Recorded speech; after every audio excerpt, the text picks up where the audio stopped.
Okay. Hey, True Believers England team here. It's Friday night, not Saturday night. I almost said that. It's Friday night. Time for an auction. And yeah, let's get this thing. Oops. I thought I had this going. All right. How are we looking for the letters? Say again. I said I was helping you out. I appreciate it. All righty. So here we go. We've got a comic book auction today. We're going to start with the $1 books.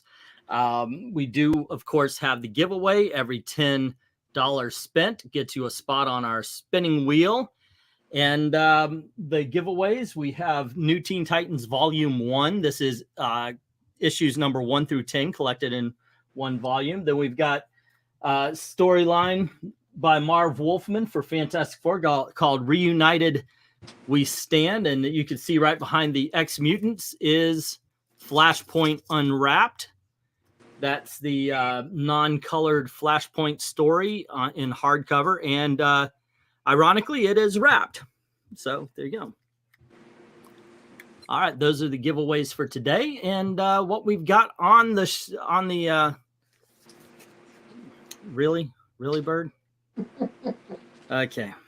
He's cute. He just ain't twiddles. I'll tell you, that's this. All right. So what we've got up here is starting at the top row at A, New Teen Titans number 8. And then we've got Tales of the Teen Titans number 57, X-Mutants number 2, Squadron Supreme number 7, Talent Showcase number 16 from DC Comics. That's E. F, we have something called Star Reach Classics.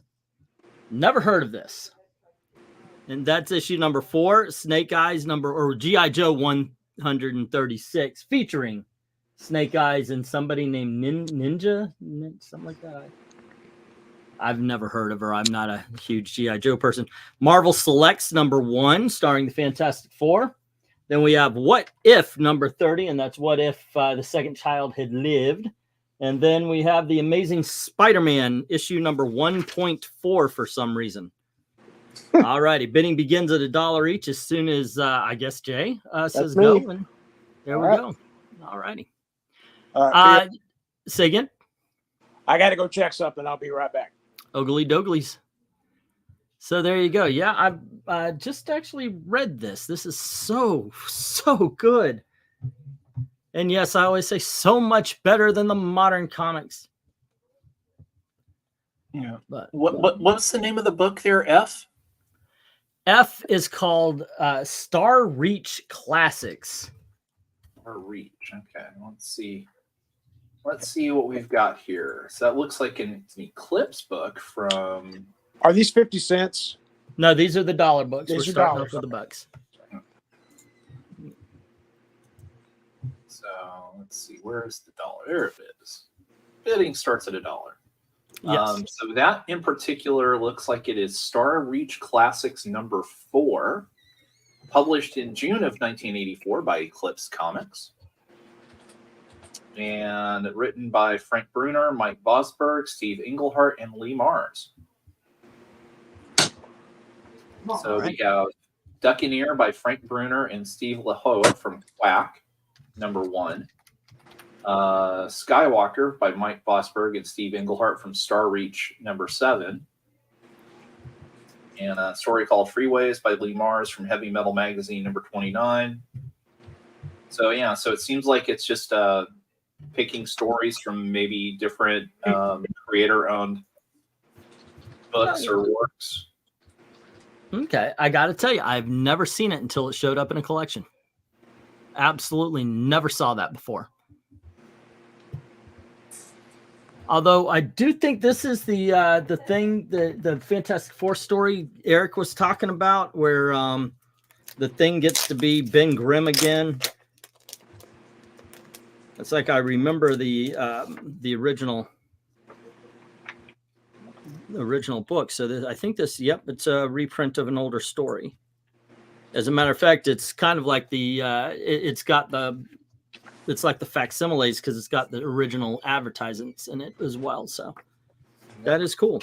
That's cool. Well, hey, and happy Friday evening to everybody out there. James, Ara, Melissa, MK. What's up?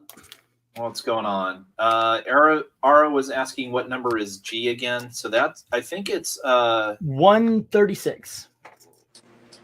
Starring Snake Eyes and Ninja. I guess that's her name. She looks like Hooded Cobra Commander. Ninja's too Okay, generic. get off my freaking headphones. No. Go down to Gale. Don't bite me. Holy So that was Toledo. part this of the bird. main The G.I. nerve of Joe this bird. Marvel book. You Go. said 136. Okay. he's trying to climb on the headphones. That's like when Twiddles did that, he would jump. But Pistachio here, if that's what we're calling him, Thud. he tried to climb up the headphones, and he's using my head.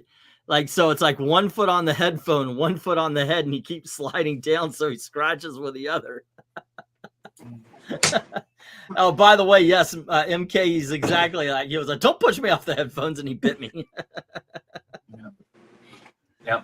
So hey, let's see. Oh, that's interesting. Okay, so that is actually the not polybagged version of that book. which one? I think, yeah. G, the G.I. Joe 136. Okay. So yeah, so there was a version that came polybagged with a premium trading card. But it's part 2 of a 4-part story called Reversals and Betrayals. Okay. Oh, excuse me, just a minute. What? So let's see here. From the first part, it says basically it's a ninja spectacular. The Joes are regrouped into smaller strike teams. One such strike force led by Snake Climbing Eyes up my face. It hurts. must confront the Cobra Ninjas in a hair-raising mission. So there you go. You've got G.I. Joe Ninjas versus Cobra Ninjas. What more could you ask for? What number I time? know. I don't mind him hanging around. It's just he's a bit rambunctious. That's all. England team, what number Teen Titans is B? Alrighty. What is B? B is Tales of the Teen Titans issue number 57, There you go, Jim. where they make Cyborg look human again. Poor little Pistachio wants headphones as a perch. Yeah, he does. Right now he is perched on Wonder Woman's battle axe. That is his. Come on down. It's okay. I see you trying. Yep. I'll try to be nicer. Everybody thinks I'm a monster now. Yep. Not to be confused with Perch Perchington. That's you what I go. was thinking too. Come here, boy. Come on. Come on. There you are. You can. There you go. I'll even put your We were right. way too There involved you with go. comic book social media. Okay. Oh, yeah. I know. So I do you tried to do? watch Perch's video recently. Which one? There was one about shoot, what was it? Bad Comics something or other. I forgot. I didn't make it. I didn't make it through. I don't know. It's just I was in that kind of mood. It's like I put on Wes and then I was like, okay, Perch has got a new one. And I was just watching. I was like, yeah. I don't know. Yeah, it happens. Yeah, I was the same way all the way through. It's like I think I got hit with the same old story glove. Mm-hmm. And I was just like, yeah, okay. It's like what is it? The other people I listened to are talking about the CGC thing, which I guess, okay, that would be kind of cool to talk about because they did put out new statements and they did say, oh, and just to bring you back here, we're going to give you 5%. So we're going to give you 5% off or something. I was like, really? Okay, that'll solve everything. Yeah. So CBS is the best service. Just saying. Yeah. Well, I know I haven't looked into it, but I guess supposedly that CGC is also lowering its prices some because I guess there is a price war that's starting because I guess CBCS has lowered their price. Yeah, it's a good time to do that. hit when they are weak. Let's get the 1 minute warning. Nobody's seems to be interested in these. We can move on. We have I didn't make any extras. There's only 20 tonight. That's our usual lot count. So sometimes I'll make up like 24, 25 just in case, but nah.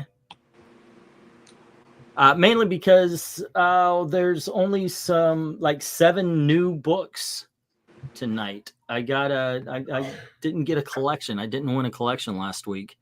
Yeah. So I got 7 $5 to big dogs. If you guys like Dell, Golden Age Dell from Walt Disney, I got some of those. I've got a Detective Comics pulp magazine from 1942, the first appearance of the Absorbing Man, and the first appearance of the Wrecking Crew. The Absorbing Man is not in the greatest condition, but I'm throwing out the stop. Is that cool? Oh, sure. Yeah, let's get this down, then we'll get the next round up. All right. Yeah. Now, Amy, that's not Howard the Duck officially, but it maybe could be sort of. Parody.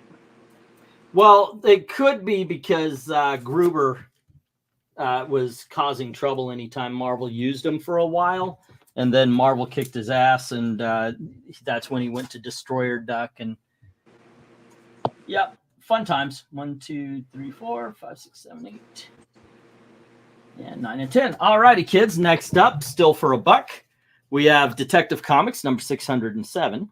Ooh. All righty, and then we have Detective Comics number 616.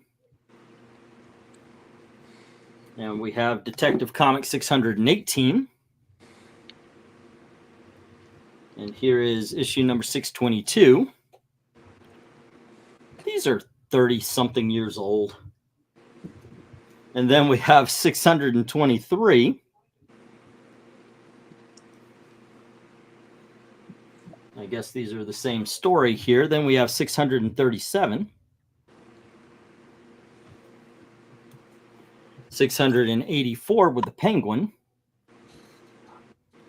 We have a chapter of the Cataclysm storyline, issue number 721. A Toys R Us reprint of Detective Comics number 359. I gotta give you a timeout here. On G, that is a DCU variant. Those things are starting to skyrocket. You probably want to check on that before putting it out for $1 or whatever. All right, we'll check Yeah. on it. Thanks for the heads up. All righty. We have, I'll just move this over then. And then we have a Toys R Us version of Batgirl or Detective Comics, first appearance of Batgirl, 356, right? Yeah, it's right here. 359, excuse me. There is a little spine trouble. That's why I've got it here. It's not in horrible shape or anything like that. And then we have Batman Toyman. Oh, man. There we go. Bidding begins at $1 each as soon as Jay says go. Jay says go. Some good stuff up there. Definitely if you are a Batman aficionado. What number is that, Detective? The DC Universe one, England team? Hold on just a second. Here is Batman number 92. I was able to pull that out there. Cool. That Detective Comics is number 684. 6. Yep. Okay. Looking it up. Yep. 684. See, I don't really pay attention to a lot of that kind of stuff. Those DC Universe variants were the ones that were later sold at Toys R Us in value packs. And that's what's making them more rare and more sought after these days. Yeah, I see. This is kind of weird because there's a couple of people trying to no, there's some barcodes that say they're those things, but I've never seen barcodes on them. yeah, that's kind of weird. Let me see what else we got here when I go to the sales. Oh, I see. There we go. Detective Comics, 684, collector's packs, $70. I got it. That's for the whole pack, though, correct? Yeah, that was for the whole pack. Right. Well, still, that would make that one single issue. Yeah, I saw somebody asking $30 for it. So that's a big dog. It's one of the big dogs. I did not know that. Thank you very much. You're welcome. I was ready to go bid on. I'm like, nope, we got to do the right thing here. I appreciate it. Sure. I would not have known, however. You would have gotten away scot-free on that one. Jim Sorson puts down a $1 bid on B through I. All right. I can understand that. That's a freaking Tom King Batman. So that's I'm not expecting anyone to go rushing for Batman number 92. I'm putting together a whole bunch of books that are going to end up in a garage sale for like 50 cents, 25 cents or something like that. Maybe I should give you guys first run at those. Of all the 25 bird, stop. He's flying around. Just land on me already. God damn. That's what There's she so said. many surfaces. The one surface you can't land on is that goddamn ceiling fan. It's moving. Stop trying. Okay? You're never going to do it until that ceiling fan is off. All right? Now cheap for me. Tell me you're happy. Come on. Cheap. No? All right. Here, just settle down, okay? Bezrin comes in with $2 on D and E. All righty.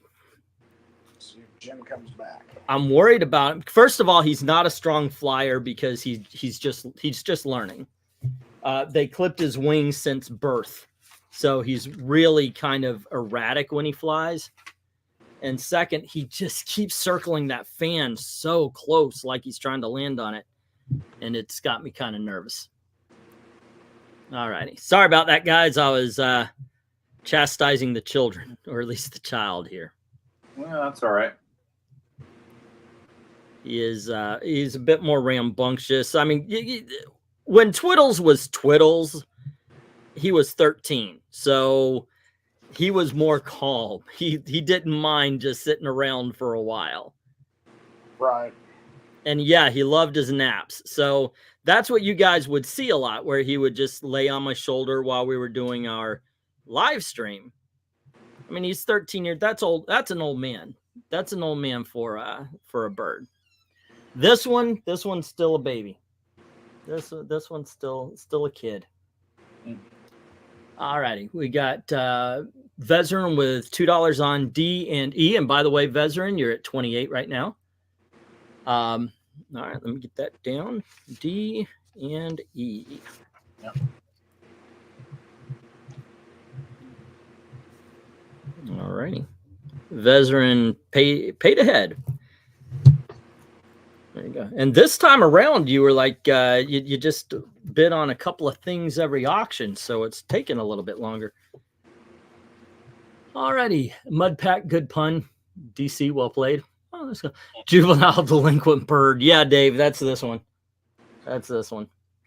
He's okay though, and he's starting to do things. Like I said, he was with Gail. He was hanging out with Gail, and I came out of the room and started talking. I was sitting down because these are from my shelf, by the way. The giveaways tonight are from my shelf because I didn't have a chance to go out and buy anything, and I was sitting there. I started talking. He just cheeped and flew right up to me. Hello, Phil. Good boy.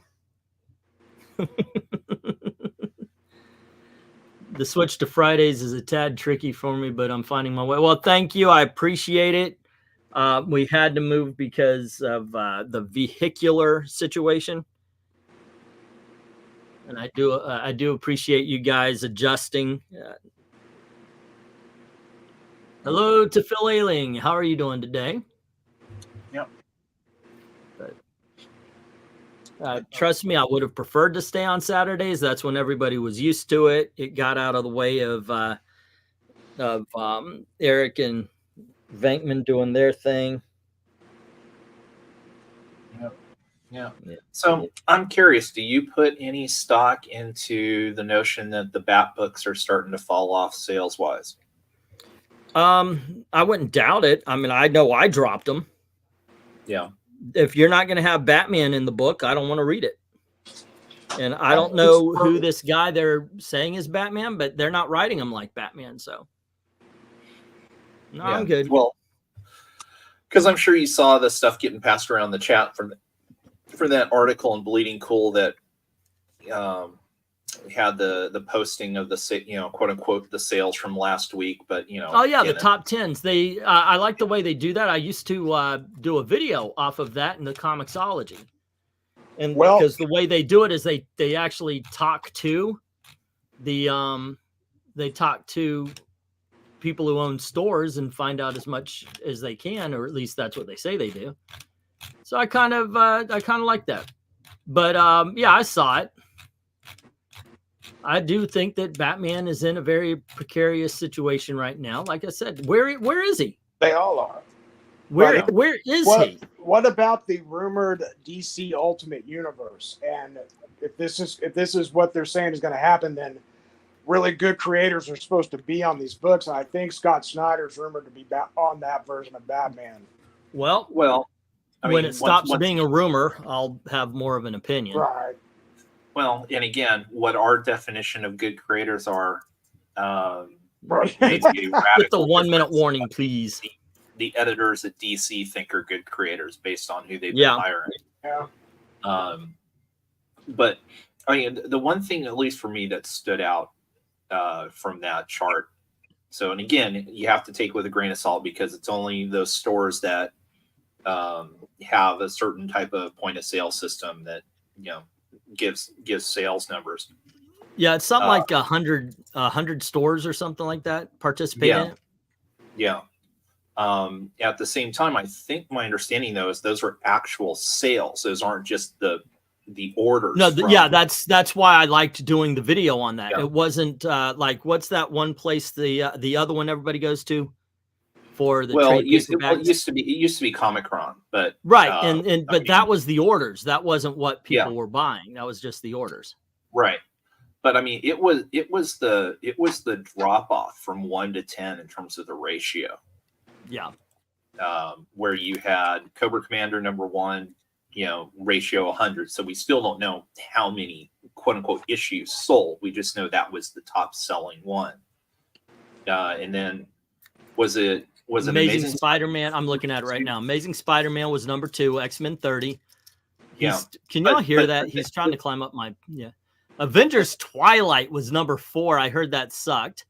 Justice League versus Godzilla versus King Kong, #5. #6 was Batman Superman World's Finest. #7 was Superman #10. #8 Daredevil. #5 Wonder Woman. #5 was 9, and then Nightwing 110.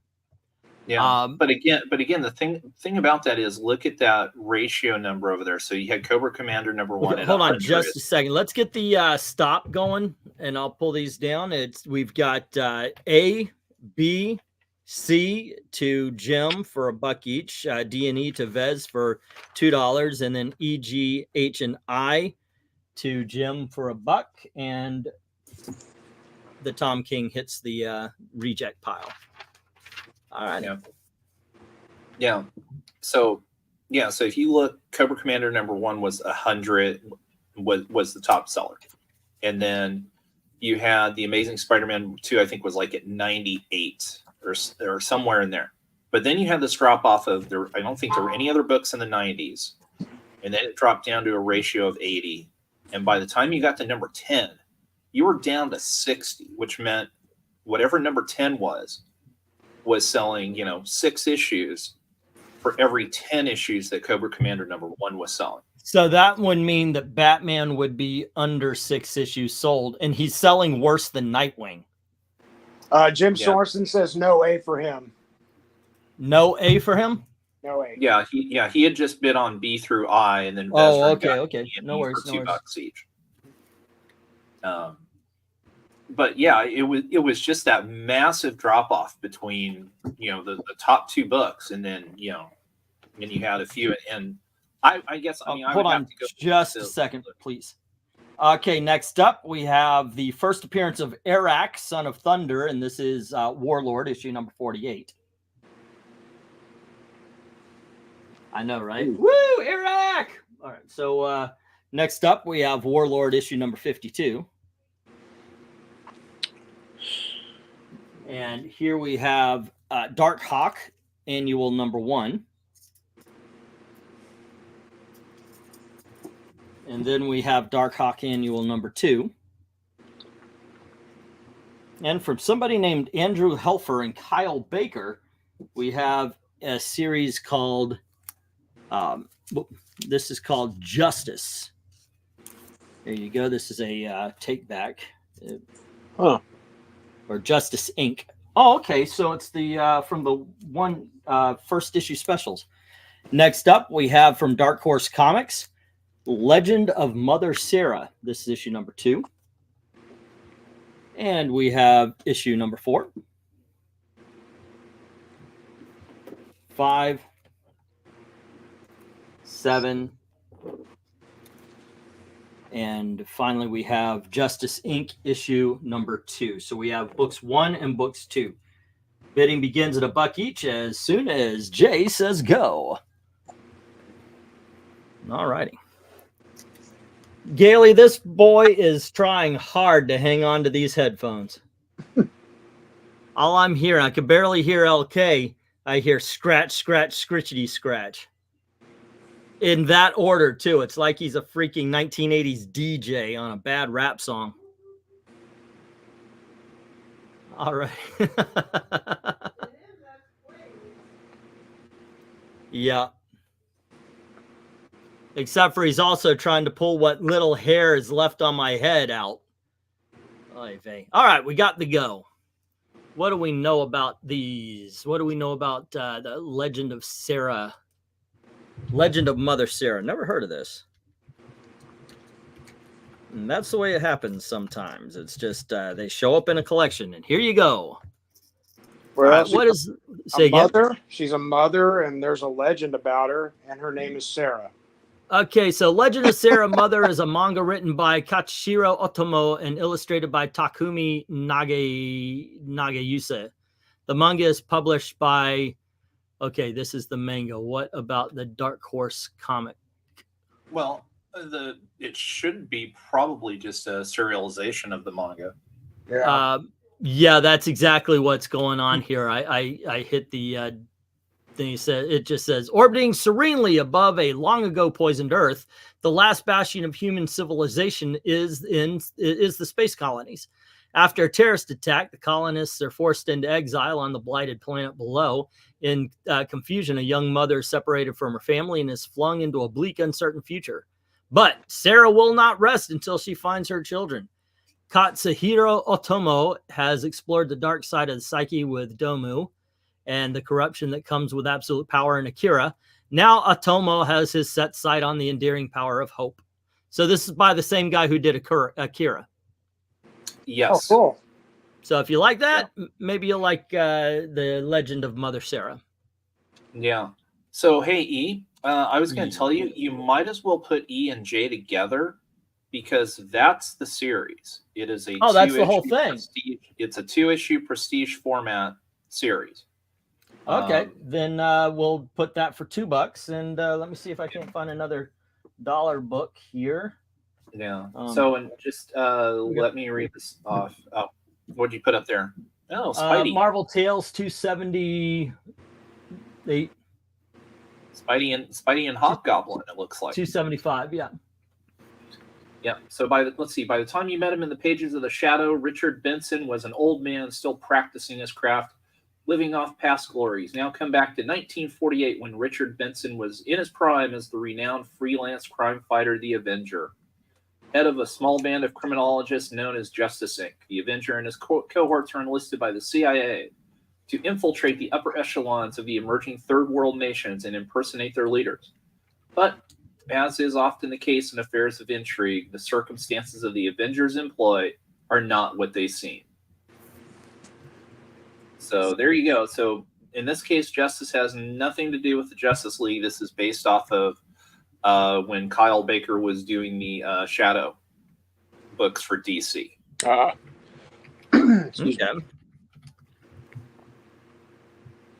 And there we go. The more you know. Yep. So if you want some good old fashioned pulp hero stuff, some mix in a little film noir, you know, a little good classic 1940s, 50s espionage, here's the story for you.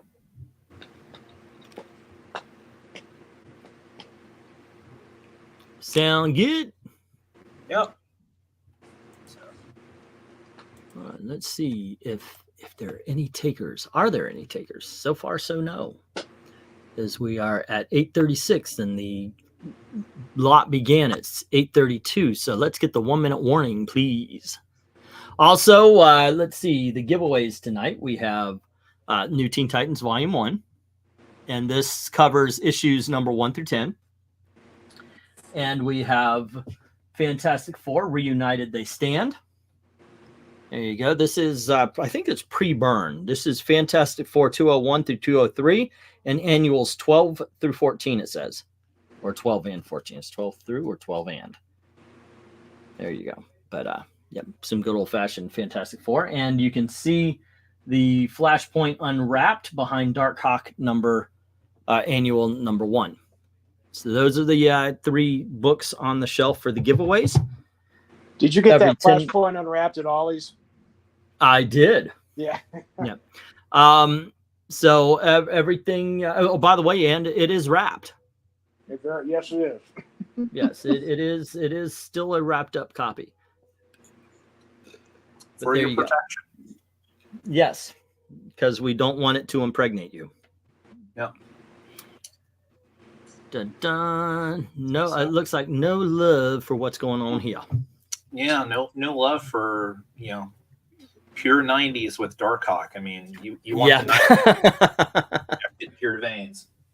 I think it's kind of funny. The speculator crowd really tried to make Darkhawk happen. Oh, of course they did. Well, apparently there was a toy that came in a Guardians of the Galaxy bundle. You know, they were doing those Marvel Legend action figures, and Darkhawk was one of the toys. So everybody went, they're going to be in the next movie, which means the comic book will be worth $1 gajillion. Watch. And then they caused it to go to $1 gajillion. Only to realize, nope, still 10. Oh, I thought you were talking about the 90s speculators market tried to make something out of him. I didn't know this was a recent thing. Yeah, it is a recent thing. Wow. Comics, Tom?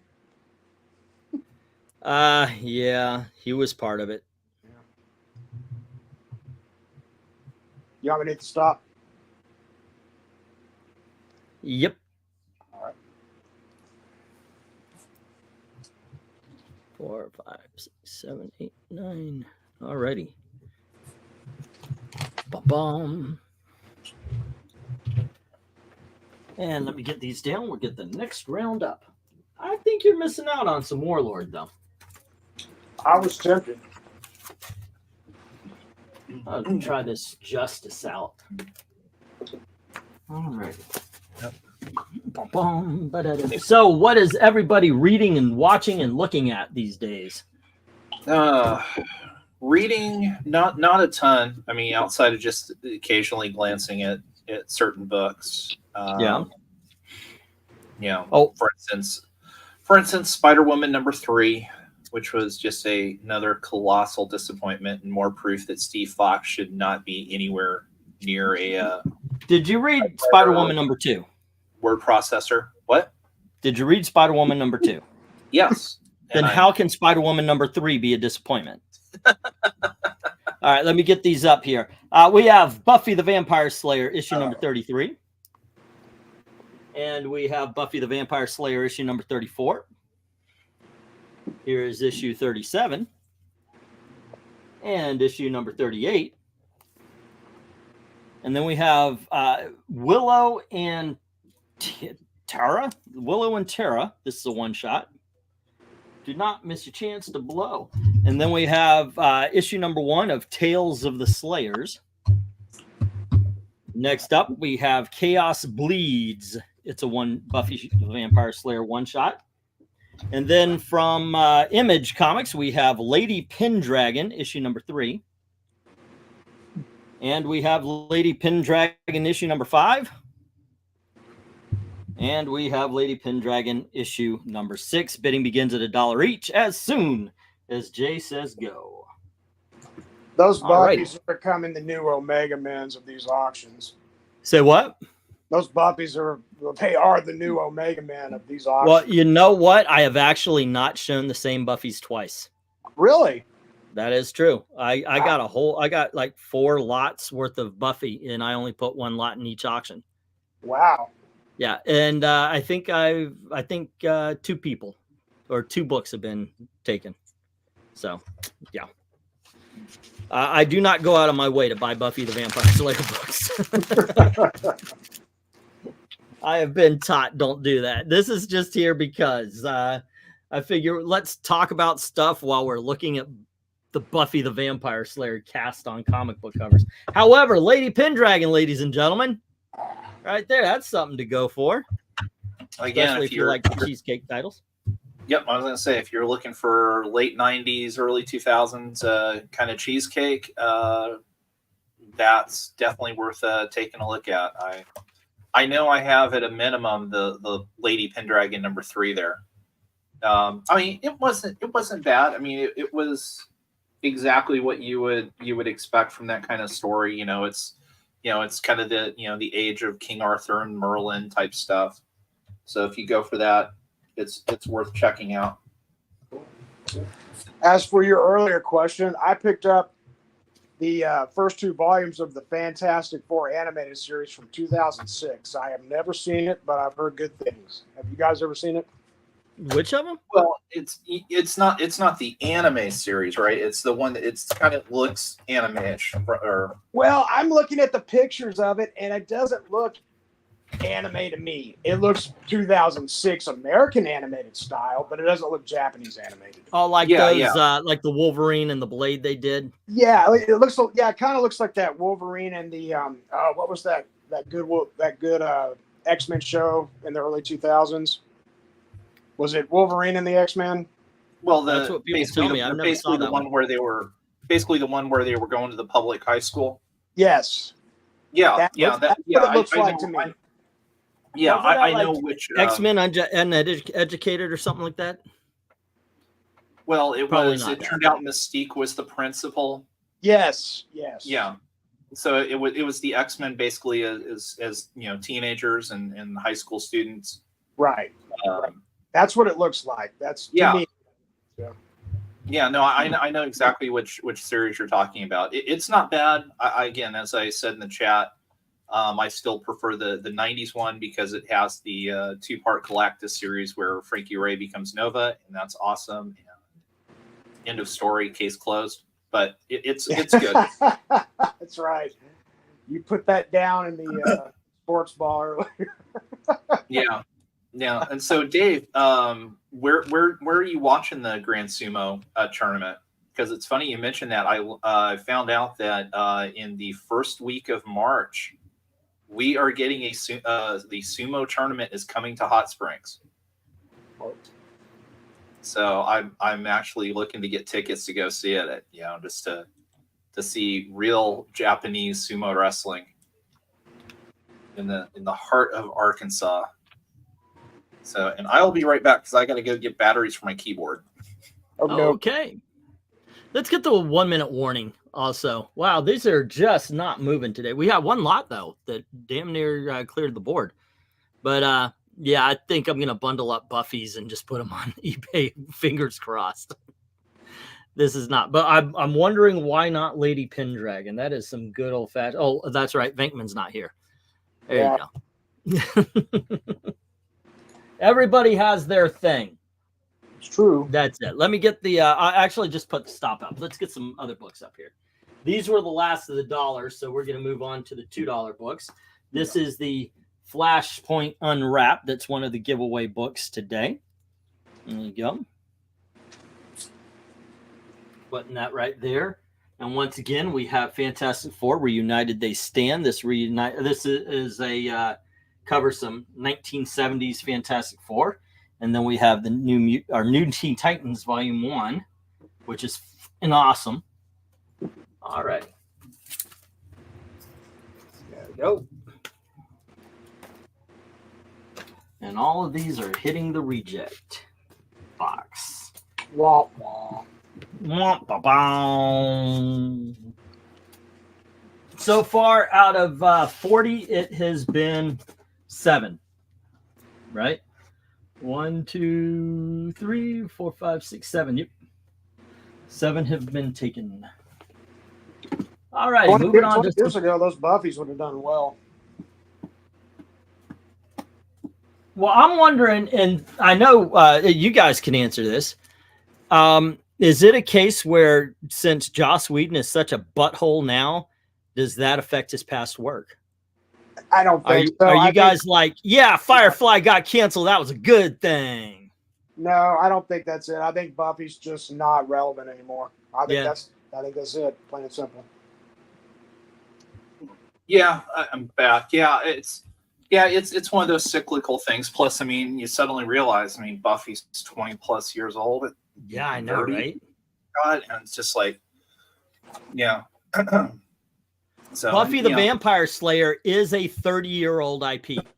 That is depressing. Because the movie was released in like 1992, I think, 93 maybe. Mm-hmm. Yeah. All right, let me get this next lot up. We have from Dean Motter and Mark Asquith, and this is The Prisoner. We got book B. Oh. And here is book C. And book D. Oh, can you change that banner to $2, please? Yep, on it. And then we have Superman, Red and Blue, and this is book 3. All of these are prestige format, double-sized comics. And here is book 4.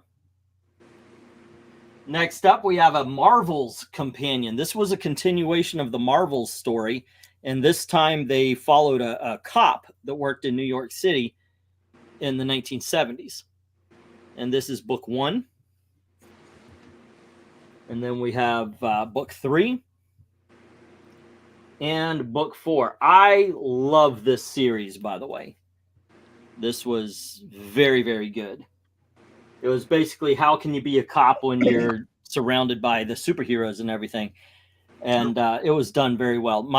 One of my favorite things about it is there's a scene where the cop confronts the Kingpin, and the Kingpin says, "I thank you for your service," and throws a $1,000 bill at him. And at first he doesn't pick it up, but then he picks it up and puts it in his wallet to kind of remind him how corrupt other cops are. And he figures as long as he doesn't break it or spend it, he remains good. This is Superman Doomsday Hunter Prey. This is the follow-up to the Death and Life of Superman. To me, this is the final story in the whole thing. After that, you don't need anything else. I know they brought Doomsday back for some reason, but this is truly the very last book in it. All right, there you go. You got issues number 1 and 2. And bidding begins at $2 each. Once again, they are all double-sized prestige format comics, and bidding will begin as soon as Jay says go. Yeah, so I got to talk about the Prisoner series up there. It's very good. This is the DC one. I read this a while back. So the storyline is set, in the future or past the events of the TV show. And basically it's a young woman who works for, a government agency and stumbles across information, about this, so-called village and something that happened. And she hops on a sailboat and goes to find it. And basically winds up meeting, well, you can see there on B there, that is number 6. Number 6. You know, I am not a number. who she finds on this seeming island / village, and it's a really good story. It really is. This is just like the TV show. It's a very cerebral book. Yes. It rewards intelligent readers. That is faux show. I like it a lot, but I gotta say I would still go for F, G, and H first. I would. I like the Marvels. I love the Marvels, but in all honesty, I like this one better. That is a really cool premise. And it is so unknown. This is a better book, in my opinion, than Marvels. Marvels, I look, I've got a hardcover right behind me. But to me, Marvels is very much almost like a Memberberry book. You know, it does have a good story. I love it. But it really is. This is Phil, the photographer, going through the first meeting of superheroes. Hey, remember that time when Wasp had a fashion show? That's in there too. Hey, look at the guest list on the Reed and Sue's wedding. This one right here tells a very dark and deep story. It takes place during Inferno also. So here you have a cop who at some points are dealing with demons and so forth and so on. He also, by the way, there's a scene, I forget what book it's in, where the Punisher runs into a cop, and they kind of juxtapose that this is the cop he runs into. Yeah, Code of Honor would be not be made in current climate. Maybe not. I mean, you know, cops aren't heroes anymore in some people's eyes. But yeah, that is definitely a story I would recommend. We have a $2 bid on Jay from Jay. Yes, I have the Jay Lucian $2 bid on Jay. I'm trying to get the more. Yeah. No, it would be different. It would be the hero cop going up against bad cops. It's probably something. Probably so. You would see, for it. But yeah, you were talking about earlier, stuff that we've been reading or watching. So I'm finally caught up. I've watched all 5 movies that are available so far for the YRF spy universe. The what? The Indian spy action films. Oh, okay. Because the one that came out in November is available on Amazon Prime, Tiger 3. So it's so funny. So basically the series started out as kind of like a Mr. and Mrs. Smith, went into more of, say, a Mission Impossible type. And this last one was very much like Fast of the Furious. Because, I mean, some of the action stuff is so over the top, unbelievable, superhuman type stuff that it's insane. But I mean, it was a fun movie. It's definitely not the best of the 5. But say I'm like an MCU movie or something, there's some serious stakes. Characters you don't expect don't make it to the end of the movie. And what's interesting too about it is, like with the Indian movie here, I mean, it's all about India and Pakistan. Basically, there's the last one here. I mean, there's no, American. All righty, let's get the 1-minute warning. It's very, very much of the culture, and that made, kind of enhanced it for me. That's good stuff. All righty. Boom, boom. As a matter of fact, let's just get the stop. It's been a while since the last bid. Ding, ding, ding. Yeah, right. Unfortunately. Alrighty, and it was Jay that goes into the accepting and all these into the reject. A sad state of affairs. Well, I would have bought I, but I already got that from you a few months ago. That's all right. Okie dokies. Alrighty, let's see what else we got in the $2 box. 1, 2, 3, 4, 5, 6, 7, 8, 9, and 10. Okay. Whoa.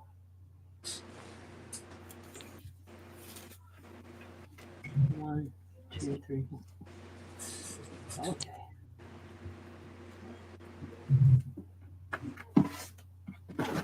Alrighty, next up we have from Chuck Dixon and Jorge Zafino. It's called 7 Block. It's also a prestige format double size. If you've never read it, hey, new Chuck Dixon stuff. He's been making up a lot of fiction these days. Marvel premiere as Monarch Star Stalker. There you go. And then we have 2001: A Space Odyssey, a Jack Kirby book. It's issue number 2.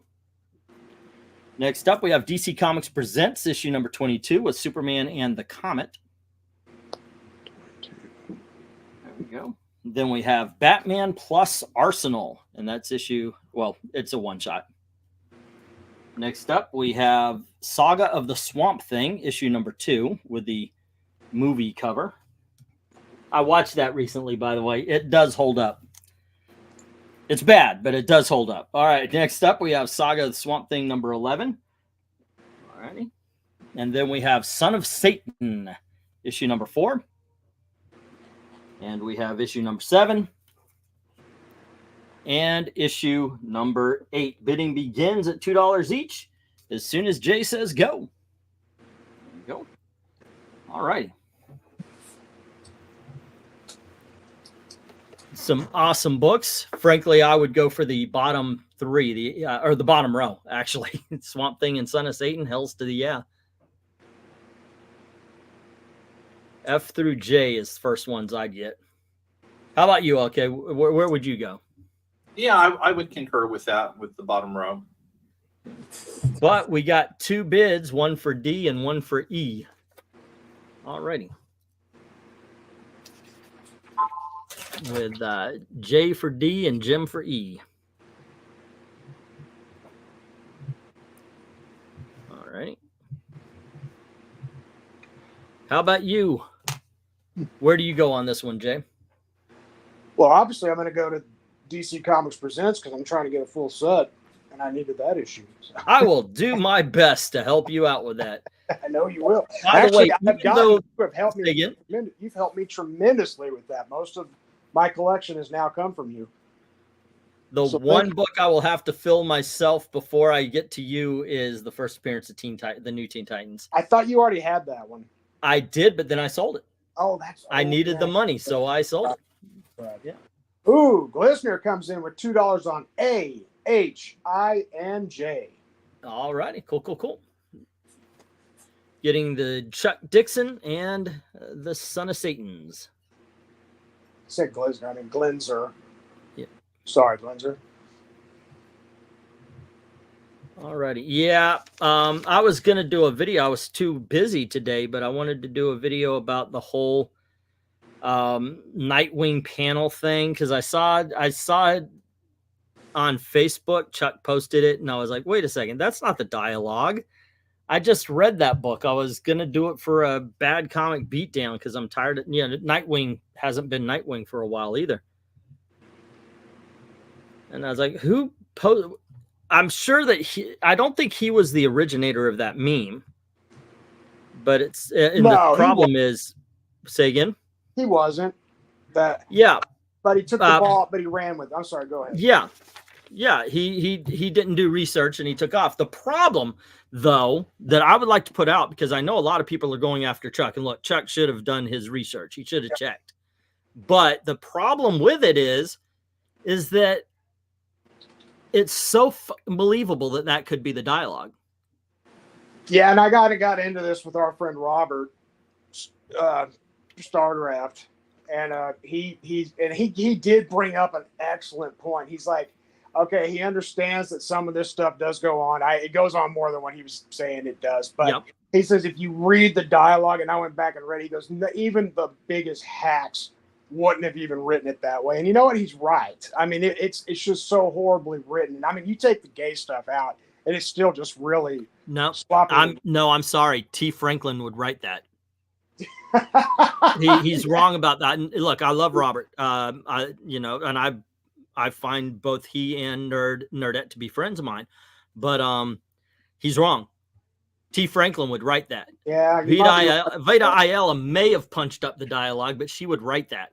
That was the big problem. Look, yeah, I can put blame on to Chuck for not doing his homework, but I can also not blame anybody for running with it, because there is a scene of was it Vixen getting into the car with somebody, turning into a giraffe so they could lick pussy.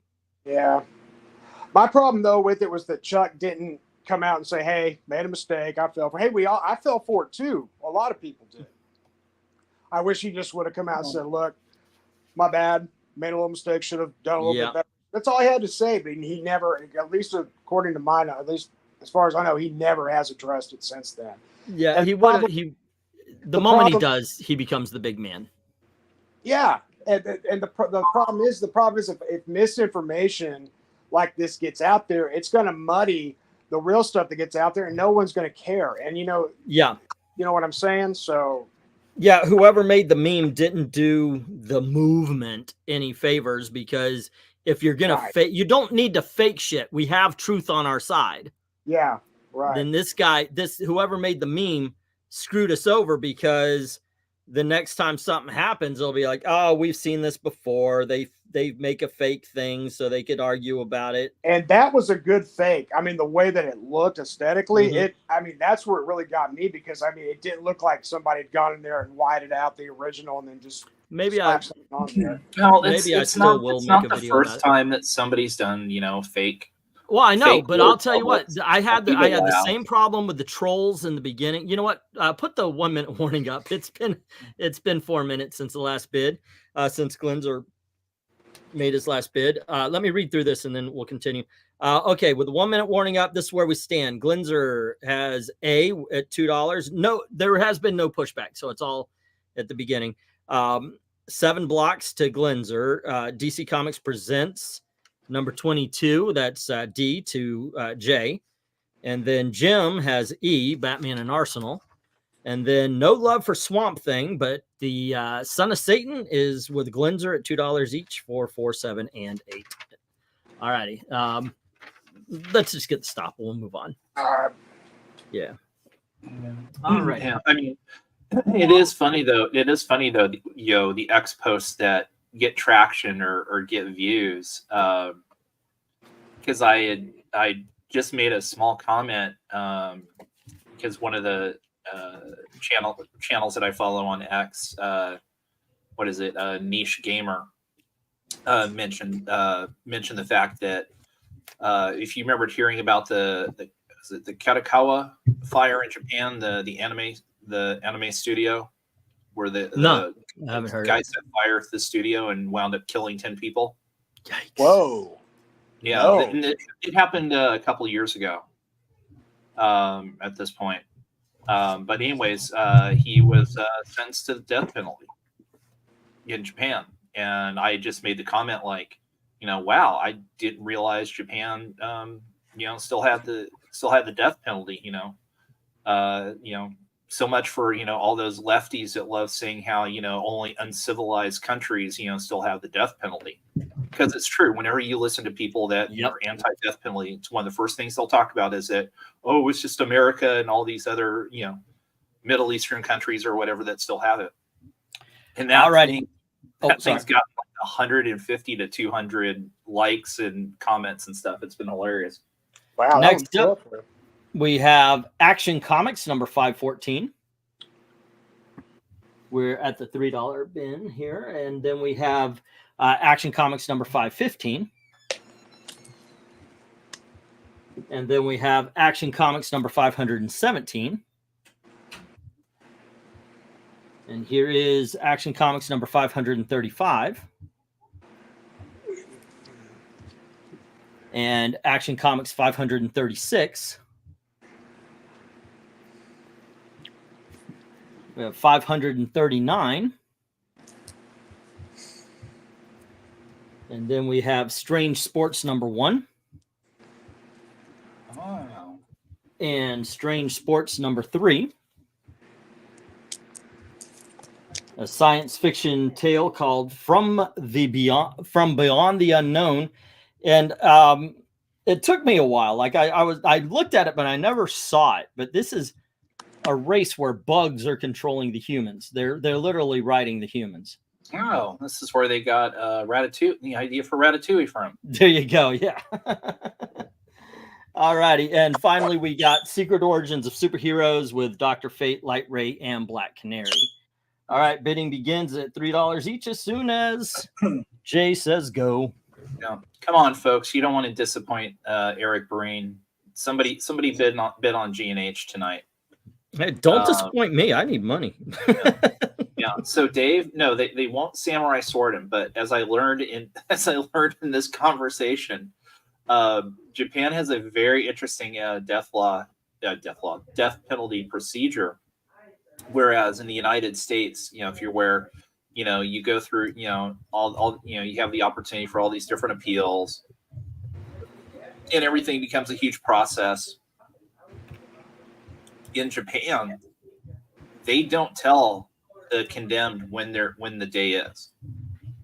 They basically sit in their cell wondering when it's going to happen.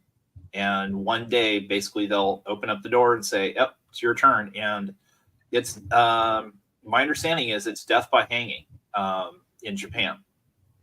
So interesting, fun stuff. Sorry to interrupt real quick. I got to go refill my coffee. So if I'm not back in time, okay, will you do the 1 minute warning and all that? Oh yeah. Thanks, buddy. Yep.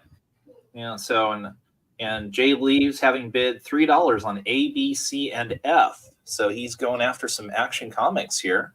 All right. Yeah, he mentioned that's actually why they're here. They were here last week, and he was like, "Hey, maybe next week I'll get them." Okay. I do not have to be told twice. If you think next week you'll be able to get something, tell me. I'll put them in 2 weeks in a row. A, B, C, and F. All righty.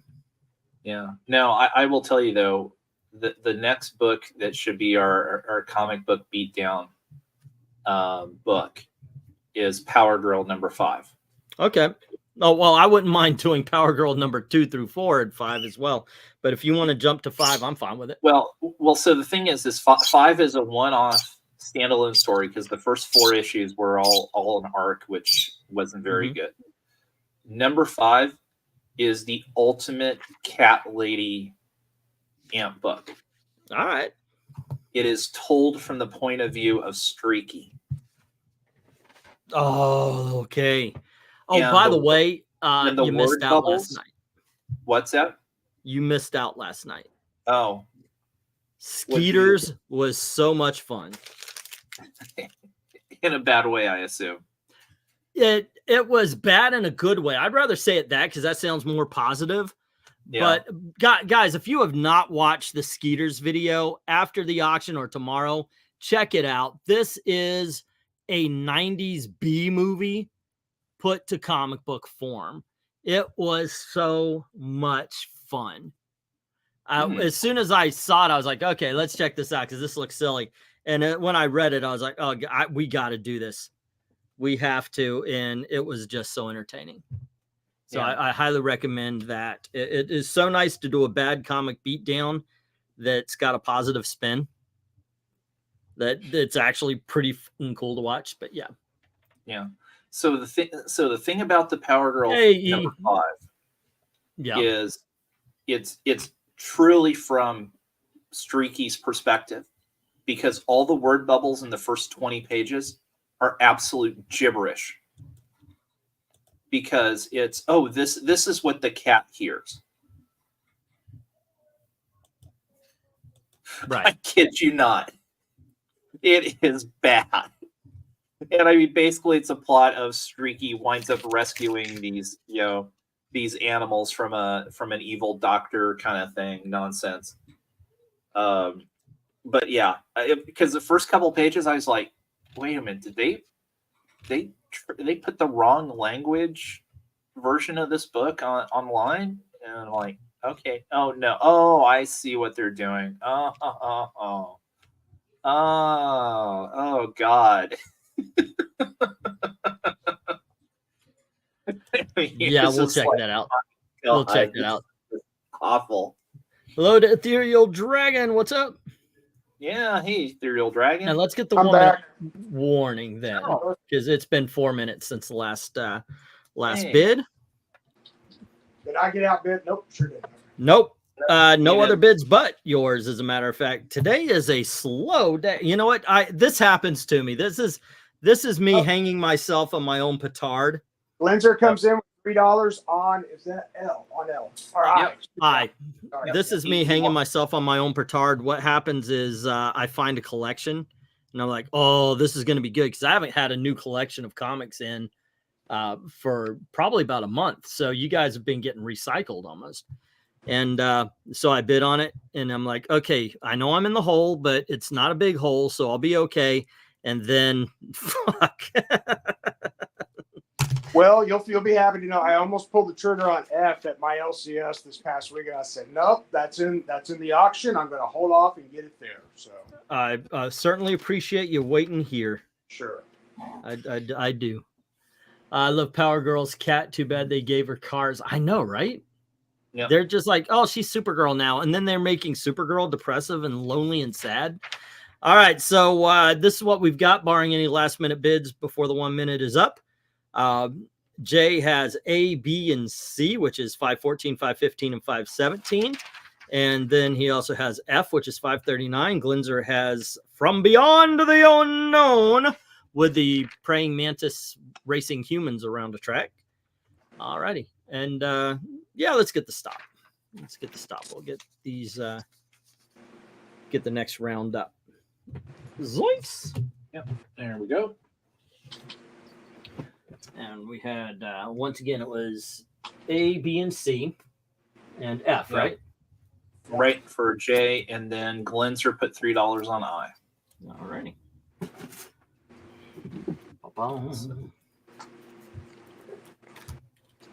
But with the Friday auctions now, it keeps telling me all the, when I go for the tracking on the books that I buy, it keeps telling me it's going to be here on Saturday. Thankfully, 3, 4, and 5, it has been different.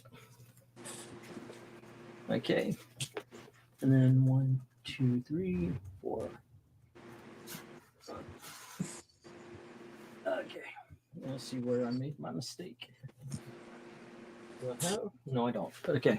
All right. Next up, kids, we have Icon #1 from the good Milestone Comics. Mm-hmm.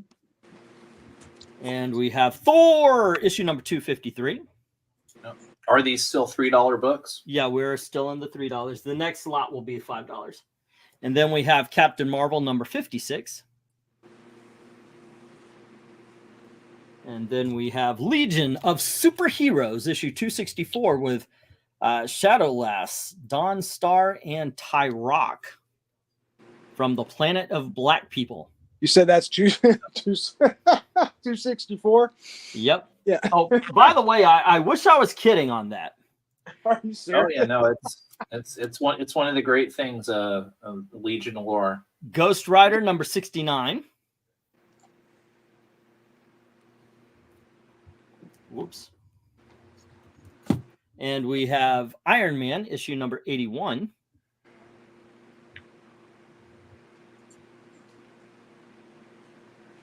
There we go. Next up, we have Iron Man number 88. And we have Iron Man 129. Here is Iron Man 148. And Iron Man number 157. All right, that's Cupperberg.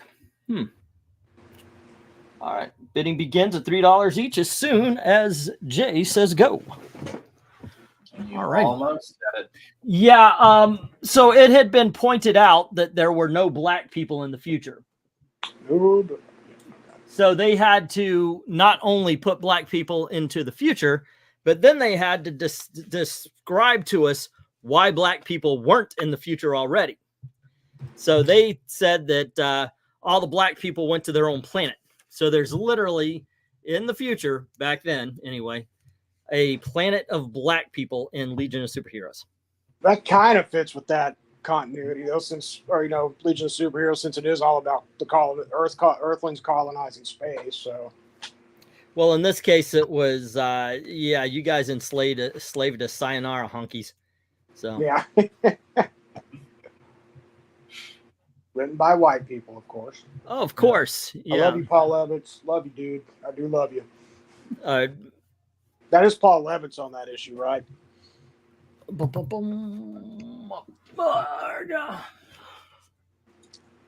going to say yes. Dick Giordano drew the cover. But always fun. Credit, brother. Gary Conway on the writing, and Jimmy James and Dave Hunt as the artists. Gotcha. Yeah. And I like Legion of Superheroes. Always have, since I was a kid. Yep. Mm-hmm. That's just goodness right there. All right, so far no takers on the $3 books here. No takers for a good 5 Iron Man from the 1970s up there. Yeah, only $3. I will reiterate. This is an opportunity. If you want some Iron Man, Maranya's not here. I knew that was coming. Some original Ghost Rider, some Johnny Blaze Ghost Rider. Nothing's appealing. It is. I want to put those Iron Mans up again later if you want to sell them. Okay. Well, they're here. Let's see. Yeah. What numbers are those again? These are issues number 81, 88, 129, 148, and 157.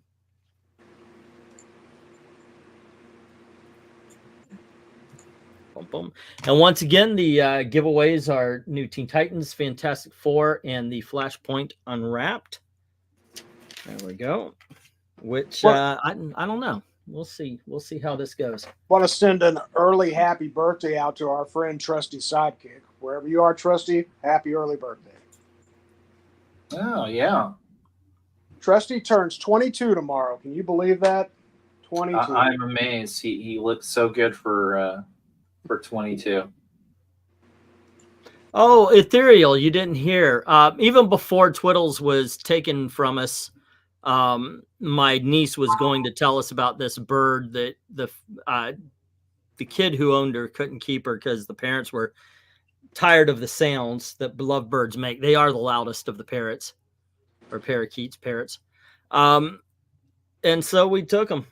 It just happened to be the timing, you know. He's good. His name's Pistachio. He's good, but he's young. We're so much used to Twiddles being 13 years old and not moving around a lot. This bird is rambunctious, to say the least. Yeah, that's one way to put it. Yep, he's a good kid. Yeah, he might grow up to be one. All righty. Once again, every $10 spent gets you a spot on the wheel, and so far, I think maybe Jim's made it. We're gonna find out here. It's just me. Well, I'm writing everything from the last couple of down here as we speak. Okay, and that is. It was always me, Boston. It was me all along.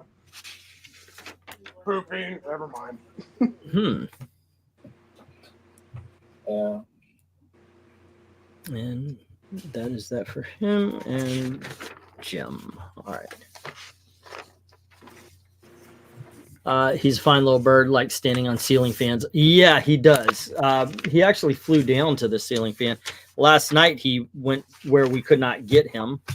Some slats at near the ceiling. And he just sat there crying, like, please help me, it's too high. What you gonna do? Boom. Okay. Alrighty. So yeah, let's get that 1 minute warning up. All Wow. right. That's kind of disappointing. Windsor and all those are going. Or let's just get the stop. Let's move on. It's obvious that this is not going very well on this lot. $5 books. Yep, we're moving on to $5 books. Okay. Where are we at? Okay, this actually, wow.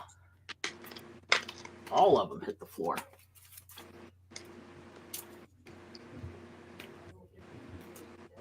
There we go.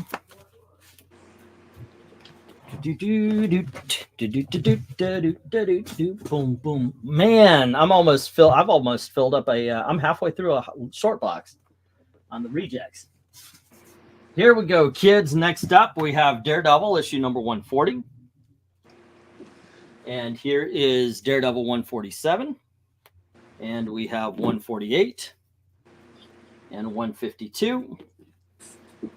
We've got the Artgem variant of issue number 16 of Supergirl with Steve Orlando writing. This is not Vita Ayala. All right, next up, we have Superboy number 160. Ooh. There we go. We have Batman Poison Ivy. And then I've got to check the number. Sorry, guys. Let me do that real quick. This is Walt Disney's Uncle Scrooge. Alrighty. Here we go. Actually, I could say here's the back. Looks a little bit like somebody used it as a coaster. And that's from the 40s. And here we go. It is a 10 center, but let me find out where we're sitting here. This is issue number 17 of Walt Disney's Uncle Scrooge from 1957. Wow. Those pages are white. White. 1957. That would be. That's silver.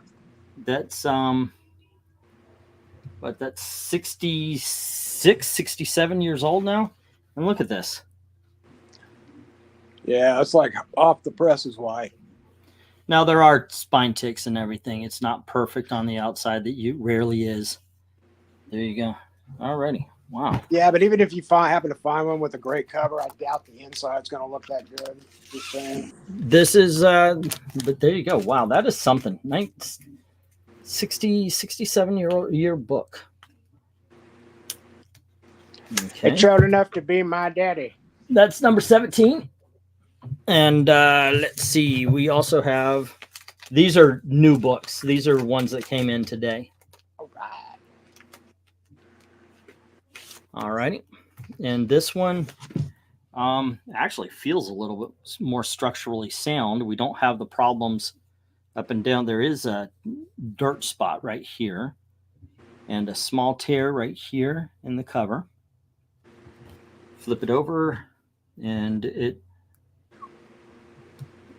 well, you got an indent right here, some rounded corners. I usually save this. I usually save this for big dogs, but this is issue number 30 from 1960. There we go. All righty. And finally, we have Forever People, issue number 7.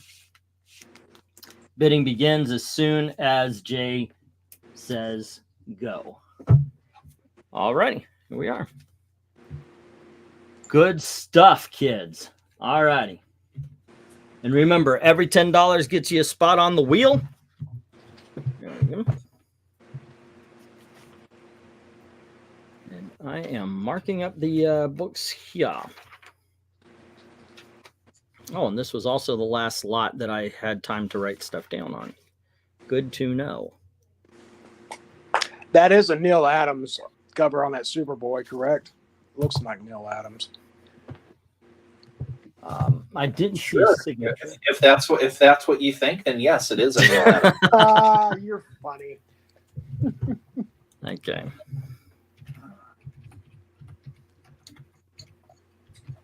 So, and it looks like it's official. Vince is out. Jim Swordson with 5 on F. I thought he was already out. Well, no, he Neil Adams on the cover, yes. Bob Brown on pencils, writer to Frank Robbins, Wally Wood is the inks, and the cover belongs to Neil Adams. Yeah, no, he had been an executive. I don't know what they call the executive director or something for TKO/WWE and was on the board of directors, but he has tendered his resignation to both. Wow. So the era of Vince McMahon, WWE is over again. For now. So, but well, I'm going to say probably this time, probably for good. Yeah, this one's pretty serious. Yeah. Well, the other one's pretty serious too. But God, have you read the details? I saw a couple of excerpts and it's like, okay. Ooh, yeah, it's and again, how much of that's true? Right. Who knows? But it's pretty nasty. Yeah. Okay, Jay is officially on the wheel. Yeah. And Jay is the only one on the wheel. Yeah, but I mean, when Slim Jim is saying, "Hey, this is too spicy for us," you know that you got to make moves. I mean, what's funny though is I watched Raw on Monday, and I'm excited for a Royal Rumble. And I mean, I'm sorry right now. I think WWE is on, and I wish Venkman and Breen were here because they would laugh at me. But WWE is on the upswing. You look at this top level star talent they have right now, and AEW is on the downslide. Yeah. Quinn, I believe he is 76 or 77. Yeah, he's somewhere in that neighborhood. But well, I mean, that guy who's running AEW, he's a cokehead. I mean, I know there's no evidence on that except for the erratic behavior in his videos, but he seems like one. Yeah. Well, the problem is, and Jim Cornette puts it right. He is a complete mark. If you look at the way that they're booking stuff there, it's all about getting these quote unquote dream matches. Very little of the storytelling makes sense. Most recently, I mean, they've got a major issue where the most popular wrestler they had is currently on the shelf for probably close to a year now, based on what the injuries that MJF has. Wow. The so-called turn in the bad guy, the devil, and all that crap is a guy limping around on one foot, and he's not going to be able to wrestle for like 6 months or something. It was so dumb that have his group there. And Samoa Joe is good, but he is not. He can't be the number one guy. I've never been impressed with him. Now his mic skills are great, but he's his in-ring. He's never impressed me. Oh, see, I've got to disagree with that, but I will say I'm a bit biased because when WrestleMania was in the Bay Area several years ago, I took time off from work and went and not only got tickets to go to WrestleMania and saw it in Levi Stadium, but also went to two of the indie shows and also saw the Jim Ross one man stand or one man show. Oh, nice. Yeah, and so I saw.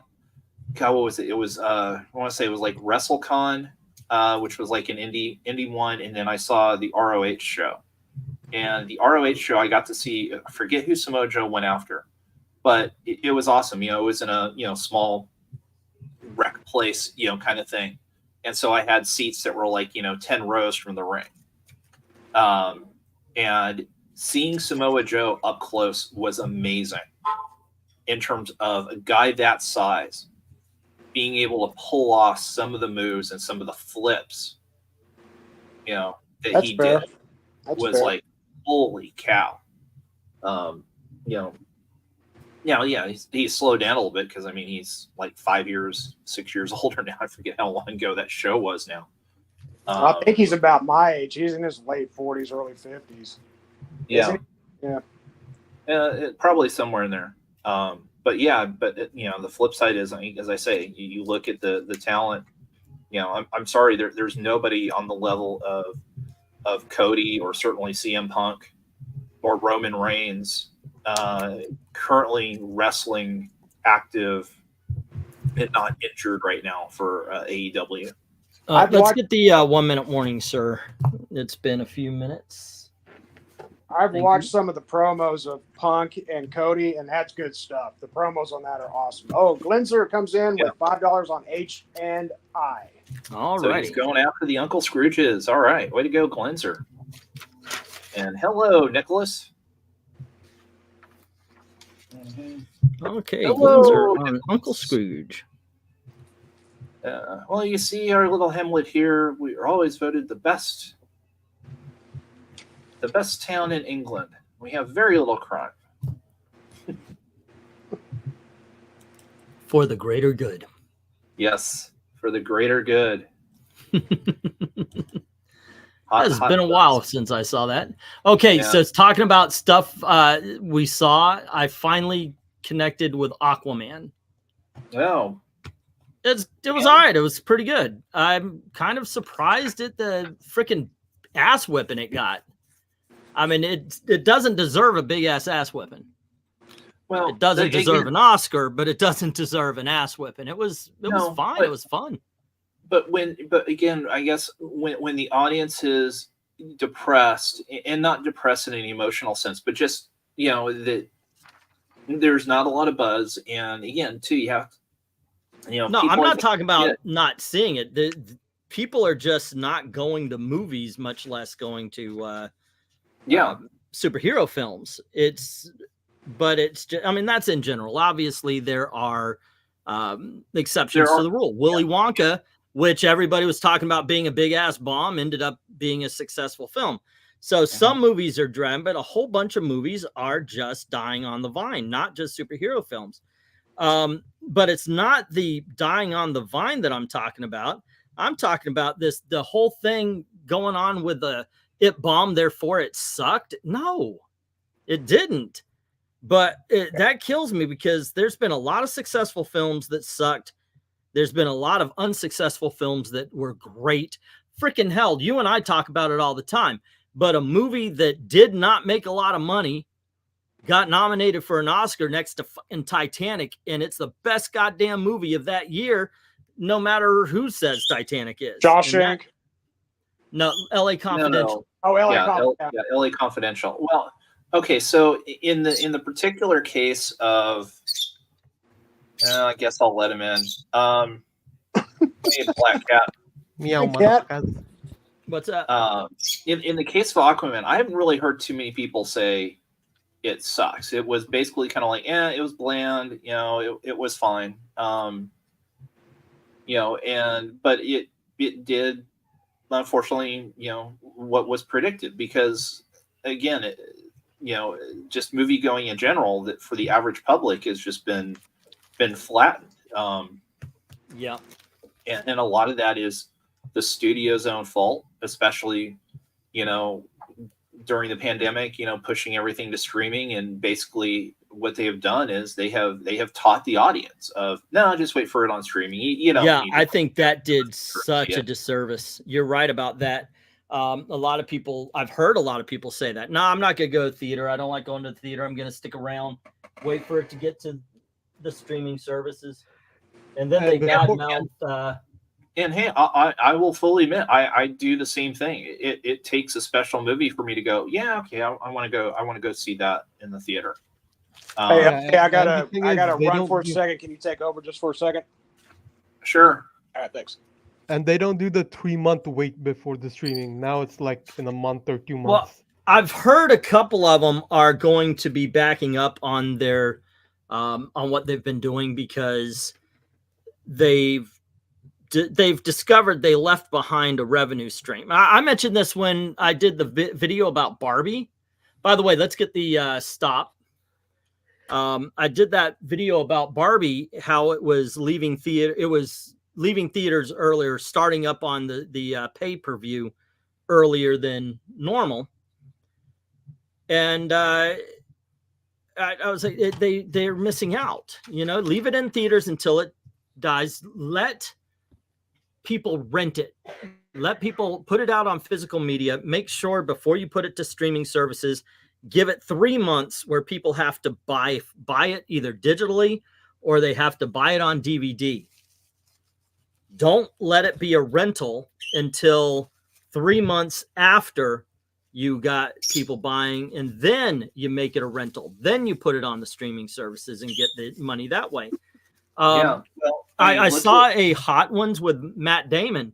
He was talking about it. He goes, your DVD release was like a second premiere. And if you look at the numbers in the 2000s leading up to about 2013, 14, when the streaming wars began, you were selling hundreds of $1 million worth of DVDs.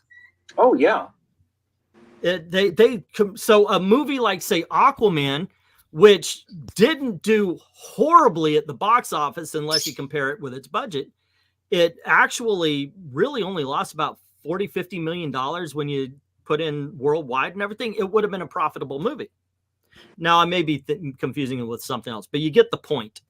Oh yeah. That a movie a movie that only loses $50 million at the box office could actually become profitable thanks to DVD releases and so forth. A movie like Aquaman also has the merchandising and stuff like that to go along with it. So that might have actually been profitable even with the loss of ticket money. Well, people like going to the theater, but they don't like the people who go to. I agree with that. Yeah. All right, we got to stop. I'll tell you though, that there is no merchandise moving for Aquaman 2 either. I mean, that is not going to. Yeah, I don't doubt that. Okay, so the entire top row is going into the reject pile. These Daredevils have sat here for so long. I'm going to talk about losing money. I'm going to lose money on the Daredevils. Because I've got to drop them. I've tried to get them for $5. I can't. Let's see. Superboy is to Jim. Poison Ivy. That's going to be another money loss. Then Uncle Scrooge to Glenzer. These might have been money losses. I've got to check. And then No Love for Forever People. All right. All right, and let's see where we stand. Oh, we're going to go to sets next. We're going to go to sets instead of the big dogs? I'd consider sets part of the big dogs, in all honesty. Okay. Yeah, I'll be right back, though.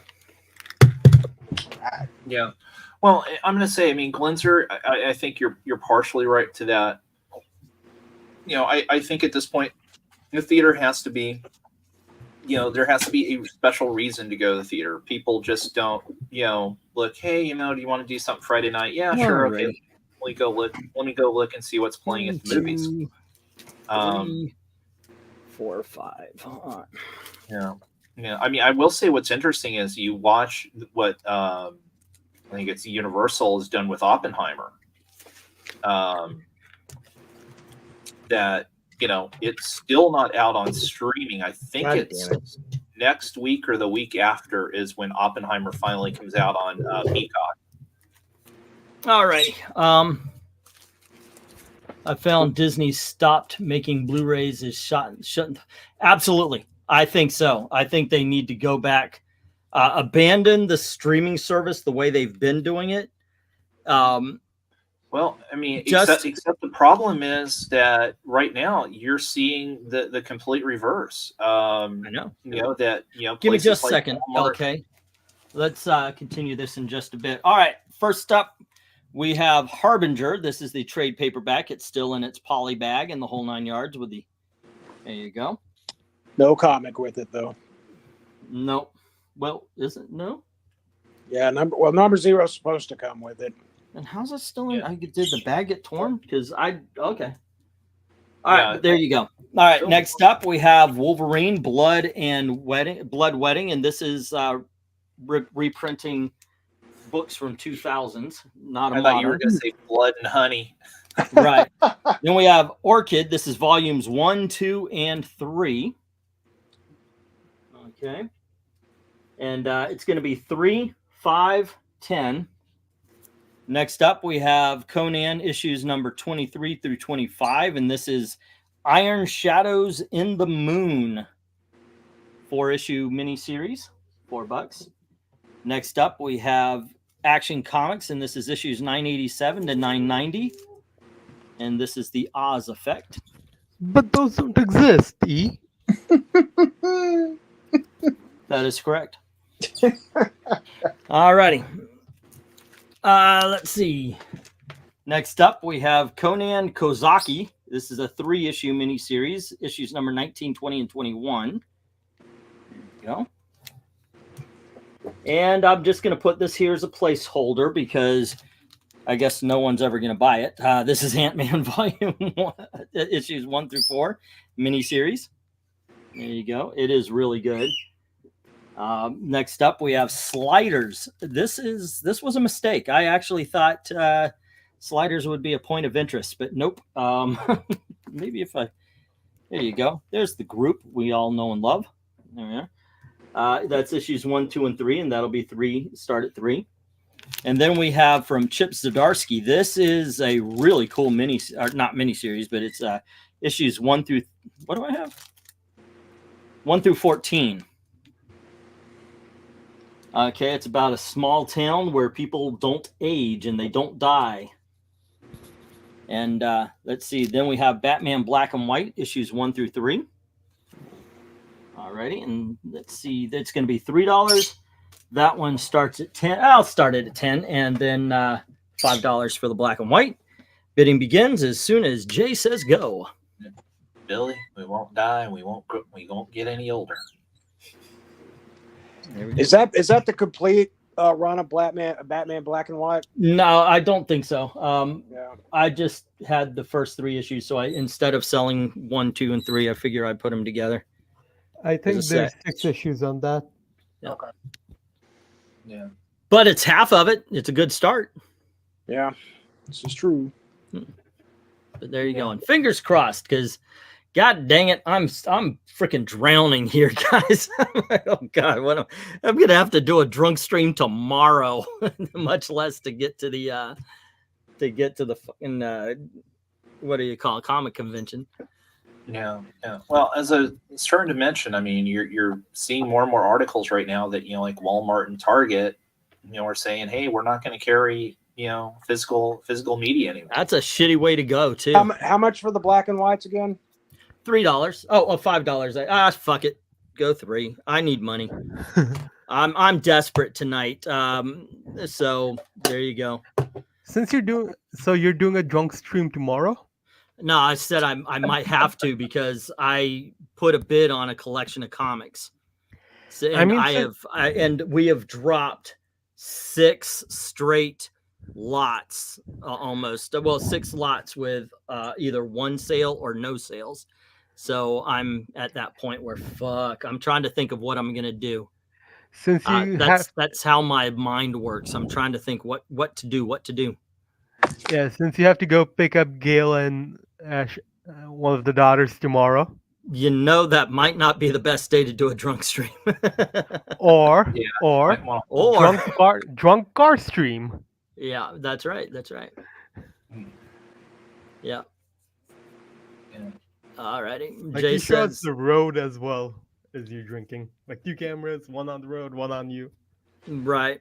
I did read Orchid Volume 1. That was pretty good. I'd never read the other 2. I actually didn't know the other 2 volumes existed. I got Orchid Volume 1 in one of those comic book bento boxes. Glenser comes in with $4 on D. Now, is that written by the Rage Against the Machine guy? Tom Morello. Rage Against the Machine. Yeah. Become Rage for the Machine. Punk ass. But yeah. No, it's amazing that how the studios just either refuse to understand or don't understand that every movie is different, and so it's funny. you know, I think that there are certain genres of movies that you can do both streaming and box office at the same time. In case in point, look at Five Nights at Freddy's. Yeah. You know, that was available digital and in the theater same day. And so it has to be those movies that, you know, people want to go see with their friends, want to see in a crowd, want to see with an audience. You can then release both streaming and, I think, box office on those, because those are also usually, like, you know, cost, you know, less. I mean, you know, that was one thing too, I think, with, you know, Five Nights at Freddy's, is basically by the time it came out, you know, it had already made up the cost of the production. But yeah, again, it's going to be interesting to see, especially how the theaters survive over the next year. That's 3 trade paperbacks, KRENIZ, for $10.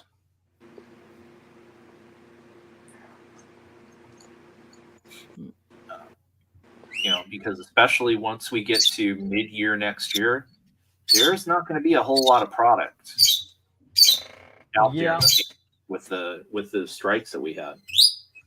How much is Orchid again, England team? 10, I believe. 10. KRENIZ with $10. $10 from C. Hey, awesome. And with that, he's on the board. By the way, if I win, I want that Fantastic Four. Alrighty. But you know,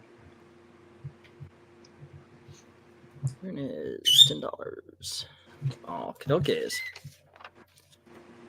That's where you would go, the Fantastic Four? yep. 2, 3, 4. It's time I open my heart to the FF. I don't think you'll be disappointed with this one. I don't either.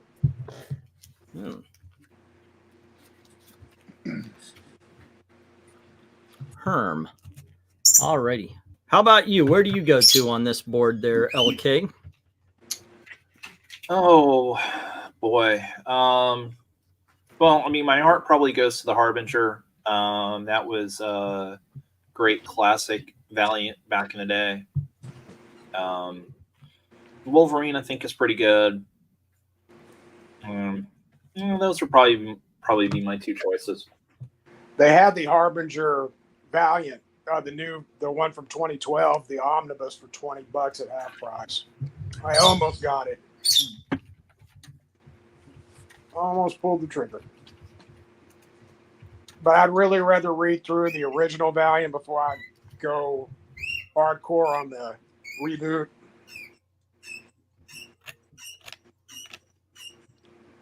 Did you ever read any of? Say again? Did you guys ever read any of the 2012 to 20? I was actually commissioned to do a video on the first 6 issues of Exo Man of War. Really? Yeah. So that is somewhere on this channel, and it was written by Robert Venditti. Yep. So you can imagine, I basically just filleted the fucker. It was really, really good. Yeah, I just bought those from him too, autographed and all.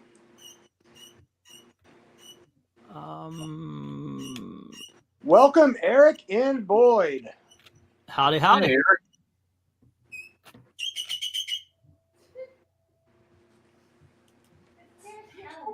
Well, I guess my copy is a little okay.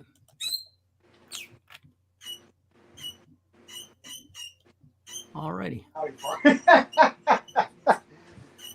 Don't knock on my hobby, Eric. Don't you do it, Boyd. Don't you do it. Only my own brand. Yeah. Well, there was one book read that was good this week. I mean, I think you read it too, because I thought you'd made a comment on it. The Power Pack.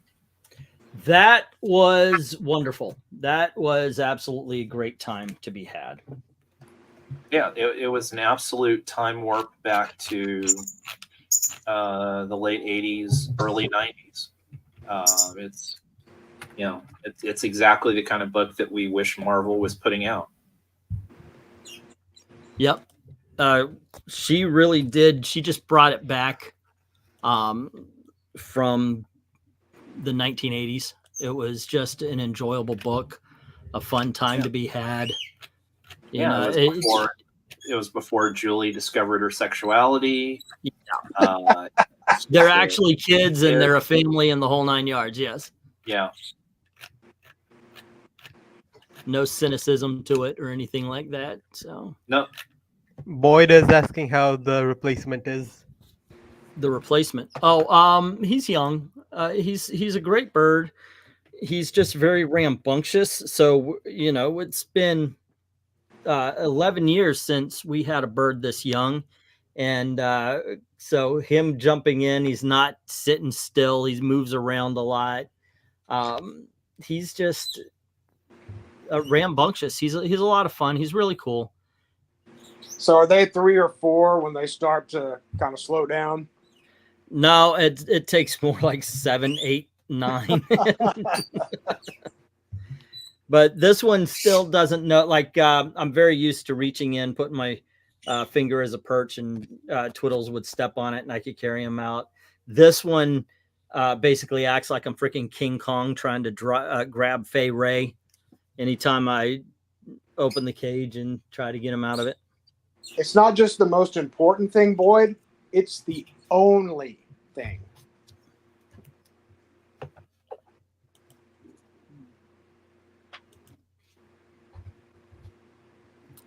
But he's pretty good.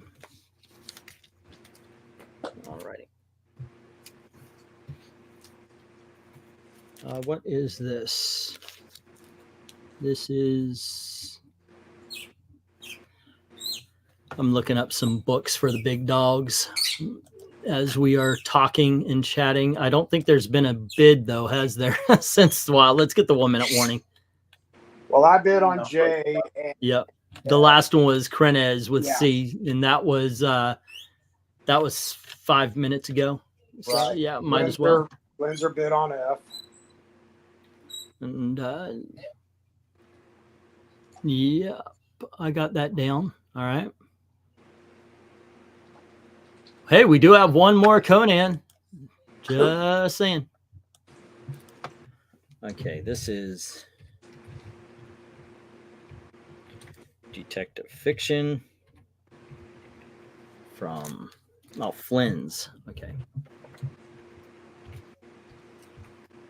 This is one of those things where I think it's cool, but I don't know if you guys will think it's cool. We'll see. We'll see. It is. Quinny says that the new Valiants are selling for $12.99 for 56 pages. Yeah. I don't know if that's even worth it if Leighton, Shooter, Van Horn, and the whole old cast came back. I still don't think that'd be worth it. Who am I kidding? Yes, it would, but you know what I'm saying.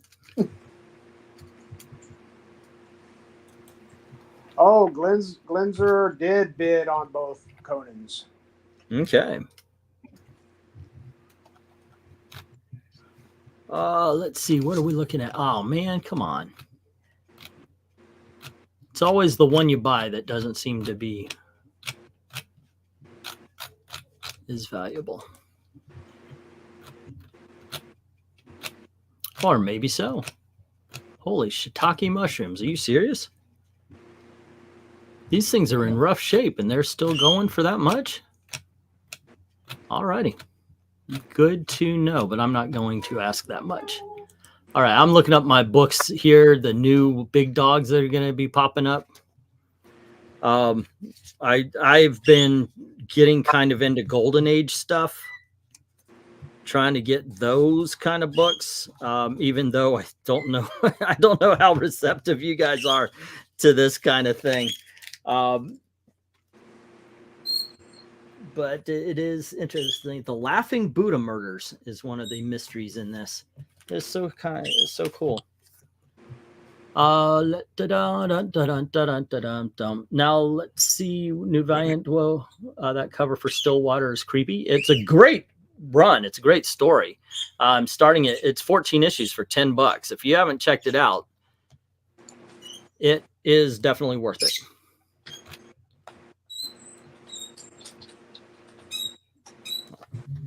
He's making these noises, and I looked it up, and I have not found any, like, is this happy noises? Is it sad noises? I have not found anything telling me anything about him with this noise. Oh, some bitch. Alrighty.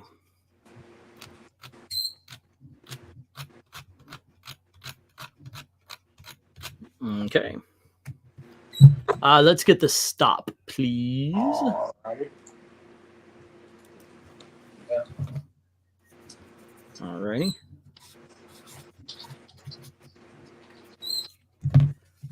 I have never in my entire life heard of a couple of things I'm about to show you guys. Oh, wow. Until they got, it was just, it looked interesting to me. So I was like, okay, I'm gonna give these books their day in court. I probably spent way too much for them, but Okay. let's see. I'm looking up the last one right now. It is from Charlton Comics. I'm about to show them. Just a second. Give me just a sec.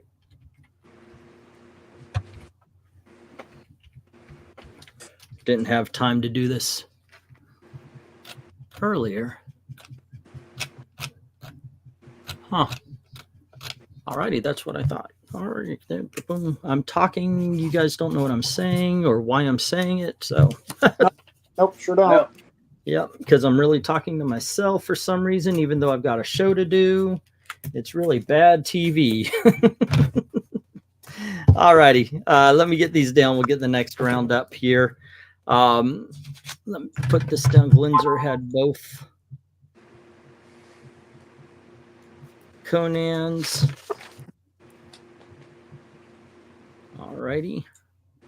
And KRENIZ had the Orchid. I got that. And you had black and white. Alrighty. And there we go. Glinzer, the Conans. Is white. It's the Huh? Oh, I was singing Michael Jackson. Oh. Oh, it's black. It's white. Okay, I see. Yeah. Yeah, I remember that. Alrighty, and then let's see. Once again, Jay had the black and white, and KRENIZ had the orchids. Get those in, and then we'll start on the big dogs. Big dogs. The big dog. Oh, that's right. He's barking like a dog. Right. I'm gonna start doing that every week. Give it a little flavor. Right. Okay. Let's see. These are some of last week's and some new ones. Here we go. First up, we have Black Lightning. Oh, and let me get to the page I need to be on. Starting. There you go. First, we have Black Lightning #1. Hmm. This is a mid-grade. This is also the first appearance of Black Lightning. It's also a thunderous origin issue. Yes, it is. Sweet Thanksgiving. Next up, from Dell Comics, we have Neutro, book 1. Man, that thing is so interesting.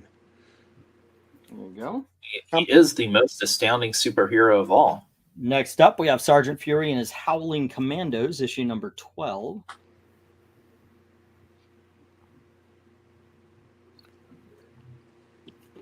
And then we have Showcase Presents, issue number... Covered it up. Oh, no, I didn't. 32. This is like the second or third Silver Age appearance of Aquaman. And it is, the cover's detached. So just give that head. Is it? Yeah. There we go. Next up, we have Superman issue number 1 and 2 from the Joshua Williams run that started this year. These are both variant covers. The pay for it variant covers. There you go.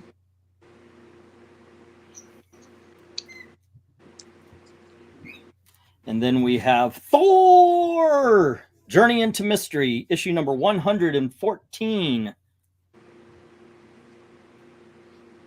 I would put this at 4, maybe 4 or 5. There we go. It feels lived in when I opened it up and looked at it. It's got, I mean, obviously you could see the spine problems, but it just has same as this one, which is also mid-grade. This is the first appearance of the Wrecking Crew. It's Defenders number 17.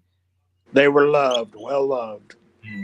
Yeah, I mean, it's not, this one's not messed up. It's just when you open it and when you pick it up, it's like, okay, yeah, people have read this one. Alrighty, next up from 1943, we have a pulp fiction novel. This is Flynn's Detective Fiction. And this is 1943.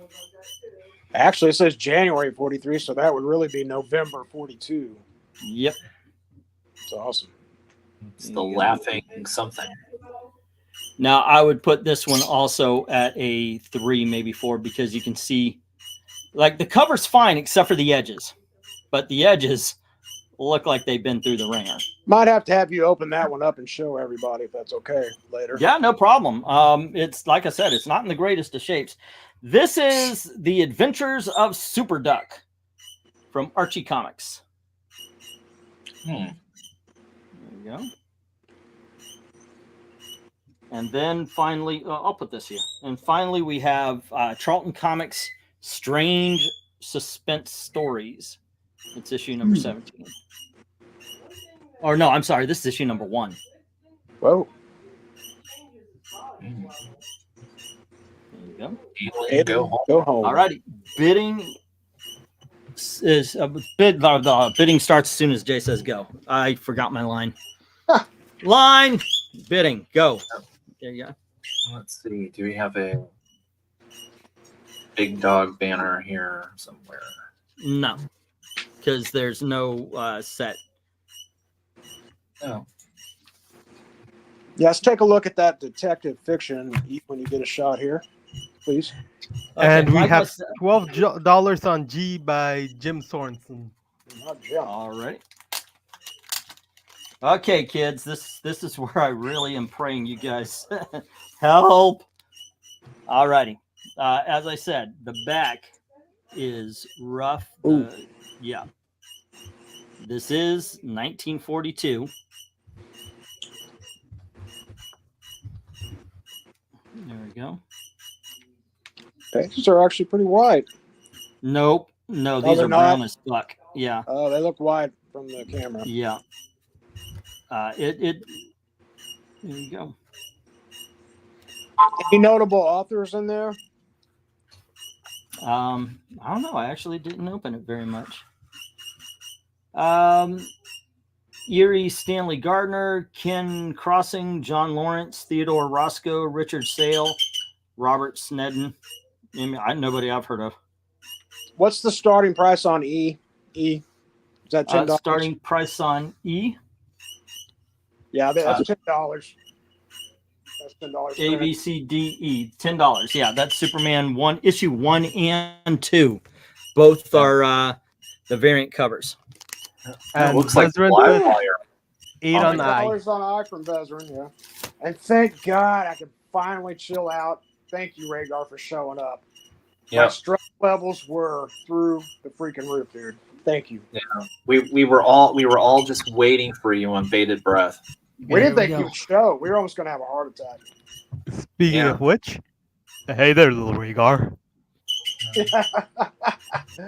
KRENIZ comes What in. are you doing? Oh, sorry. on E and $10 on E.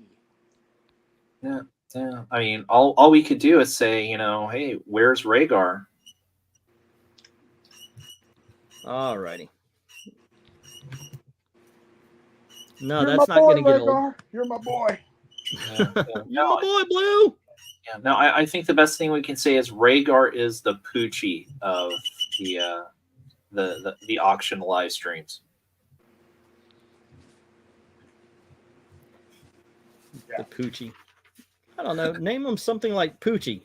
And then he leaves. So, Poochie? Yeah. I love that bit. Yeah.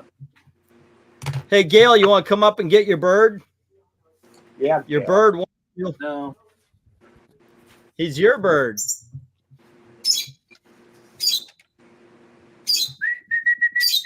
Uh-huh. KRENIZ puts 15 on B and 10 on E.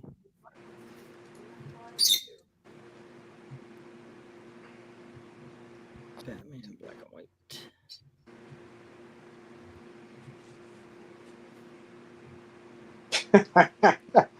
Poochie, Rhaegar, with a P. Poochie. Yeah. Yeah, a P, Oh, God. like the Is president. this another time where I'm going to feel horribly old because Rhaegar hasn't seen the episode of The Simpsons with Poochie? Considering it is literally an episode where they're like, we need to connect with the young, so they build the worst character of all time. Yeah, that is kind of bad. Hey, Gail, can you turn the heat down? Or at that's least the turn on the Mandela. air? That's the Mandela effect character, right? What? That's the Mandela effect character on The Simpsons, correct? Man, no. He's there. There's no question about whether or not it was a whole episode of we learned there was an old animator who originally created Itchy and Scratchy. Oh, that one. Yes. Okay. Yeah. Okay. There is that Yes. Thank you. Mandela effect character. I can't remember what. Oh, yes, the other Simpsons kid. I forgot what its name was though. Oh, the one up in the attic that nobody ever talks about. That was a horror. Wasn't that a That horror was night? Bart's twin brother. That was Bart's twin. Yeah. Yeah. That's the It is. non-evil twin. Yeah. Yeah, but not. Yeah, I got the wrong one up there.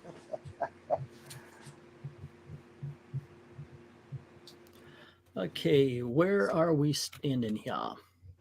12 on G from Jim. Yeah, I know. MK, heat turned on in Florida. Yeah, you don't hear about that too often. Usually the heat's always on. Because the heat is... We had a couple of days of really, really cold, and the house is... upstairs are... well, okay, really cold for Floridians. Bum,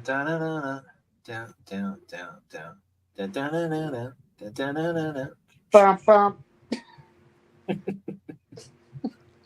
You're welcome, everybody. Yeah, correct, MK. Super Duck is not Warner or Disney. That is from Archie Comics.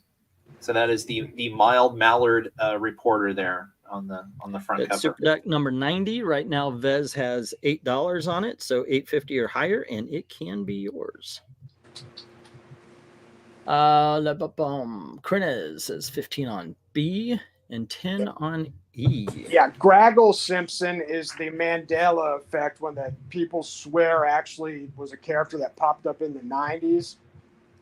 They've even made like flash videos of him and stuff that actually look pretty real, but alas, he never actually showed up. Graggle Simpson. Yeah.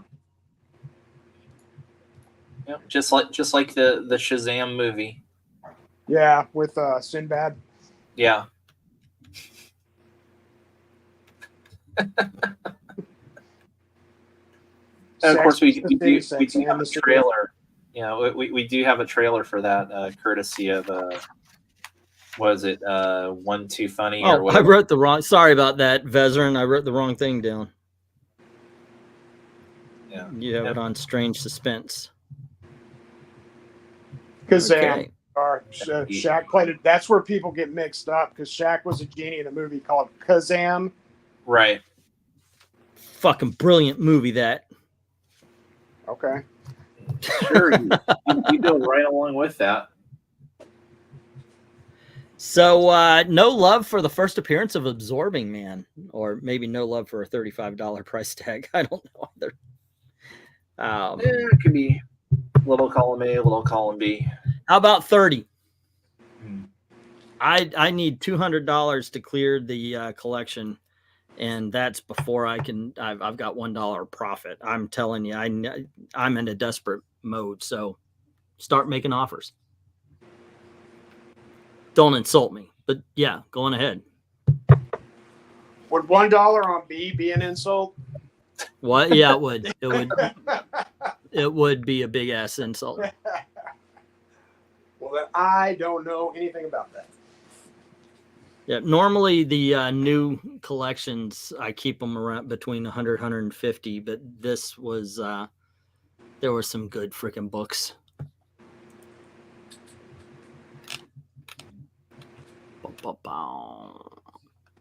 Ace Comics with the Phantom and such from 1941, a Popeye comic from 1944. Yeah, so Cats and Jammers. Love to, but can't bid on Thor until next week, says Jim.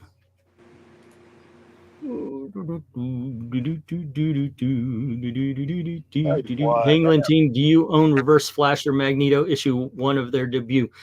Considering Magneto would be X-Men #1, no. Reverse Flash is a couple $100, but yeah, Magneto first appearance would be in the tens of thousands of dollars. Yeah, you don't see it on the wall there? Yeah, no, I wish, most definitely.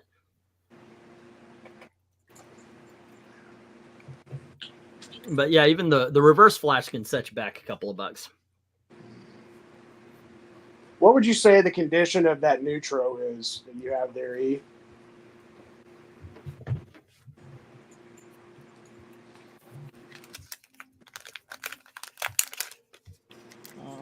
Okay. Feels pretty sturdy when I'm looking at it. I do see rounded corners here and here. There's an indent right there.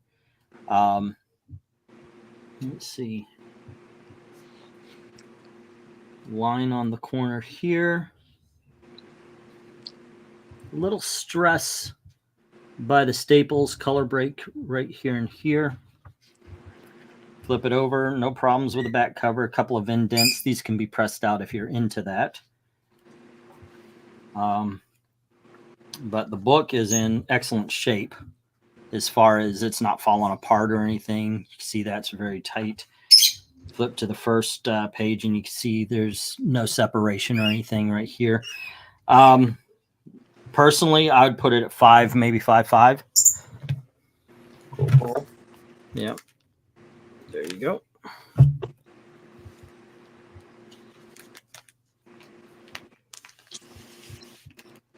There we are. All right, let's get the 1 minute warning. Okay. Boom, boom, boom, boom, boom, boom. Two more times. Dun, dun, dun, dun. Oh. Dun, dun, dun, dun. Okie dokies. You got the 1 minute warning. And as it stands. Would you do 10 on that Neutro? Neutro has a bid on it already for 15. Oh, it does. Oh, that's Yeah. right. That's right. So I would do 15.50 or higher. Sorry, I forgot. Yeah, so if you want it, you have to bid $20 minimum. Well, good. That takes the pressure off then. Whew. But I am not kidding, guys. I need to make up some money. Tonight has not been too well. So, you know, don't insult me, but try. You know.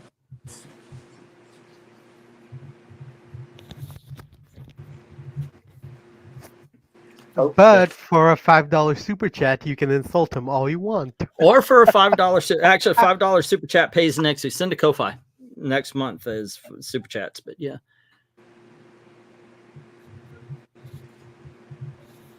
Okay. It's letting me. I think it's gonna let. I think super chats are on. Yeah, they are. Yeah. Oh, okay, okay. Mm-hmm.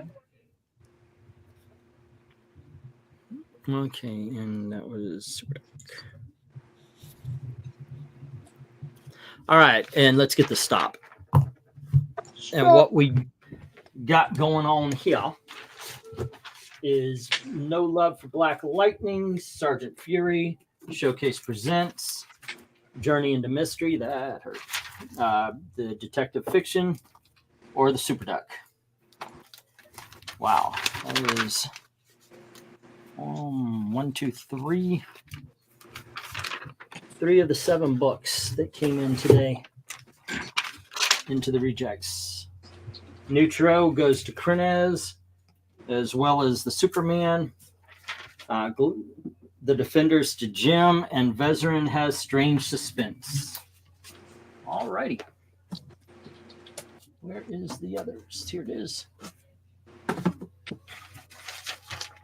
Hold on just a second. Take comments, please, real quick. I just noticed I need to do something with these this No, next let's lot. see. Comments. Anybody have any comments out there? Talk about or talk sports, whatever you do. Keep the troops entertained. You've been reading or watching again. I've been catching up with the current season of anime, and I've got about 4 or 5 shows I'm watching. Curious if anybody's been watching any interesting stuff out there. Anime wise, or just in general? It can be in general, but I mean, I'm curious. Anybody got any anime choices right now? There was something that popped up on Netflix that I was interested in. I was going to run by you, but I can't think of the name of it. So you're not talking about Blue Eye Samurai, are you? I think I might be. Yeah. Okay. I know a lot of people have jumped on that and said it's great and everything. I'm in the other category. I watched the first episode and then I was like, yep, I'm out. I'm done. Maybe it changes. Maybe it's a knee-jerk reaction to me, but it's got all of the Rhaegar, it's got all the woke tropes in it. You can imagine. Turns out. Well, I'm glad I saw it first. All righty, kids. Shocker, it's a girl. And the armless sidekick is annoying as hell. And hey, if people like it, it's fine. It's just it's not for me. I'm not going to waste my time on it. So next up, we have the first appearance of Gwenpool, Howard the Duck #1. And then we have the first appearance of Atrocitus and Yarfleeze, the Green Lantern #25. Whoop. Yep.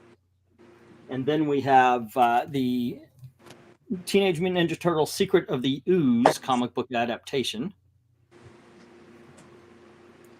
There you go. Next up, we have Batman #400. Awesome book, this. Alrighty. Next up, we have the Guardians of the Galaxy Solo Classics. This will be shipped media by itself. Oh. It is pretty big. I'm familiar with that. I know where you got that from. Really? Where did I get this from? I'm not telling, but okay. I got this from the warehouse. Yeah, it's definitely worth a look. It's an omnibus. It basically has all various issues of early solo appearances of your various Guardians of the Galaxy. Yeah, like it's got the Star-Lord magazines, got their solo appearance, first appearance of Rocket, plus his mini-series. It's got the first appearance of everybody, their Warlock appearances, so forth and so on. How much is that? Let me see what the I know what I paid for it, but what is originally it was 125. Yeah, I was gonna say careful. It looks like there might be a price tag on the back there. So no, it's a yellow dot. Oh, okay. The way the warehouse does, it's color coded. Yeah. Yeah. Okay. These do peel off, so don't worry. So originally 125. Mm-hmm. What do you think would be a fair price to start at? 10. I know what I paid for it, so 10.50. I mean, I would say probably what you. Yeah, Rhaegar, $8,000. There you go. Yeah. Actually, you know what? As a joke, I've got a Jonathan Kent Superman issue #1. I was going to put it up for $1,000. Why not? I can't sell it for $1, so why not try to get 1,000? You can sell issue 2 for a lot, but not issue 1. Okay. For a second, I thought you went with the 10. Your thumb was covering up. No, I would not put Yeah, a you got Jay omnibus. super excited there. Yeah, I wouldn't put a omnibus up for that little. All right, next up we have Adventures of Into the Unknown for issue number 1. What is that? 152. There is a Herbie appearance. And then we have Hawkman issue number 2. You might have to bring that back when VENKMAN finally makes his appearance. Yeah, There you go. he's the Herbie guy. And then we have a Herbie fan. Then we have Strange Adventures number 190. This one was on my shelf about to go up on the wall, but as I said, desperate times. Now, if you're wondering, this is the first appearance of Animal Man. Whoa. Now, Animal Man is kind of like Hank Pym. Hank Pym made his first appearance in a comic book called The Man in the Anthill. He made his first appearance as the man with the animal powers.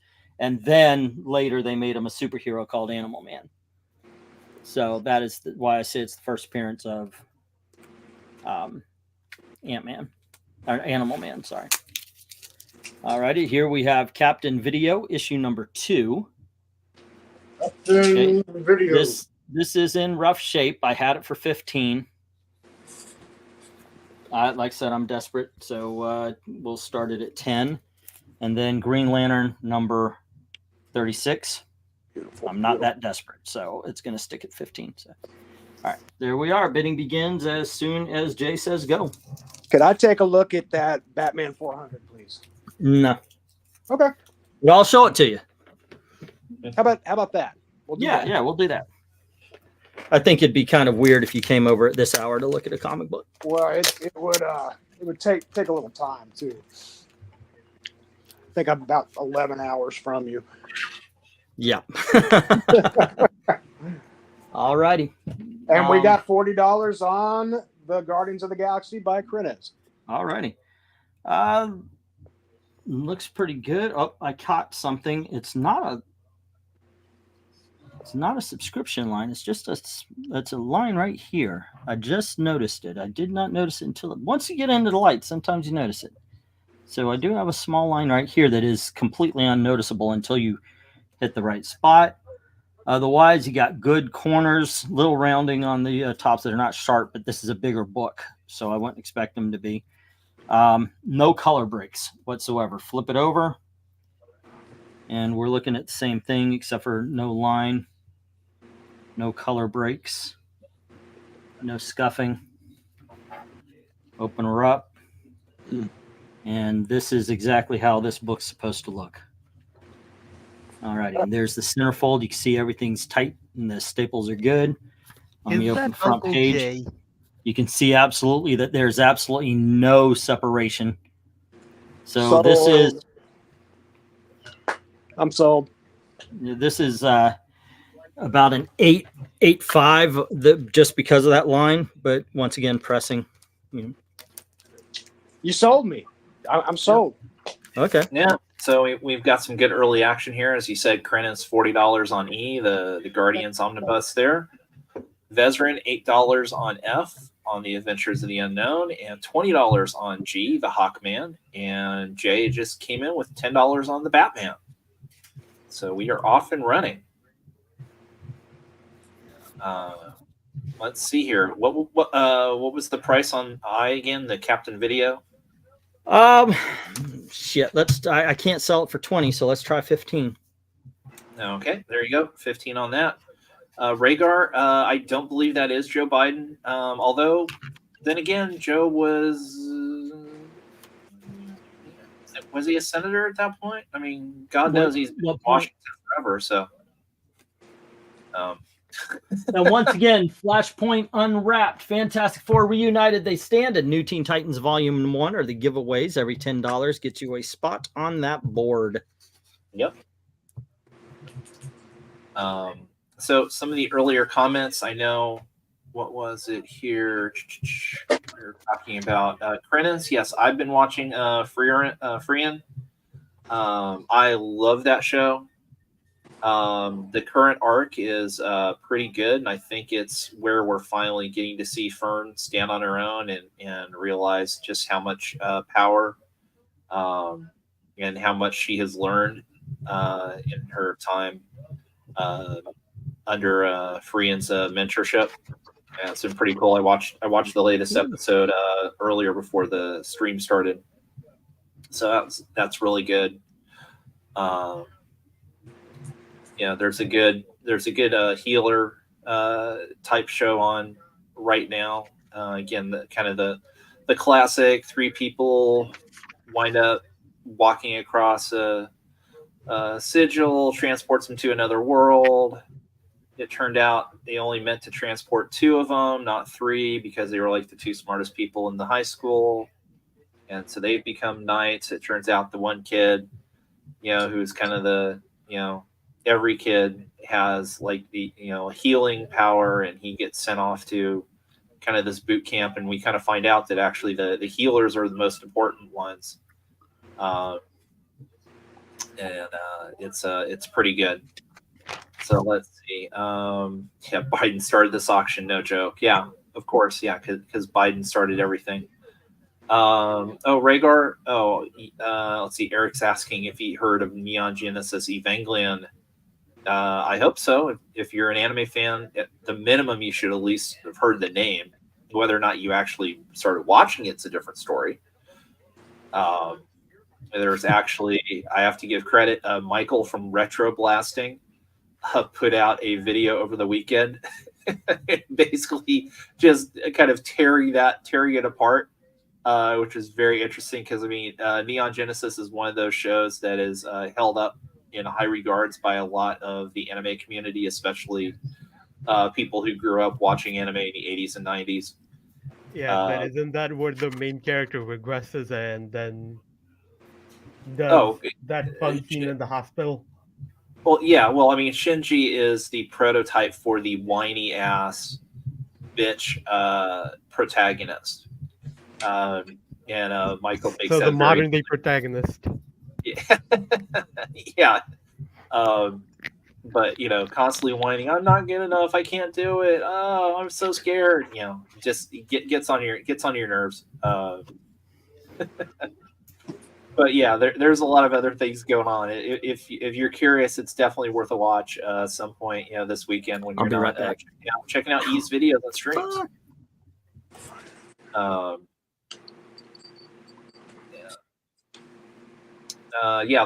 think is the wrong way healer. Dead Quinn.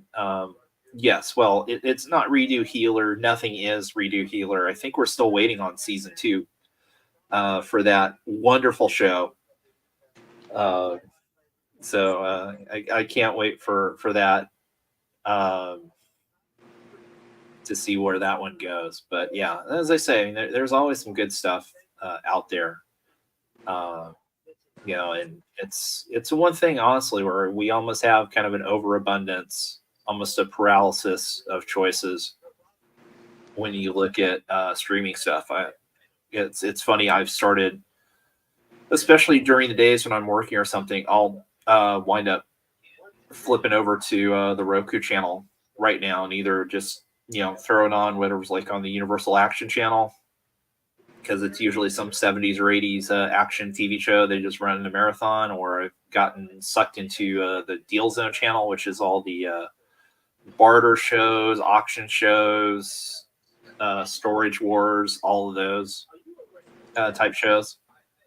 So you can find just about anything out there, which is both good and bad for streaming, because I think these companies are starting to realize, hey, we're not making money the way that we thought we could. The Beelzebub channel. No, the Roku channel.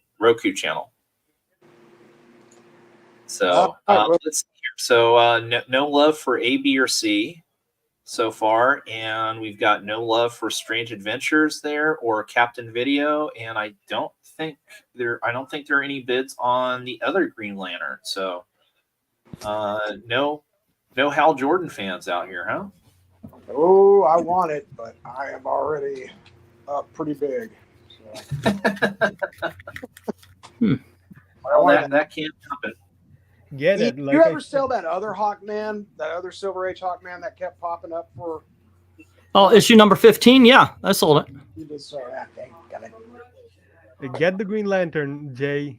It is the best issue, one of the best single issue modern day Green Lantern stories out there. Are you being serious? It is one of my top 10 favorite issues. Wow. Because And the Maybe and next- just the set value is first appearance of Red Lanterns and Orange Lanterns. No, I was talking about Jay. I'm sorry. No, I know of the Larfleas and Atrocities. Oh. I was talking. Oh, most definitely. Go for a yeah. You would. I mean, that's hell yeah. Oh yeah, anything from the Johns run. Cat. Yeah, oh, the Johns. That's gold. Yeah. But this is, I think, one of his best single issues. Like number what it B is. We have $10 on A from the one and only LK. Yeah, I thought about it, and I hate seeing it come up for another week. And you know, this is before Gwenpool became just a character of herself. Hey, No, look, the it's weird here. thing is Look who pops in. So her books weren't bad originally. I liked No. Gwenpool in the beginning. yeah, no, volume one is good. And volume one's like what, 25 issues or 50 issues? Oh no, when I'm talking about volume one, it's volume one of the trade. I want to say it's only like 6 or 8 issues at the most. It's Yeah, basically, from what I've heard people tell, the first series was good. Everything after that is shit. yeah, and it's partially because of whose hands it wound up in. Leah So Williams. this is Gardner Fox writing issue number 36 of Green Lantern. Gardner Fox is on the pen. You've got Gil Kane. Obviously, you got Gil Kane cover. Also, John Broome writing one of the stories, and you have let's see. Oh, Gil Kane's also the interiors. So awesome art, great cover, great. You know, Gardner Fox writing Green Lantern. Can't go wrong. This is some good stuff. We got Trusty and Maranya in the chat now. Hello. Yeah. And So Big- Rhaegar, Gwenpool's not a fourth wall breaking character per se. Her original storyline is she was a girl from basically our world who falls through a portal and winds up in the Marvel 616 and realizes that she's basically in a comic book or a comic book universe. And she's able to kind of use that knowledge and also has some abilities, to like use word bubbles. And I'm trying to think some of the other oddball things she can do. But it's pretty good because, she's looking for a way to try and get back. Oh, hey, Pushback. Comic Book Frog comes in with $21 on G. Whoa. Alrighty. I was shocked anyone actually bid on it before I did. The Hawkman. Yeah. There you go. I mean, I do like Gardner Fox, but I'm like, I like Hawkman a little better. And that's in issue number 2, Yeah. which is pretty good. It is not a bad book to have, I would say. I'm learning that a lot of the Silver Age Hawkmans are really cool. Yeah. From what you started to talk about, it seems like he had quickly become a favorite character of yours. At least in the Golden Silver Age. The Golden Age, I really love the Golden Age. Silver Age, I haven't really read a lot, but I mean, I do love the art on the covers. So I'm really intrigued to start reading through those. I consider him the most underrated comic book character ever made. Oh, He is up there. yeah. He is awesome. I don't understand why people can sleep on a guy who goes around and just beats people with a freaking mace. Yeah, right. That is a skill. By the way, let me read these off right here. We have so far, this is what I've got. A, Howard the Duck #1 going to LK. No love for B or C, the Green Lantern 25 or Teenage Mutant Ninja Turtles Secret of the Ooze. D, Batman number 400 to J at 10. Guardians Omnibus to KRENIZ at 40. There definitely needs to be pushback on that. Let's see, Adventures 152 to Vezerin for 8. Hawkman number 2 so far to RDV at 21. No love for the first appearance of Animal Man or Captain Video number 2 or Green Lantern number 36. Can you squeak? Your chair squeaking. Can you oil it? Yeah. He's rambunctious. He's going to make noise. Apologize, guys. He might actually be worse than Twiddles because of his young age. You know, Twiddles would squeak for a while, but then he'd sit and sleep. Well, he was an old man. Yes, he was. He was at that. Rant about something for 5 minutes, and he'd be like, then he'd be, let me get Vezerin came in with 15 on J, the Gardner Fox, Cocaine Green Lantern. All right, got you there, man. Yeah. So the key now is you got to keep him up during the day so he'll be tired out and then go to sleep at night. I had you, Vezerin. I was just waiting for a moment to chime in. Vez 15. All righty, cool. And now someone should bet on B. Boy, I want to, but I'm maybe next time if it doesn't still available. Do it. Do it now. You're gonna wire me some money? I love the freaking authority that do it. Your opinions are for shit. Just do it. No, my opinion on that, I agree with him. It's a financial thing. That does sound like a good idea. I like that idea. I reckon I just don't got the funds unless I go rob a bank. The Iron Man books are still available, Maranya. Yeah, we have a deal which basically says that those Iron Mans are going to go into the Maranya pile. No, the reading. We're just about to do the reading, and we'll go live. And she's like, Trusty's like, he's got Iron Man books up there. She's like, son of a bitch. Because she wasn't sure. But like, she's like, those better not be the ones he said he was going to give me. No, but we found out they're different ones. But no, she's got a good pile here. I got to send it along to her. I feel like Maranya within a year will have all the books she needs. As easily he tries to avoid Iron Man books. Well, actually, we had to talk about that. We literally had to talk about the fact that if I know that I'm not going to make money on Iron Man, I have no inspiration to buy Iron Man. Yeah. So we made a deal where I'm going to keep them in for 3, maybe 4 weeks. And then if they don't sell, they go to Maranya automatically. That's cool. That's a good deal. That doesn't mean you guys don't have to buy Iron Man. That's exactly what it means. Can I get the same deal on Superman? Same deal for Superman? Thanks. Awesome. Action Comics? Sure. Yeah. All Superman titles. Well, I used to, in all honesty, I buy Superman books trying to fill out Nerdy Texans collection. Every time a DC 100 page spectacular doesn't sell, I'll take those. Right. I tell you what, when Nerdy or Slick pop in, I call it a day. There's no way I can keep up with those guys. All right, somebody who knows what to say about these comics. What's up? I'm not saying anything. BREEN! Okay. I really need help on that H, not heroin. By the way, the book. I'm good with heroin. He hasn't called for it yet, Maranya.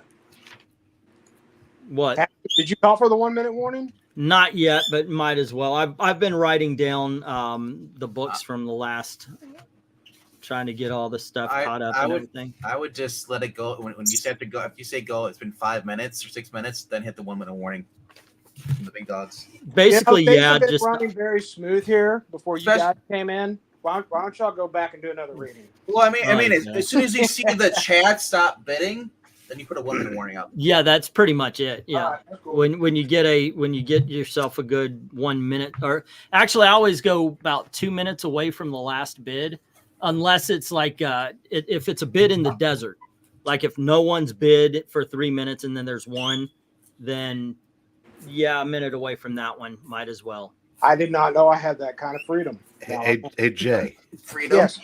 Why don't you go help the boys at the border and leave your gun at home? You need to come down and help me. You guys are going to fight with me. Jay, I would, but I'm going to the store to get some WD-40 for you over there. For peanut butter. And say peanut butter. Well, yeah, that chair's really squeaking. Can you do something with that? Hey, Gail, can you come get your bird?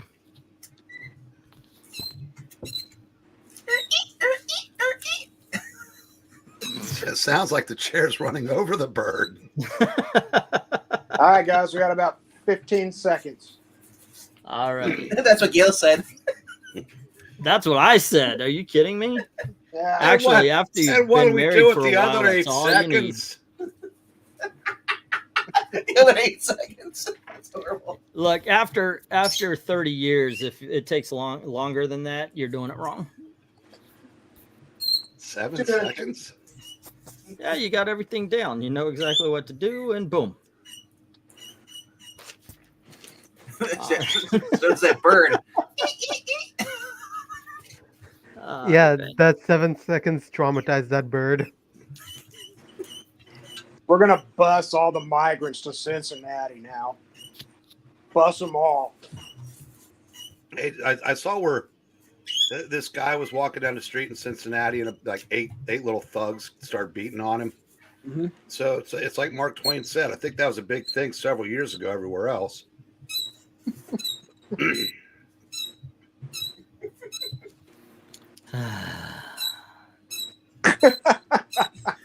Yeah, God.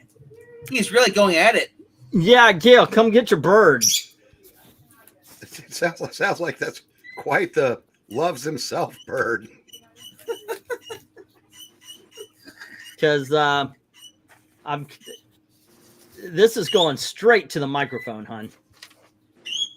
Is he chirping or is he swinging on the swing? He is literally just sitting there making noise. Oh. And this, by the way, it's the "Where Are My People" noise. I'm right here. All right. No, he's in his cage wondering where we are.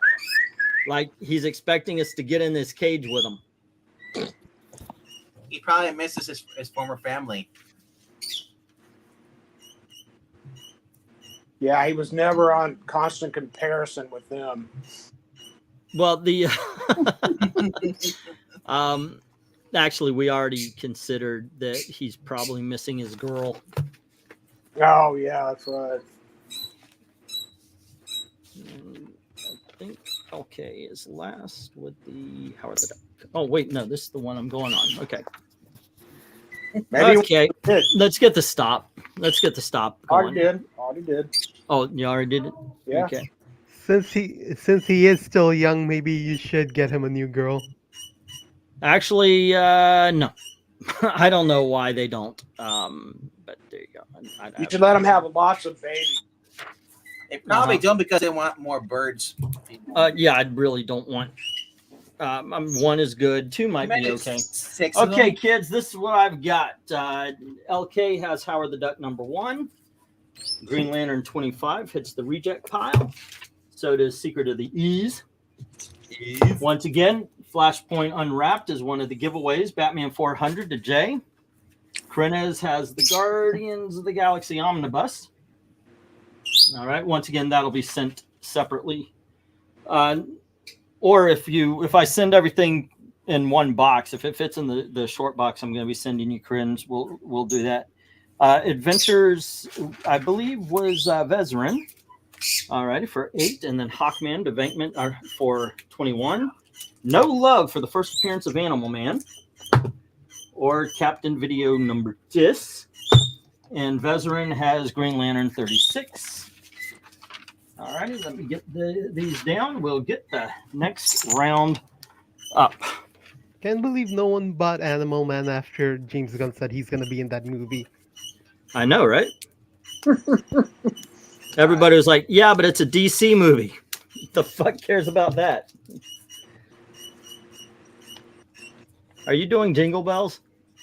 can go all the way. Batman smells. Barking. Oh, that's right, because he lived by the dogs. They sometimes do mimic noises. 4, 5, 6, 7, 8, 9, 10. All righty. Here's a bunch of books you've already seen. We have Eternals issue number 1. Are these dollars? No, these are big dogs still. Oh, they're still big dogs. Okay. And then we have Thor issue 372. This is the first appearance of the time variant thing. And then we have Blue Devil number 1. Oh, and by the way, it's going to be start at 20 for the Eternals, 10 for the Thor, 10 for the Blue Devil number 1. Next up, Peter Parker Spectacular Spider-Man, first appearance of the White Tiger in comics. That's going to start at 10. And then we've got The Demon, issue number 9. Starts at 10.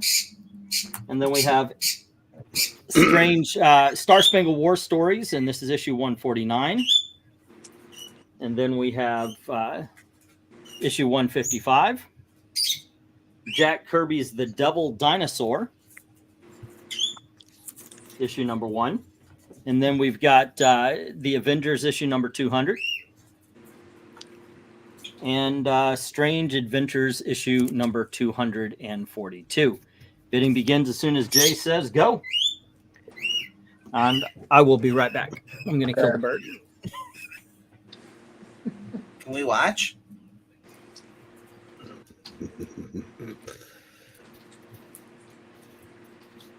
And now the awkward pause.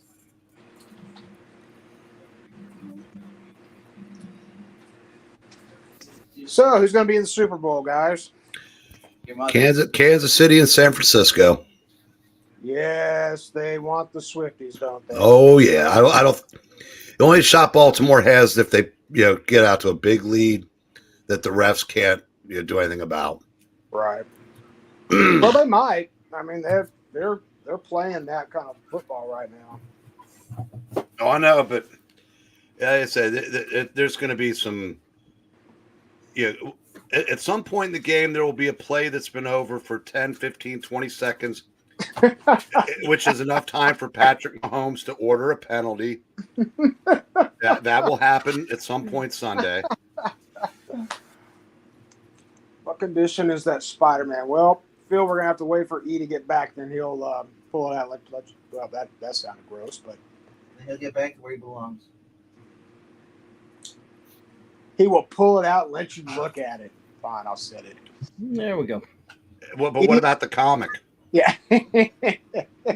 All right. Phil would like to take a closer look at the Spectacular Spider-Man. All right.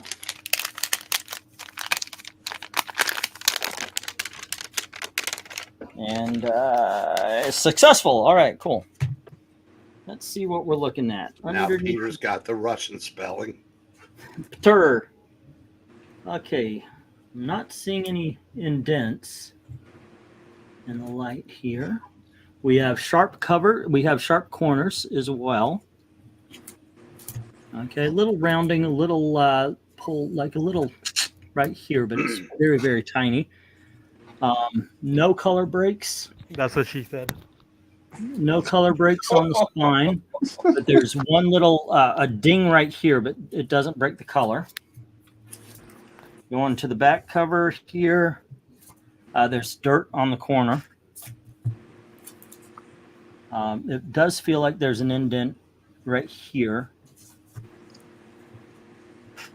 Little dirt on this corner as well. And there's like a little wavy going on at the top right here. All right. Open it up. Oh, looks nice. gorgeous. Gorgeous interiors. See if I can't find the center for you. What would you say, Breen? What? What grade, just off the top of your head, would you give this? Hard to see through a screen, but it looks pretty nice. It's like, let's say, You see there's no separation of the corner of the cover to the book. Are those pages as wide as they look? Yeah, they're off-white, which is what you want. This is what it is for that time period. Is it ZACK approved white though? I can't believe Zach hasn't called in a bid on that. I know. There goes another E, says Trusty. Normally not. Look, I would put this about 8.5, maybe 9. I mean, this is a really nice book. Well, but you do have that one indent on the back. So I, like I said, 8.85. So, Jay, you asked at the beginning, said, is this a dollar round? When he was putting the Eternals #1 up there, I'd say 2 or 3 auctions from now, it might be. I was getting ready to price one, then I realized it was just destroyed. But if you take a look at the value of that set now, I'm about to throw down the 1 minute warning. Hold on just a sec. I just got back. Okay. A year or so ago, Eternals #1 was around, well, a couple years ago, it was at 400. I know. Now it's down to 60 and with a down arrow. Yeah. I think I've got it just about right, to tell you the truth. Yeah, that's it. I was telling everybody, even when it was going up, this is Eternals. Nobody gave a fuck about the Eternals at all. Nobody cared about the Eternals. That is a good pre-hype price for that, because it is an almost 50-year-old first issue by the greatest creator in comics history. So, yep. Speaking of that, did you see any of Nerdette's live stream this morning, E? I did not. Did you see what the title was? Yeah, about Chuck Dixon. Yeah, it's a Chuck Dixon lies, and Tom Taylor schools him on class. Oh God, that never happens. And I realized that, God, the assimilation is complete. Yep. Could be. We did talk about that. I'm gonna do my own video on it because I do have a different take. Isn't she anti-Eric July too? Yeah, which I guess makes her, maybe she'll make up with Ethan. Well, I gotta say, I'm not anti-Eric July. It's just that I don't like him very much. I mean, not personally. I don't know him personally, but what I've seen and what he's done. Eric July, by the way, if you guys remember the big debate, Eric July is the embodiment of what I was saying was going to happen. He came in, he talked the talk, and then he got his comic book stuff started, and then he left. That's exactly what I said. I said people are going to come into this movement, and so they can make money, and then they're going to leave, and it'll be it's not going to move forward. It's going to end up being about the only way you're a good comics gator is if you're buying the books. It's basically a crowdfunding version of the 90s. Yeah, it's so that's what happened. That's what happened to the Comicsgate movement. It became a shill station. It became a place for grifters. Eric July said all the things he needed to say to get everybody's ire up to think that he's on their side, and then he made his comics and left. He's been coming on. Actually, he's been the last week he said we've been saying, just put your books out. Honestly, don't. EVS is the one that's basically causing the drama because EVS realized that he's been replaced. Well, there's as far as there's nothing to save. Yeah. I mean, they won. I mean, there's no ifs, ands, or buts. There's the SJW side won. By the way, we dropped the ball. It wouldn't have mattered. I think it would have. But the thing is, we can't really tell because what happened. You weren't going to get the people that were committed to this out of the industry. We gave up the fight. We gave up the fight so Ethan can make money. You were never going to make Marvel or DC stop using identity politics. Oh, they might have, but they might not have done it as strongly. We did actually make a difference. No, take a look. They would destroy the comic industry before they stopped that. Because now they absolutely would. All they did was put the characters you recognized in back, and then had them. Time out. Sorry, Breen. We got $10 on D from Phil. Hey, Phil, on this one, on these auctions, make sure you put the $, the amount, and then the letter of the comic. That's how we do it here. Yeah, just put $10 D for D, and but we got you down. Yeah. Yep. Thank you. Yeah. Well, Yeah, I mean, because this isn't a claim auction; it's a regular type of auction. So somebody could outbid you for Spider-Man. I don't think they will, but Holy shit! Hey, There's only the one. There's only the one hope out man there. on it? Wow. Don't crush E like that. You gotta leave him with a little bit of hope. Yeah, it's best to give me hope and then crush it. Yeah. Oh, somebody's going to come in with a $20 bid on D. Yeah, I'll take exception with one thing you said. In this case, Eric July, I wouldn't call him a grifter at all because he's putting out a product. And What number usually is? I'm sorry. Okay. giving- trying to get something for nothing. So he's putting a product out there, and people can choose to either buy it or not. And what issue is that? That's not what I was Spectacular saying. That's Spider-Man? not what I meant by the grifter thing. But when we did the big debate, what I said was people are going to come in, they're going to act like they believe in the movement, they're going to act like they're the anti-identitarians, the whole 9 yards. They're going to get their audience, they're going to get their money, and then they're going to go. What number is that Spectacular Spider-Man? That is issue number 9. Number 9. Bill, number 9. Number 9. And that has happened so many freaking times since then. But yep, there you go. What you gonna do? Back to the books that you like. I mean, I don't have anything against him.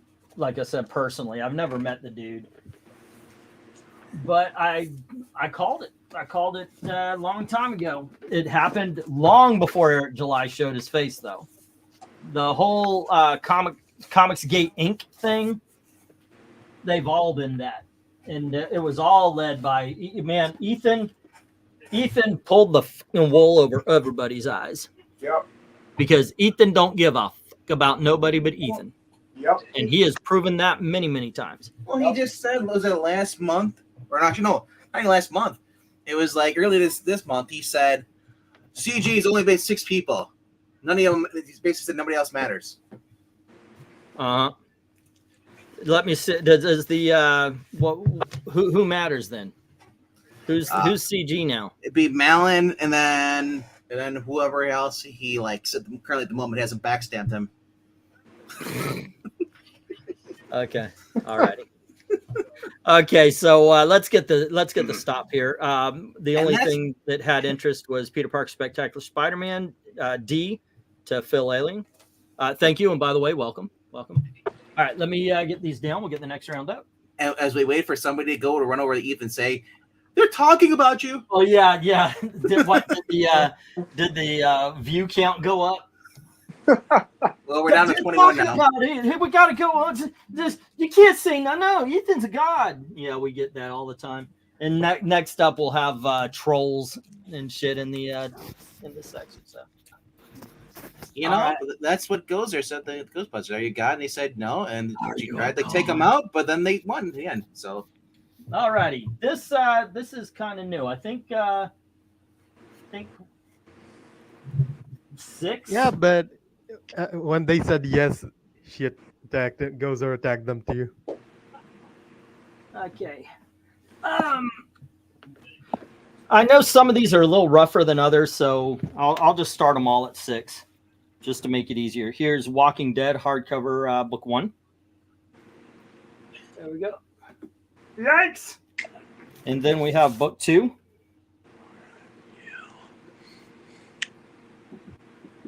And here's book 3.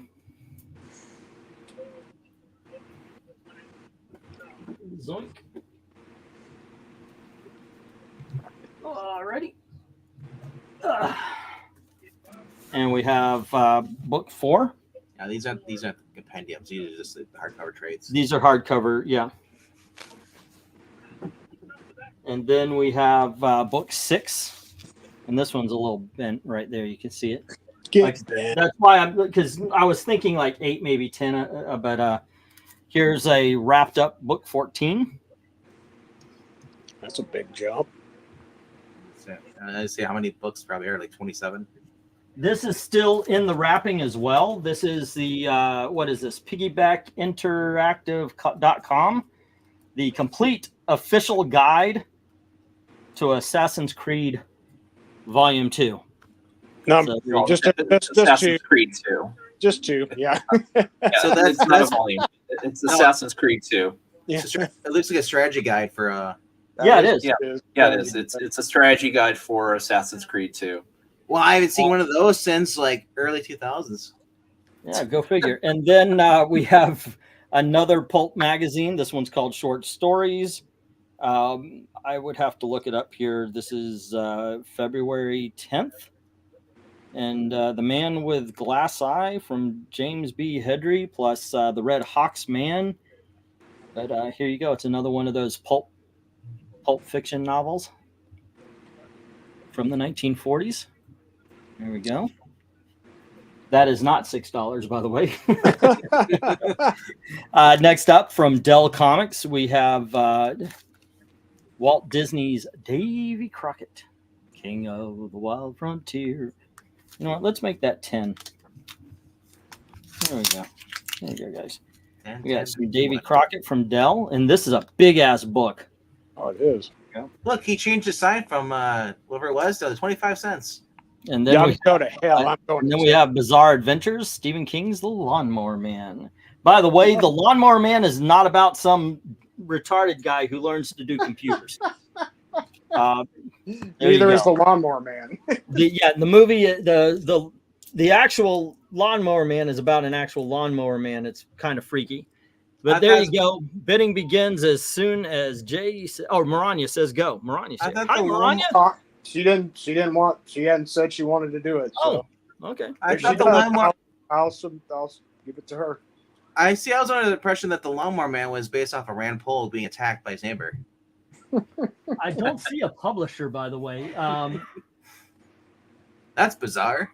Yeah, I don't see a Yeah, publisher. careful. We're not supposed to see it till the end of the auction. What? I said we're not supposed to see it until the end of the auction. You're straying into the camera there. As you were I see. I was doing the donkey and no, I meant from Shrek, the whole thing. Yeah. Well, since you did the donkey, the last Ridge guide that Jim Zersa said he had was for Donkey Kong. So, there you go. Tips. Yeah. Which Donkey Kong, Jim? Probably Are you just being Nintendo. fun? Why? Yeah. Okay. Probably had a Nintendo Power magazine. There we go. Let's see if we get any for any of this. Was 40 on sale for 10. Buy now. I'm gonna guess no, because there's been no bids. Right. Usually, if there's going to be a bid, there's bids right away. Yeah, So we're usually just going to look at these Conky. books for a little bit. Usually, the Walking Dead there is pretty popular. Yeah. Well, I mean, This gets you in on the ground floor. With so many trades that have been coming out, like Ultimate Spider-Man, they just keep releasing trade after trade, and then they're like, Where? I would love to get the Ultimate Spider-Man trades. I can't find them. the soft cover ones. There was like 30 or 40 of them. It was like, and then they released compendiums, and then they released omnibus. Yeah. So it's like, so chances are people see The Walking Dead. I tried to find the Ultimate Fantastic Four hardcovers, Yeah. and 1 through 4 are okay, but like 5 is $60 now. Must be key thing. I don't know. It's like I also looked for what was it? I looked for Teen Titans in Volume 2, or no, it's Volume 3, the one with the Judas contract. Yeah. That one's $100 book. Is your book shaking over there? An E? Pardon? What? Is your camera shaking, or is it just the book? I've got the restless leg going. Oh, okay, because I saw Walking Dead book 6 was kind of moving a little bit. No, I've been collecting the Walking Dead Deluxe. If I wasn't, I'd be buying these. Yeah. Yeah, if you're not getting the Walking Dead Deluxe, then this is a good jumping on point for those whose comic book shop owners recommended you buy issue 1, but you didn't. Yeah, that does happen. Shots fired. Not a big shot. But I don't need them. I'm living it. You can walk now? Yes, and talk, chew gum, and flip you. Eric, I understand. You know, you're not going to get these because you live these. I just said that. It's your story. Yeah. Well, you know, Actually, I take that back. I can't chew gum. My teeth fall out. That was long ago. Yeah, that's a Your shame. That's dentures what will it's, get dislocated. You know what I miss? Werther's Originals. you know, that's funny because when you're finally old enough to appreciate them, your teeth won't let you eat them. That's true. They still got them here. They got them by they sell them here. Where the original. No, but I said you guys will know what we're talking about in about Cat in about 30 years, where you like chewing gum hurts, and Werther's, like I said, that you're hard as a rock and chewy if you can manage to actually get your teeth in them. It's just like I said. Eventually, your teeth just they're not built for that anymore. So I think that's false advertising to show all those old people in the home eating Werther's. Yeah. they make sugar-free ones. Goes great with those CBS shows LK likes. No. Great. Austin, that's a strategy guide. That's not a Assassin's Creed comic. Back in the day before the days of YouTube, you actually had to either go to GameFAQs or Game Winners, where people would actually write out incredibly long strategy guides, or you'd pay $20 for one of these. And even before that, before there was the internet, you had to get Nintendo Power or EGM. You had to get the magazines. Yeah. Or call the Nintendo Power hotline, 206-885-7529. I remember I got suckered into one of these. I bought for Assassin's Creed, but it was Dragon Age. I got like the really cool tome-looking one. I spent $25 on it. Jay, was that number a little harder to memorize than those 976 numbers you used to call? Man, if I'd have called those, my dad would have destroyed me. Yeah. Well, I think I still have, unless I threw it out from the move, but I had a strategy guide from a game that has come back. And since it's comic related, you guys have heard that City of Heroes is back, right? Is it really? Yes. Wow. So what? Long story short, what's been happening is somebody was running a homebrew server, local server of it, and it got really popular. And then NCSoft just in the last, I think, month or so, basically gave it the blessing. Said, yeah, you guys can do it. We're not doing anything with it, provided that you make it free. And so it's completely free. All the DLC. There's nothing to buy, and it's going gangbusters right now. So we'll see. I've not looked to try and see how to jump on and like download it and all that, but I will admit I am curious, and if I get a free weekend, I might check it out. Oh, but yeah, I used to have the strategy guide for City of Heroes, and I spent a pretty penny back in the day on that MMO. And by the way, Breen, by the time I was old enough to even be tempted to call those, they were just 900 numbers. 976 had already gone, was passe. Yeah. Old guy, thanks. Yeah, you remember that? That's just creepy. Yeah, I said that. Thank you. Thank you for setting me straight there, Perv. Yeah, Trusty's been going on. He's been watching the celebrity bowling on Tubi TV, 1971 to 78. He just Is said it on the Ocho? It sounds like a dodgeball thing. He says it's on Tubi. I might have to check that out. I was saying earlier. Linda Carter was on there. He just said that Shatner was on there. Yeah. So. Well, I've been logging too much time on the Roku channel, so there are some really good channels on there. Right now this week, Breen, their Universal Action channel has basically just been doing nothing but Rockford Files. Dang. Yeah. Oh, I love that show. Love the intro. Yeah. Yeah. Like when Isaac Hayes was on there, Rockfish. Yeah. So, so Venkman, I'm into season 4 of Bosch so far. Although I'm not sure I'm going to like this season as much. With the wife. Oh no, I think that was season 3. No, this is where he winds up, I guess, going to Mexico and trying to infiltrate the Cartel stuff. Okay, yeah, that's fun. Yeah, and at the same time, I know part of me that's making me cringe wanting to watch it is I know that his daughter's going to screw up and get caught trying to look for stuff for her dad. Warning. It's just screaming lot out. Maybe not. Like I said, Bosch is not your typical show. Okay. But I will tell you, my favorite part of Bosch was how the chief co-opted the protester, Oh, the protest group. That was brilliant. Ruddick I loved it. Ruddick is awesome on that. Yeah. All right.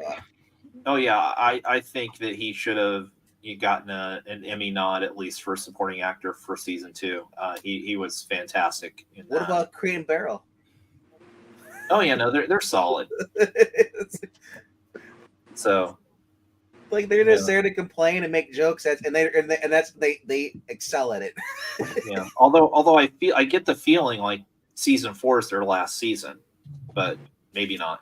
No, they last. Okay. Well, because that's the one where they get into the car accident trying to I know. Go to the scene. Like a married couple. Yeah. Alrighty. How we doing? We got the stop. No love for any of these. 21 people watching. Hi guys, don't forget to click like and share and do all that kind of stuff. Also, just remember the giveaways tonight. Every $10 gets you on the spinning wheel, and we have the new Teen Titans Volume 1. We have some good old-fashioned 1970s Fantastic Four with Reunited They Stand. And then we have Flashpoint Unwrapped by Jeff Johns and Andy Kubert. This is basically the black and white version of the story. Alrighty. And good things to come. Yeah, when I started reading comics, they were all in black and white. I was say $6. $6 is a pretty good deal for that Assassin's Creed strategy book.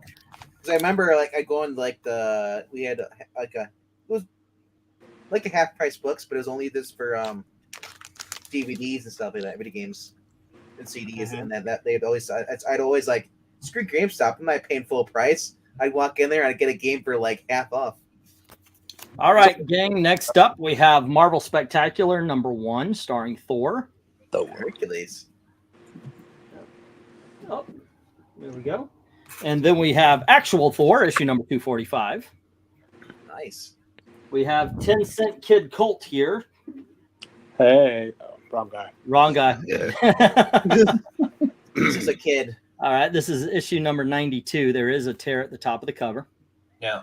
So what are we starting the bids at here for the books that aren't marked? Top row, $8. Okay. I'll keep the banner as is then. Infinite Crisis. This is the first appearance of Jaime Reyes, the guy who will become the Blue Beetle. But don't worry, LK. I'm sure the banner will change when he gets angry. That's funny. Secret Origins of Superheroes Blue Ribbon Special. This is issue number 22 of the Blue Ribbons. All right. Next up, we have What If the original Marvel bullpen had become the Fantastic Four. And then we have a World's Finest Blue Ribbon Digest. That starts at 8 as well. And these two start at 6. This is Barbed Wire, Volume 1 and Volume 2 trade paperbacks. Alrighty. And this one starts at 8, but we're just going to stare at it because nobody's going to want a Tom King book. But this is that Batman One Bad Day. All right. It starts at 8, but it's really like, what was this? This was one of the 1 in 50 by Jorge something or other. There you go. Yeah, Boyd, you gotta wait another few months before I get another good joke. And then we have Alias: A Secret Life. It's like when you're playing a video game and you complete your. Oh. And we also have Alias Disappeared. And I'm going to sell them as a set for 6. Or started off at 6. So Yeah. there you go. That's where we stand. Bidding begins as soon as Jay says go. It's like one of those video games and you use your your like special ability tech and you gotta charge it up for the rest of the level before you can use it again. Hey, can I take a look at G, please? So Okay. All right, there you go. Look at it. Not really much to look at. I just want to see if there's a certain story in there that might be the first comic I ever owned. And okay. Yeah. It would be the Silver Age Superman Batman when they revealed their identities to each other on the cruise. If that story is in there, that would be the first comic I ever owned, and I'm probably going to bid on it. Superman and Batman were on a gay cruise together? Yes, with Lower Flame. Okay. Excuse me. Bless you. bless you. You okay? Yeah, the cruise was overbooked, and they had no choice but to put Bruce and Clark in the same cabin. Boom, chicka, Because that'll wow. happen. Wait. Did you say they're on a gay cruise? On a cruise. Oh, okay. No, I was gonna say, Black Cat said Cat gay cruise. Leave Terry out of this. They're expecting you. Let's see. We got the composite Superman. We got the battle between the Titans, Menace of the Mechanical Octopus, Green Arrow, Jack Kirby Classic from World's Finest '97. The day Aquaman lost his powers. They Has Been Superman. Superman's Perfect Crime. Let me see if I see a gay cruise anywhere. And remember, kids, for anybody that wants to say, but wait a minute, one of the richest men in the world didn't have the juice to make sure that he could get his own cabin. I don't see it. Remember, this is the same guy that slept in the same bed with his ward in a 100-room mansion. That is true. Well, he's just lonely. So Just innocent. Well, he didn't trust Dick. He probably thought he was going to steal him from him. yeah. So Eric, have you seen the new ads for Princess Cruises? They're actually using the Love Boat theme in them. No. The I have not. love Yeah. boat.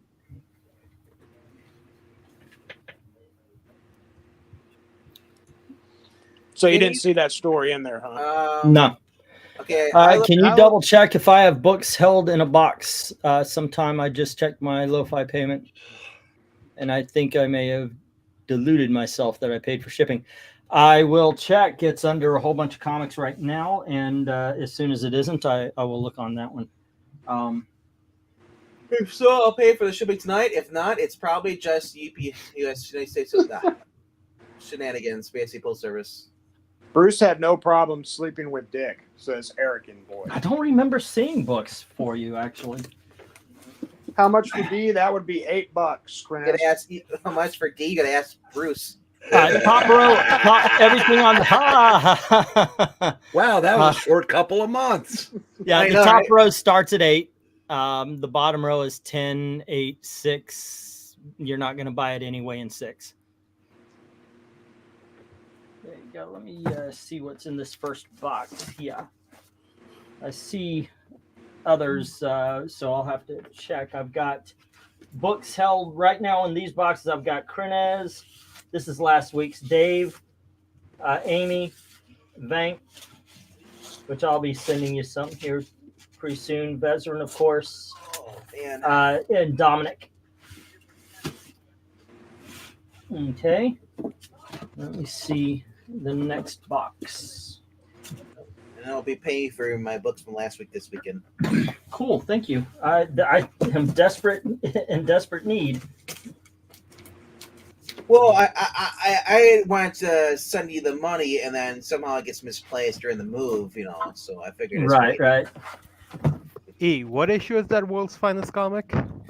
The World's Finest is Blue Ribbon. It just says Blue Ribbon Digest World's Finest. It doesn't have an issue on it. All right, so League of Comic Book Geeks does not confirm or deny whether it has it or not. Oh, no, I didn't see anything that took place on a boat. All right, let's get the stop. Just does not seem to be interested in any of these. Wait.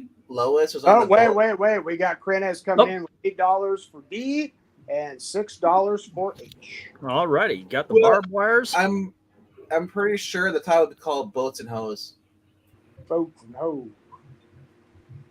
Gotta have me my boats and hoes. LK jumps in with $6 on J. I was about to say, I thought LK would go for those because he went, oh. Well, I mean, I still think the first 2 seasons of Alias is some of the best TV, in that time period. And then, of course, it all just went up its ass. But because J.J. Abrams just completely lost the plot when it came to all the mythology and things like that.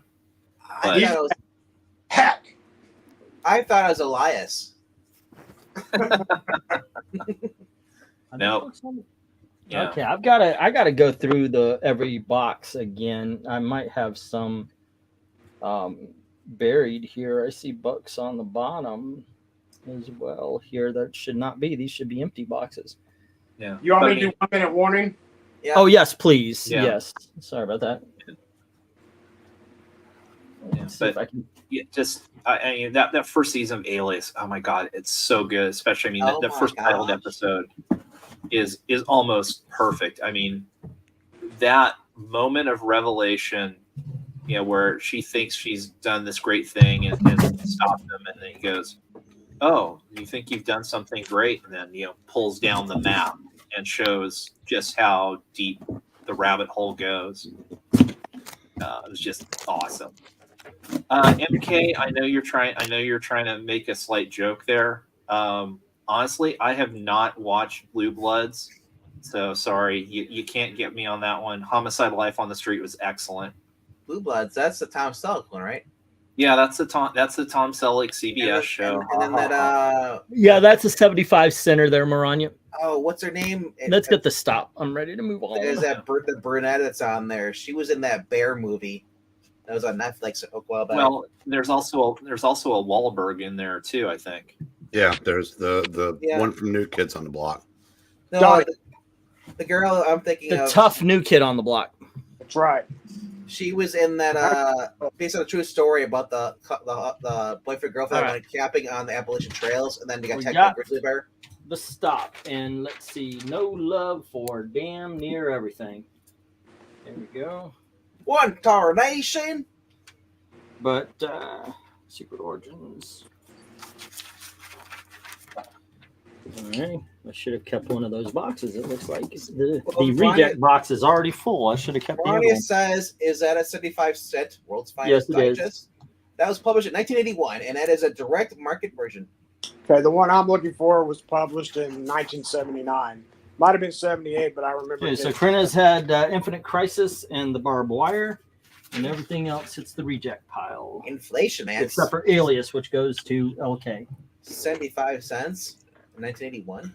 So, serious question: does CBS procedurals ever get canceled? Not anymore. Because I mean, my mom watched Blue Blood for years. She's been dead for 7, and it's still going. NCIS. Well, and then of course, I mean the procedurals just move over into eternal reruns on Ion or something Well, else. get this. NCIS was a spinoff of JAG, which was on for like 40 years too. Okay, so next up, let me get these. Go on ahead and do the what you need I was to. just going to ask, what's the one with Dick Van Dyke played the doctor and his son was solving mysteries? Diagnosis Well, murder. he was solving mysteries too. His son was a police detective, and Okay. usually he would wind up Dr. Sloan, Mark Sloan, MD, who was the chief, the medical chief at the LA hospital that I'm blanking on, but And that's which I probably currently should at know this much 38 about. seats. But, St. Elsewhere. Dude, I used to and of watch. course, you know Okay, who, so next up we have Neotopia, manga book. So there you go. Hey, That's he said the volume right 3. way. And then we have Strawberry Panic, the complete manga collection. Mhm. There you go. And that just says complete. So everything's there. Did your daughter hurt And you? what We're are on the these? $5 books right now. We're going back to fives. Okay. And then we have Basara, Volume 10. My daughter's okayed the sell of these. And then we have Basara, issue number 11. Well, did she tell you that they're manga? And then we have Neon Genesis Evangelion, Volume 2. Wow, Oh, Neon Genesis Evangelion. that might be We were worth talking some about money. that earlier Well, tonight. it says $30 in the thing, but I can't sell these for fuck. So I was just saying because they're probably out of print. Well, maybe you should stop charging fuck. And alrighty, I'll pull that. Maybe you I'll should pull stop that one trying aside. to sell books for fuck Well- and actually pay for it. Honestly, Next up, we have You need to Gals, send that one issue into number Beckett 8. to get it graded. And then we have Gals number 9. And let's see, we have Peachy Amy, Peachy. where Peachy are Peachy you? Pitch. These books are for you. And this is volume number 7. peachy peach. And then we have let's see, what do we have left there? I've got 2 more. We had Saint Tail. And this is volume number something or other. From something called Tokyo Pop. And then we have Black Rose Alice, Volume 1. All righty. Bidding begins at $5 each as soon as Jay says go. Oh, Breen, guess what? What? Breen, he had a it was an issue of Detective that was a DC Universe variant earlier. He was about to put out for $1. And how much is it worth? Like 30. That'd have been a whoopsies. Yeah, those DC Universe variants are really popular right now because they're so rare. Oh, so they're like it's like a good story from DC. Well, no, this is from back in the day. There was okay, of course there's newsprint, and then there was newsstand, then there was direct market, but then DC started how to deal with Toys R Us. I think this was back in the 90s, and they would do value packs that were exclusive to Toys R Us, and down there in the bottom left corner, they would have it. They had a logo that said DC Universe on it. Huh. So those are becoming very popular because they're very rare variants. I've never heard of them. Yeah, the entire set that Detective was part of was like 70, something like that. So if we stare at these long enough, will And our Manga eyes look like Stumpler that? 2017. There you go. All right. Yeah. So if you're curious, Peachy Peach, Mermaid Melody. It's Lucia is the new girl at school. She and her sister run a public bath that's all the rage. When Lucia meets a terrific-looking surfer boy, there's just one little problem. Lucia is a mermaid, not just any mermaid, but a princess on an important mission to save the 7 seas from I thought you were going to say she's gay. bent on taking control of the marine world. Such a No, this is the responsibility doesn't Japanese leave stuff, much not time the for American romance. stuff. But she vows to Wait, protect her this- world and win the heart. So there you go. There's a whole genre of gay and that. She's her own woman who likes women. Yeah, darn right. So that neon, depends what you're looking at. I've seen it going on eBay for like 15 to 20 bucks. Yeah, a lot of these are like that. The ones you're looking at right here, a lot of them are. The older out of print ones. Yeah, I've already checked the prices. These are okay. Not the. I was gonna say. yeah. Some of those are collectors, and they actually will go for $30.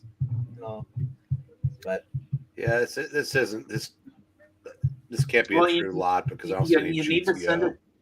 You need to send it to Beckett to get it slabbed and graded. Uh-huh. So it's, if you, or you just send a CGC and just come back to have a number and just say fuck. Yeah. all right. So we got a bid on B. KRENIZ. Yep, got that down. He's going for the Strawberry Panic. I know that's a classic. Where's the GTO? I think Dom's driving it. Is it? The other GTO. Oh, that's with the other Dom. Go to Oregon? I'm just weirded out that he called it manga. His great teacher Onizuka. 40 it's- volumes. Poor guy still hadn't gotten laid. It's a new year. He's starting with a new fresh terminology. So calling it manga. Yep. I'm turning over a new leaf. Yeah, well, Raker, there's your problem. You don't buy donut holes from Safeway. Safeway does not have good donuts. So well, I just No, want to you let can get you your know. sushi there, just not donuts.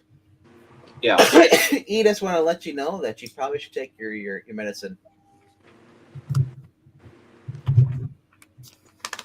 Yeah. Well, you joke about that, Breen, but if you bought it like in the morning or the early afternoon, it was always fresh. Well, at least the Safeway that was near me, because there was somebody in the deli that was making it. So Did yeah, your daughter tell you? that bad for what it was? No, I just got it. spoil the I bit, just okay. it was luck, very very much luck. Did That's she tell you any what these are about? Nope. All right. So Basara is a Japanese fantasy manga series written and illustrated by Yumi Tamura. The story takes place in a future Japan reduced to a barren desert, sorry, by a catastrophe at the end of the 21st century. It's through Viz Media, and they actually made an anime off it too. All right, let's get a 1 minute warning. I didn't realize Pete Ross played Major League Baseball. Yeah, I was going to say, yeah. Pete Ross, I'm not sure about. The commissioner keeps waiting for him to give up Superman's secret identity. Yeah, If he does, he'll get in. yeah. And no, But I okay, mean- he'll get in. Oh, Pete Rose will get in probably So- 1 or 2 years after he dies, just to spite him. So Well, he had a Ross- chance to apologize, and he's refused to do it. So, you know. Well, he's his own worst enemy. What's up, Venkman? I was just gonna say for the ladies who like romance, Basra is about a mysterious, tall, dark, handsome stranger that helps this woman who's ill. Venkman, if you're a lady that likes romance, you're not here at 11:30 on a Friday night. Let's get that out. You might because the fact that there's no good men. So Well, it you're was just, raining men earlier on our reading. That Hallelujah. Yeah, that's right, Breen. So, what did you think of the three guys who made it into the hall? Beltran. Legit joke, bigger joke. What? You're saying Joe Mauer's a joke? So Yes. KRENIZ has the strawberry panic. Everything else gets to the reject. You're saying Beltran's a joke? No, he's the legit. Oh, I would toss those on We're good. eBay. Yep. And it's a good thing somebody That's woke him the up halfway through his career. Or if you have a half price Yeah, books, that's true. and Was see there what they ever? give you. But he's up there with Yeah, like Bob That's Uecker or actually, something. I don't think we have half price. I think we still have a Books a Million somewhere. I don't know if they do that. If he'd And- taken the first half of his career seriously, he would have been unanimous. Because the second I half think was I threw the Yeah. strawberry panic Hey, over there. Quickly, can you are you able to sell books to Ollie's? No. no. They don't buy books from No. you? Nope. No. Ollie's is new stuff only. All righty. Well, sort of. Every book No, is new to somebody. I guess comic book shops that shut down, they do a deal with them. They buy their stuff from I think they clearance. buy Okay, directly next from up. the companies. We're back to the $5 books. Let's see if we're just gonna stare at these for a little bit. I might. Not yet. You said we're still on the $5 books? Yeah, we're going to yep. No, let's go $3. Let's go $3. $3. All right. $3. Yeah. I need to buy All one. righty. Next up, we've got Marvel Classics #7, Tom Sawyer. These are tree fitty. It's today's Tom Sawyer. And then we have What If the Avengers Lost the Evolutionary War? And we have Thor issue number 244. I'm gonna get high on you. And we have the, what is this, third appearance of the Machine Man in 2001: A Space Odyssey, number 9. Hey, that's a DC book. Or Yeah, character. DC. Yeah, I know, right? DC character. Right. Next up, we have Showcase Presents featuring Manhunter 2070. Oh my! And I actually like that cover here. I thought that was Doc Savage at first. And then we have Brave and the Bold, I Vampire. This is issue number 195. Cool. Mhm. And we have Sandman number 1 facsimile. Yeah. And next up, we have The Last Castle from Fables. Good writing there. Great story. Then we have Wizard Magazine with Batman and the Hero Magazine with Spider-Man. Bidding begins at $3 each as soon as Jay says go. I say that a hero can save us. This is that hero saver. Not gonna face always. So, seeing the vampire up there, is anybody excited for the upcoming Marvel event, Blood Hunt? No. Marvel still publishes? Yeah, so far. No, they stopped in 2012.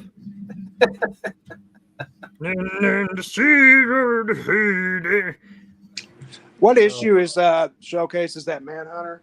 That is issue number 93, I believe. It is 93. Yes. It's not a continuing story because there wasn't another Showcase published for 6 years after that. There you go. So the issue is so good, they said, no, we just can't top it. We might as well just stop. That's right. Stop while we're good. Was Jeff Johns writing it? Well, what it was so good it caused an ice storm that halted the delivery, that crushed DC Comics and caused them to stop a whole bunch of stories. Hey, we got a bid. Frog True story. says $3 on F. All I right. want to stare at that one longer. Yeah. Yeah. So, and Eric, I'm going to tell you, you're way undervaluing catchers. Mauer's deserving. He's not an upper tier Hall of Famer, but For one thing, he played just under 50% of his games behind the plate. yeah. Somehow it got in everybody's head that he was a Hall of Famer, so that was a foregone conclusion. But look at guys like Benito Santiago. Their Oh, numbers right. are comparable, and he'll never get a sniff. Yeah. I'm Well, sorry. hey. Todd as Helm. long as- It's not the Hall of Very Good. And if I hear one more person that claims that WAR is the be all end all, Brett Gardner has a higher WAR than guys that should be in the Hall. So that's a meaningless stat by people. Why do you think it's- Santiago It's won't not win it? meaningless. It's just one stat in a bunch, and it depends on how No, you it's use it. meaningless because it's taken the place of everything else. Yeah. What's so more? now, at the same time, wins above replacement. You do agree though that Buster Posey is a Hall of Famer? Not really. What? Batting champion, MVP. He was if not the top player, then certainly the second best player on 3 World Series championship teams, and he played a whole lot more than 50% of his games behind the plate. He is more We have deserving than 3 on Joe F, 3 on A, and 3 on E from Venkman, Glinzer, and J. But I'm sorry. It's getting controversial take. I'd rather see some of the steroid boys in. Than some of these guys that like I said, Skip Bale's one of the few things I've ever agreed with him on. It's not the Hall of Very Good. No, And true. that's what it's become. Well, and that's why like Andy Pettit's not gonna get in there. Mark Burley, they were very good pitchers in their day, but not rising the level. Which of course brings up a whole nother thing of: are there any starting pitchers that are going to be Hall worthy in the next 10 years or so? Because the way the game's changed. Yeah, the same people that value WAR against above everything else will tell you that runs scored are the most important thing, but that RBIs mean nothing. Well, how the fuck do the runs score then? That's Point. Well, the runs is a function of getting on base. RBIs are a function of opportunity. So shut up, Brian Kenny. Yeah, and LK, you have to. well, You have to so the idea, Eric, is if you've got two players and they both hit singles, should you value one above the other because there happened to be somebody, say, on second or third base? Let's get the 1 minute warning, sir. No, but you don't completely devalue the guy that drove him in, because otherwise the guy that got the first single doesn't score. You see where I'm going with this? Yeah, You're a smart guy. I don't completely He disagree is? with you. I don't undervalue. All righty. RBIs. Speaking over the yelling there, we've got Glenzer with Tom Sawyer and RDV with the Brave and the Bold, and Showcase to Jay. Everything else to the rejects. Yeah, I mean, one thing that always gets me is kind of the lobbying or this idea that people's records improve, and so they have to build this case. It's kind of like, well, either you're a Hall of Famer or you're not. It doesn't change or evolve. It's Right. Well, that's what these new sabermetrics have done. It's allowed people to greatly enhance the resumes of people that otherwise wouldn't have gotten a shot. And I just don't agree with that. I mean, there are guys that should have been. I mean, there's guys that they're never going to get in that should be. Yeah. Well, I mean, for example, it's surprising to me that Matt Holliday got 1% and basically now off the ballot. And the only way he could possibly get in is through some kind of veterans committee. You look at like Jeff Kent, and he'll never get anywhere near it. And yeah. Well, and of course, I mean, it's still all a joke. The fact that you've got the greatest hitter of all time. Well, yeah, well, the greatest home run hitter of all time and the greatest hitter of all time sitting on the outside. no, Ted Williams is in.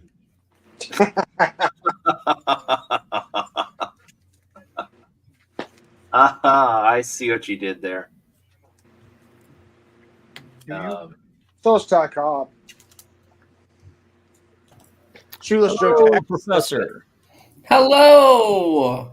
How you guys doing today? It's a long day from Mr. Publix, and now he's settling in and saw that this was live, so I thought I'd hop on in. Who is that? Welcome. It is All right, me. The mole man. Yes. Let's drop this to $2. We're winding down again, getting to the end of the day. Oh, there's been no. I just realized no dude. All right, next up we have Legion of Superheroes Annual #1. Oh, that's Number one. Ooh. What are these? $2? $2. Yep. And then we have Warlord Annual #1. Number one. Number one. All right, there we go. And then we have Warlord Annual #2. Number two. Good thing our counter showed up. And we have the 80th anniversary Green Lantern 100-page special. Whoa. 100 pages.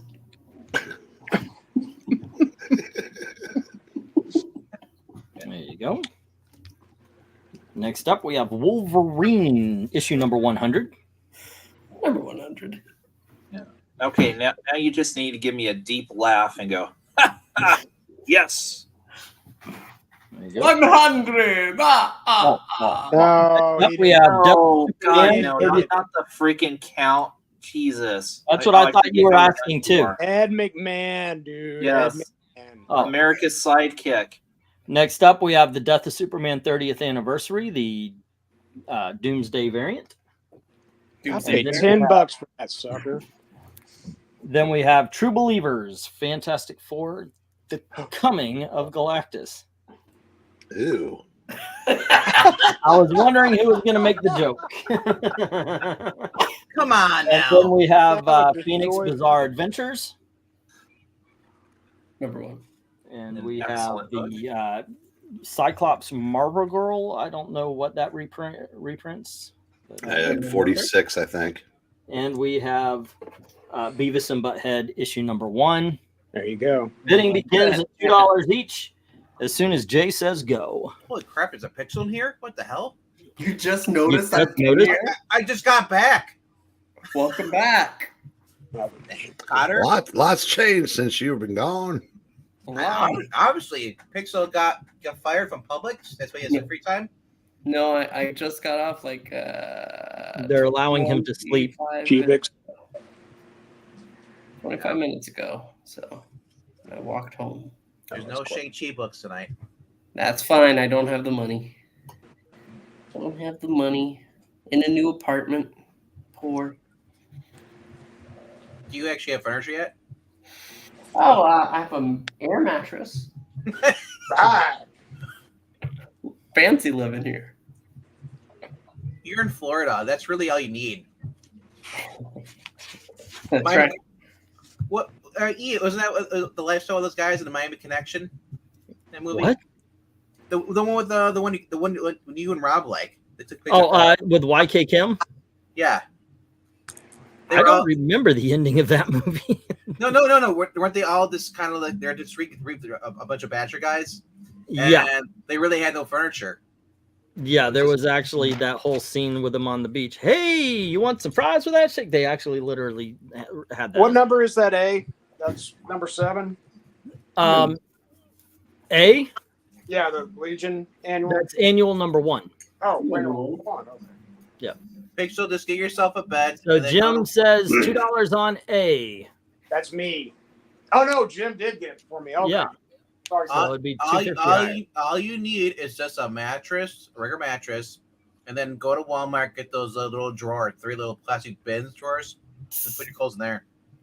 Well, I have shelves, so I can hang up my clothes. I have hangers. Hang yourself? No, well, no. I've contemplated that, but not today. Thank you, though. Do it at work so it's more impactful for everybody. Chandelier wouldn't hold your weight, huh? Well, my favorite manager is leaving my store, so might be crying in a few days. You know. Yeah. On Sunday. Silly thing to cry over. Okay. That's right. What the hell? If the Justice League played the Avengers in a baseball game, which team would have the better advantage with their powers? Super. Okay, for that, you would have to take the core. I'm thinking Thor, Captain America, Iron Man, the Wasp. Hulk. No, Hulk wasn't really a core member. Well, the simple answer to that is if it's Silver Age or Bronze Age, DC run rules them. If it's post-crisis, it would be fairly close. Now DC would run rule them again because their powers are all back to Silver Age levels. Yeah, they Bezerin with 2 on E. Yeah. Alrighty. And we have Wolverine 100 to Vezerin. Basically, get good, Marvel. That's what all the kids are. Jim with Legion Annual number 1. And Eric, where would you go on this board? What do you think is worth it? Worth the $2? F. The 30th anniversary. Yeah, that was really good. And you know I'm not one to give praise to new comics.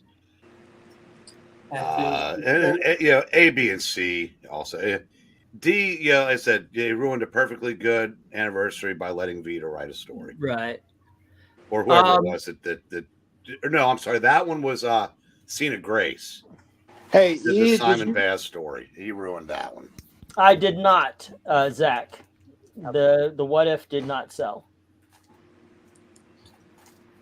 And oops, I picked it up and then threw it. Okay. And they let Vita kill the Green Arrow. You talking about this one? You want me to put it aside for you? Another what if that came true. So what's all in again? That Green Lantern. What is that? The 100 Green Lantern 100. 80th anniversary, I think, or something like that. Or it's Can we take a look at that? it's the good stories, but it's in mint condition. So who I believe you. I just want to see what's all in it. Oh, okay. You want me to open it? There's a Venditti story. I think there's a John story. Yeah, everything with the Cena Gray story was good. Is that hardcover? Say again? Okay, soft cover. Okay. Yeah, it's a prestige format book.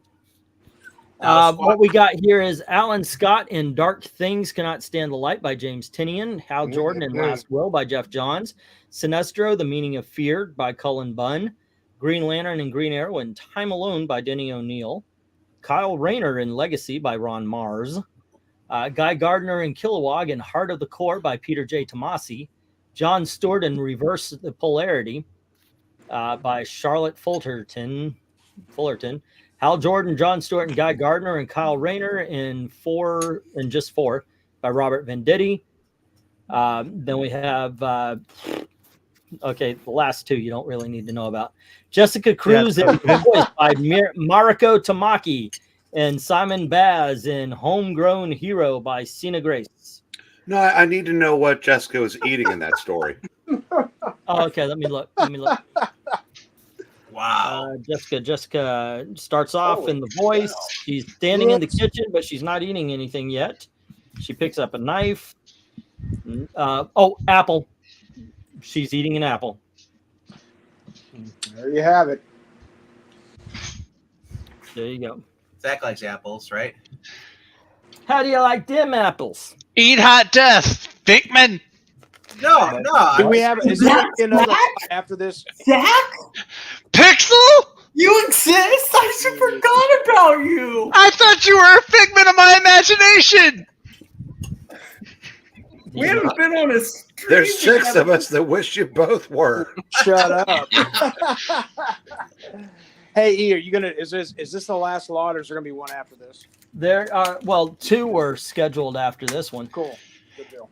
Hey E, I don't know if you saw my comment, but along with that what if, I was gonna see. Did you sell those Daredevils that you had? I have not. I will take those Daredevils off your hands, sir. You are a scholar and a gentleman. Oh my god, Zach is eating the microphone. It's wrapped in his throat. Ooh, we have a $2 on F from Glenza. F is You for would know friends. about that. How's it going, little Rigar? Really? Everybody else gets to. Why can't I? How's it going there, little Rhaegar? Training I have working out for the Under the Bridge with me. Underthebridge.com. So, No, that's me. Zach, what brings you here? Did the new My girlfriend car? have a date scheduled at midnight? Or? I was gonna say it's a Friday and Zach's available. What? I just walked in the door like 10 minutes ago. I know You did the same thing I did. Got a job. Alrighty, and we got let's see, F for Glenzer, right? I don't think the auctions have seen as much action on the panel. Well, yeah, we have quite a few. That's Superman Glenzer. Alrighty, and that's 2. And goody goodies. All right, let's get the 1 minute warning, please. 1 minute warning. There's 8 people on the panel. Holy crap! Yep. I feel we should be on a Google Hangout instead. 40, I 147. remember when it was just me and LK and Kat. Those were the good. Those are the- Yeah, I remember it was just me. Days, my friends, we thought they never end. You know the better days were the 8-hour live streams was just me and E. And then Eric. I remember those. Were those really better? Can you say those were better? Yeah, sure were because there was no Zach or Pixel. Like, hey, I love you. Well, it was way back in the day when there would be, at the end of the thing, there'd be actually like 500 views. That was good. I like that better. Then I showed up and I ruined everything. I understand. Yep, that's where I mark it as well, Professor. Should be a show. Pixel ruins that was the everything. downfall. We agree on something. when Puppetine first appeared, that's when everything went downhill. No. I appeared on the Disney Channel first. That was Did you now? Really? I want to get back to that, by the way. Did you do the little mouse ears with the wand? My name's Professor Pixel, and you're watching Disney Channel. My name's Hey, not is Phil Alien still here? Oh boy. I noticed Phil Alien hasn't bid on anything since the $10 thing. Nope. I don't know. I wonder if he is still here.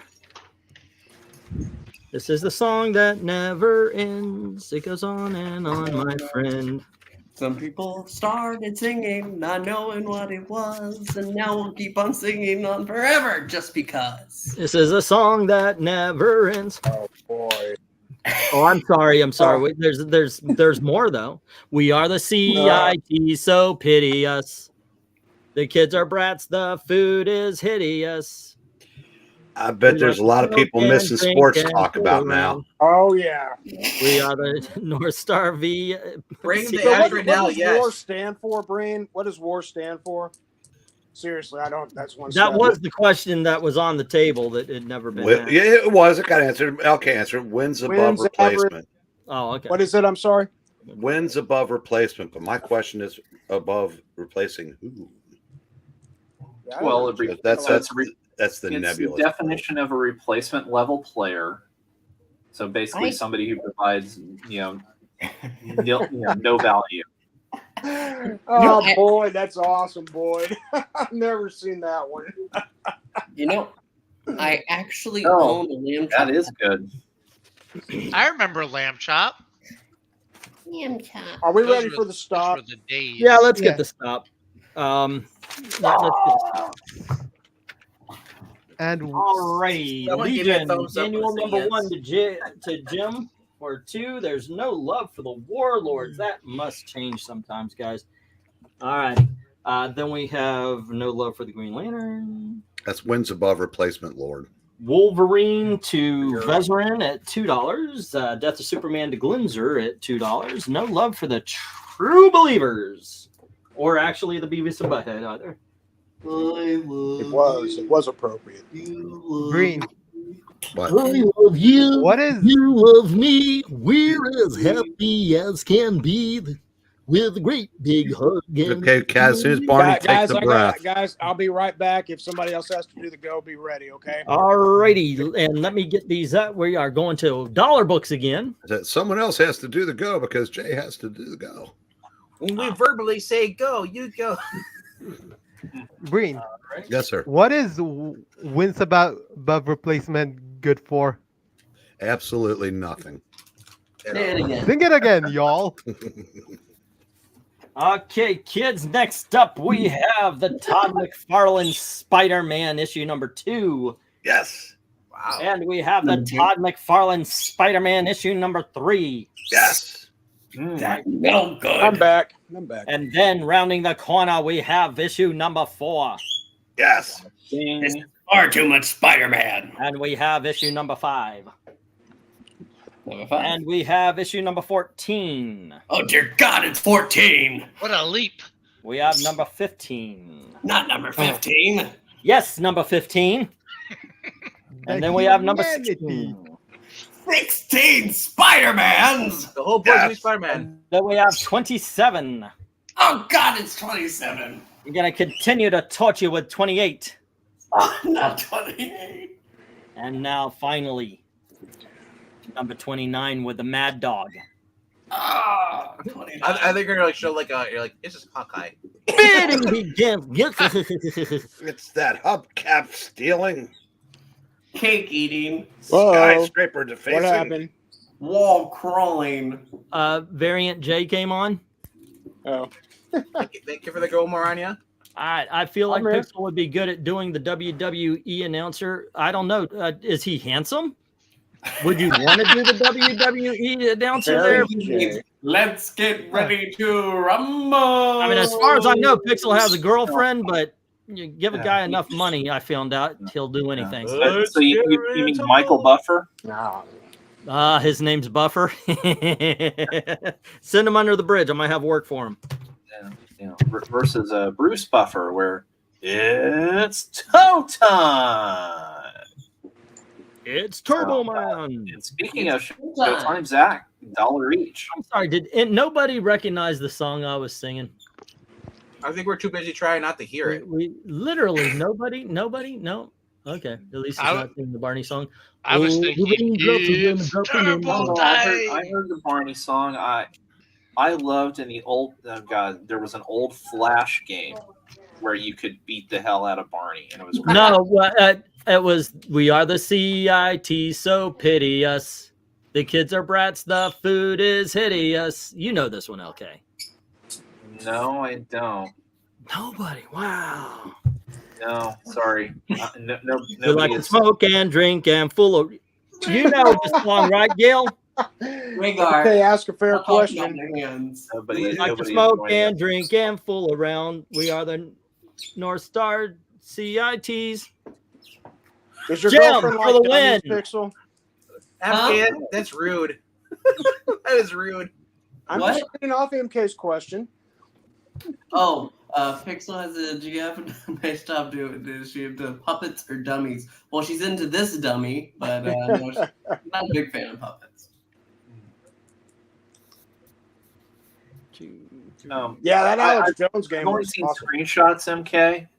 But I mean, it looks like just a fun variation on God, it was a Broforce. If you've ever seen or played Yeah. that game, Alex Jones got a war game. I want that. yeah. Well, it's a side scroller, where you basically have Alex Jones and he's shooting stuff, as you move across the screen. It just looks, dumb and stupid and silly. Is he So shooting the it looks frogs? like fun. It looks like fun. And Is he again, shooting it's tentacles at the Looks a frog? lot like the angry video game nerd games. yeah.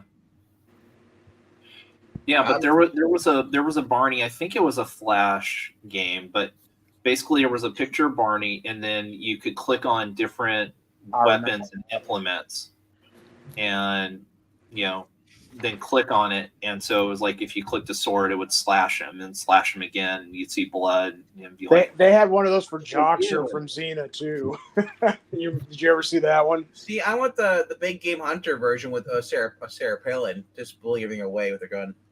I love you.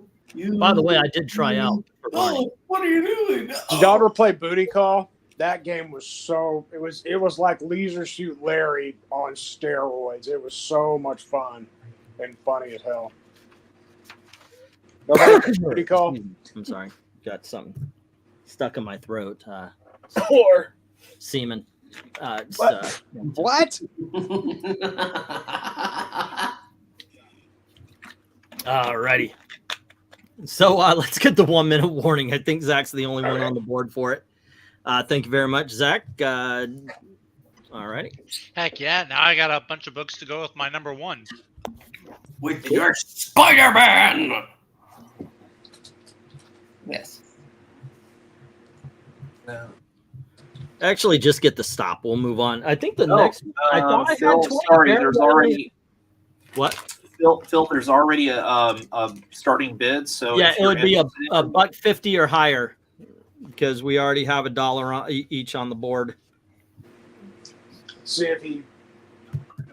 But still put up the 1 minute warning. No, 1 minute warning. We got it. We got it. Okay, cool. No, Rhaegar, it'll be all good. It's not going to lead you to anything.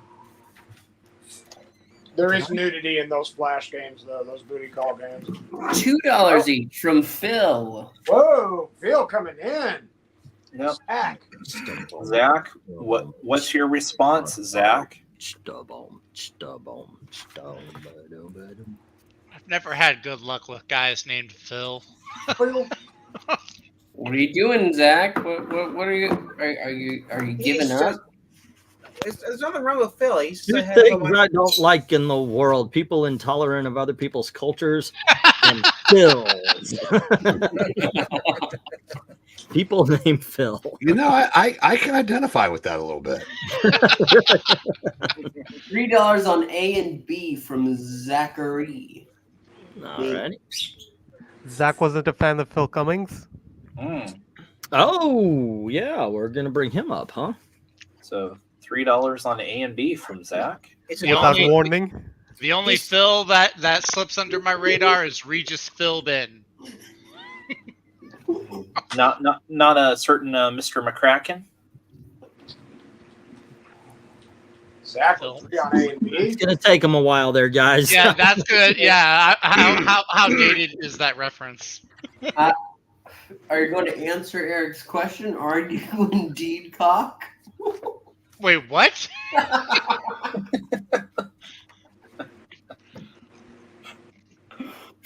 Yes, Rhaegar. I did know that. Mm-hmm.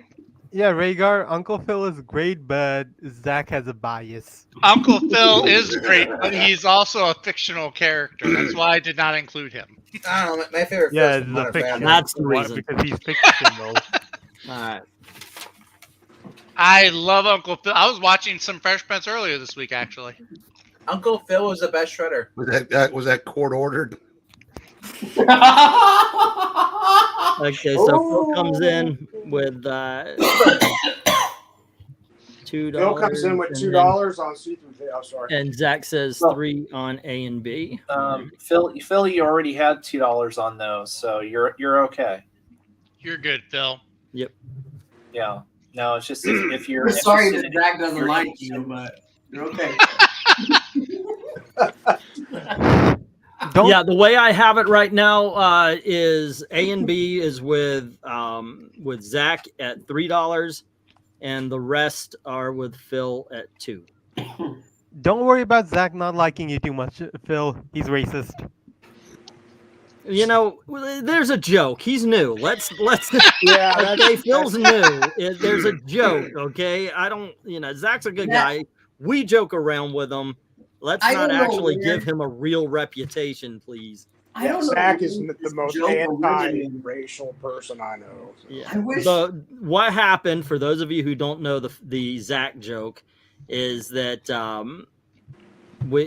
I had Power Man and Iron Fist books on the auction, and Zach made the mistake of saying, "Yeah, I only like the books with Iron Fist," and I pointed out that he only liked them so long as there's a white guy with a black guy, and that just snowballed. So Is that really how it originated? That's how it really- originated, yeah. that is actually, yes. That a is black the guy secret by origin. himself intimidated Zach, so he has to have a white guy with him, and that I didn't read solo titles at the time. I only read team That's books. why. That's why Zach only watches half a Silver Streak and Stir Crazy. That's right. Yes. Are we ready for the stoppie? He loves that movie, The Defiant One. You know, Zach, All righty. Yeah, we can get this stopped. I'm just gonna say it's really hard for me to be nice to you when everyone else is being mean to you. I want to fit in. By the way, E, we just hate you out of peer pressure at this point. let's not give him a real reputation. How long did that last? 2.5 minutes before you Right. made Yeah, I one? know, right?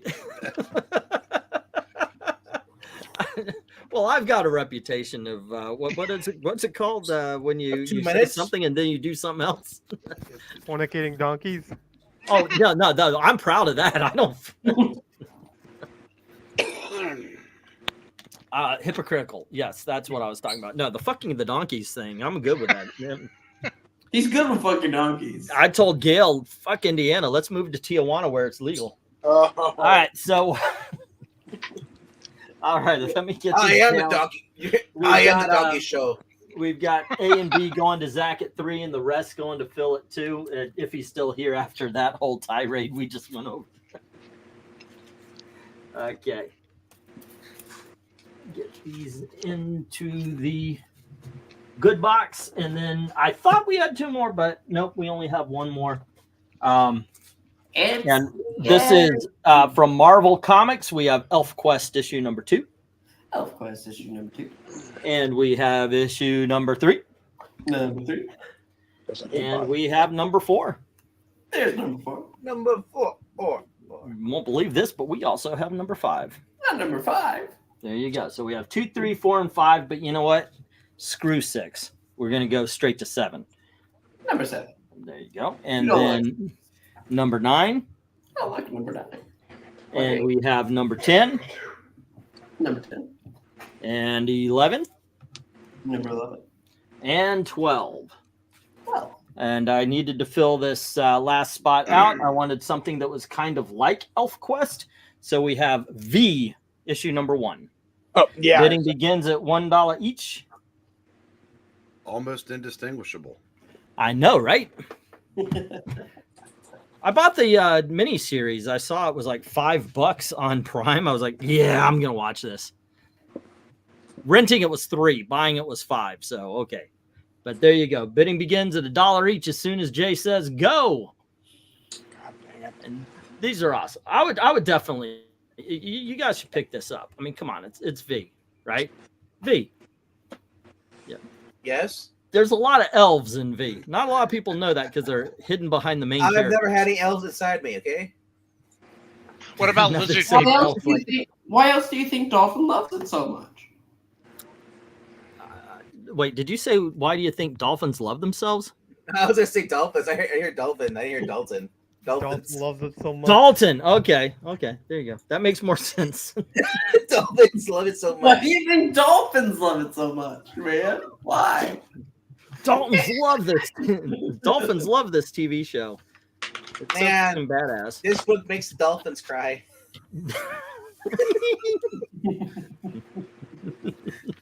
Yeah, there we go, guys. That was I was scrolling through Twitter earlier today, and for some reason, the comic book cover that decided to grace my screen was the cover of the Elementals, where the green girl is like swimming with a dolphin naked. I was like, great. There's dolphin porn on my phone now. Now. Yeah, Okay, that's it might why. be stuck there, but I doubt it's the first time it was Well, there. I mean, on its phone. Hey, Zach. The thing is that yes, it came up, but you didn't have to stare at it for 5 minutes. You don't know how long I stared at it, Pixel. hey, Long hey, enough to hey, take sorry. care. Long enough to finish is my guess. I'll just say that it's the first time on his phone, but not the first time on his Alrighty. PC. So Phil is at 18 right now, 2 away from a second spot on the wheel. And Yeah, let me brings a see whole where new Zach Windows. is since he just came in. Brings a whole new. LK is at 16. It's a whole new meaning to see. And Zach is See your world. Salty What? discharge.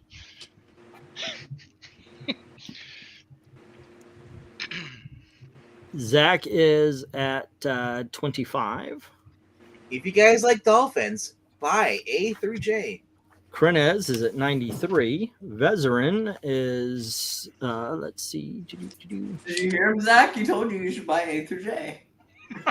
Every book that sells on this line there helps save a dolphin's life. Vezerin is at 37. What makes you think I want to save a dolphin's life? Jim Yeah, is let's at see. Nobody wants to use them for 16. Pleasure, and then dispose of them. And You know- let's see, RDV at 24. Jay is at 35. Jay's at more than that. Jay just bought all those ElfQuest. Oh, okay. So, Oh, 32, by the way. So was that a Miami dolphin or is it a regular dolphin? on the And phone? Glinzer is sitting at 30 right now. Was it that dolphin from Ace Ventura? You're not Snowflake. Did you count Phil's Spectacular Spider-Man number 9? Say a pardon? Phil was asking if you counted his Spectacular Spider-Man number 9. Spider-Man. That is actually the first book on the list. I've got you down for Peter Parker, and then Spider-Man number 4, 5, 14, 15, 16, 27, 28, and 29. Parker, useless kid. I like Hey. Spider-Man. Pixel, have you read the new Ultimate Spider-Man yet? I haven't yet. No. Your Jameson would be confounded. Would be confounded. It's like, why am I being friends with this Parker kid? Oh, and just for fun, I did put up our first exclusive video on the Ko-Fi for the, and also for the members on where we are right now, YouTube. And it was an unedited version of a video that's going to be out tomorrow or the next that Dalton and I did. So lots of fun there. Alrighty. Vezerin with $1 on the V on J. Vesring. VJ. That's a cool name. Okay. Right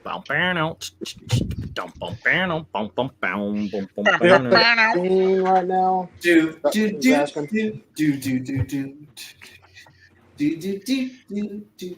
Okay. Let me see where we stand here. Where do we stand here? You stand over there. Yeah, so it's $18 right now. Yes, Phil. If you go through the other lots and you see something that didn't sell, by all means. That's what I did. Let's see. But you've been here. So Jay right out the gate said $1 on all of the ElfQuest. Okay. So Pixel, you ready for Bad Batch final season reviews? Of course, it'll probably be one of our last reviews on the Kiki Puppet Show because we're turning pretty much full readings. But yeah, we'll finish. Actually, it's not because we have Halo and Resident Alien. You think I'm watching Halo? You are, you damn it. I'm not watching Halo. You're watching Halo and you're going to like it. Resident Alien. Nobody's gonna like it. I stopped that show on the first episode. That was a bunch of suck. Resident Alien is coming back on February 14th.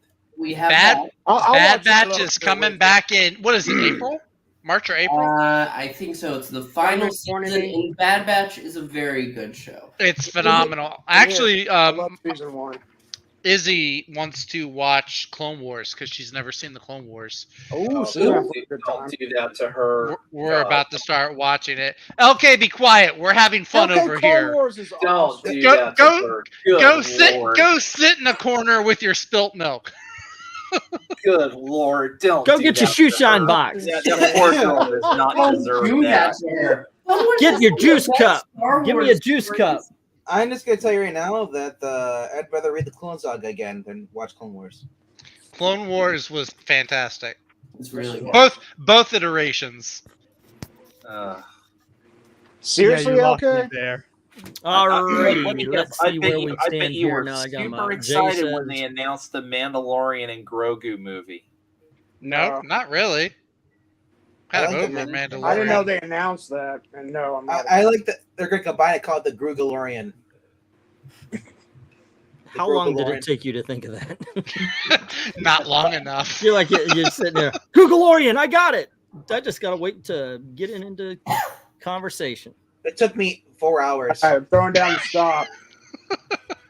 Call the doctor.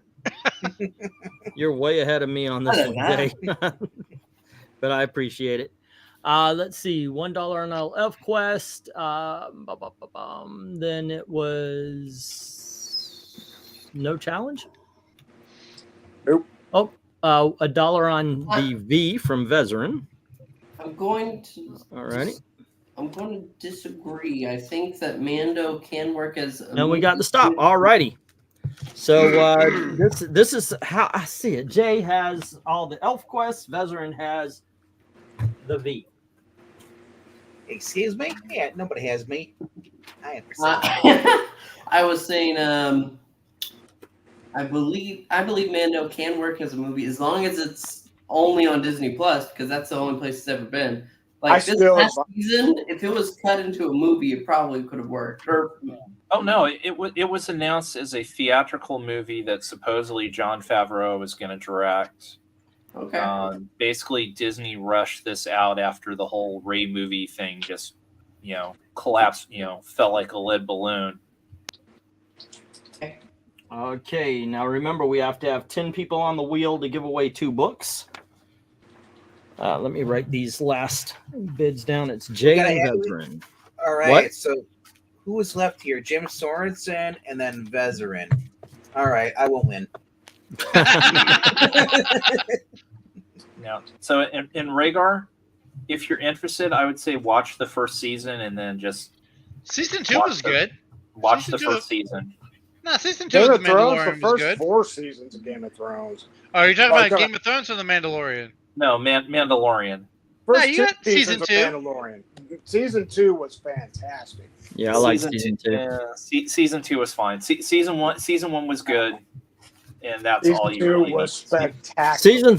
Season 3 was only good when Lizzo was on. Right. Yeah, I mean, basically, then suddenly Mandalorian just becomes like the permanent babysitter for Grogu, which was so stupid.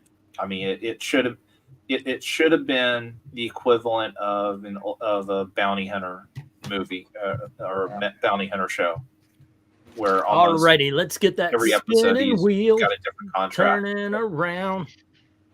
Let's see, shall we got to shall wheel of names. Alrighty, and let's see. Vezerin had Detective Comics number 620. Oh, by the way, these are the books that are for giveaway. We got Flashpoint Unwrapped. We got Fantastic Four Reunited, and New Teen Titans Volume 1. And they're feeling so good. Hey, kids, I got to get up in the morning, so I'm going to jump off now. So you guys have Theater a great kid. spin. Later, Breen. Bye, Brain. Eric. Alrighty, have a good one, dude. Take care. Bye, Brain. Alrighty. Okay, so Vezerin had Detective Comics 622 and 623 for $2 each. Strange Suspense number 1 for $8. Adventures of the Unknown 152 for $8. Green Lantern 36 for $15. Wolverine 100 for $2. And V number 1 for $1. And that leads to 38, which actually puts you 10 over. Jim Sorensen says he has 26, but you said 16. Okay, so obviously I'm missing something. Let me get to you there, Jim.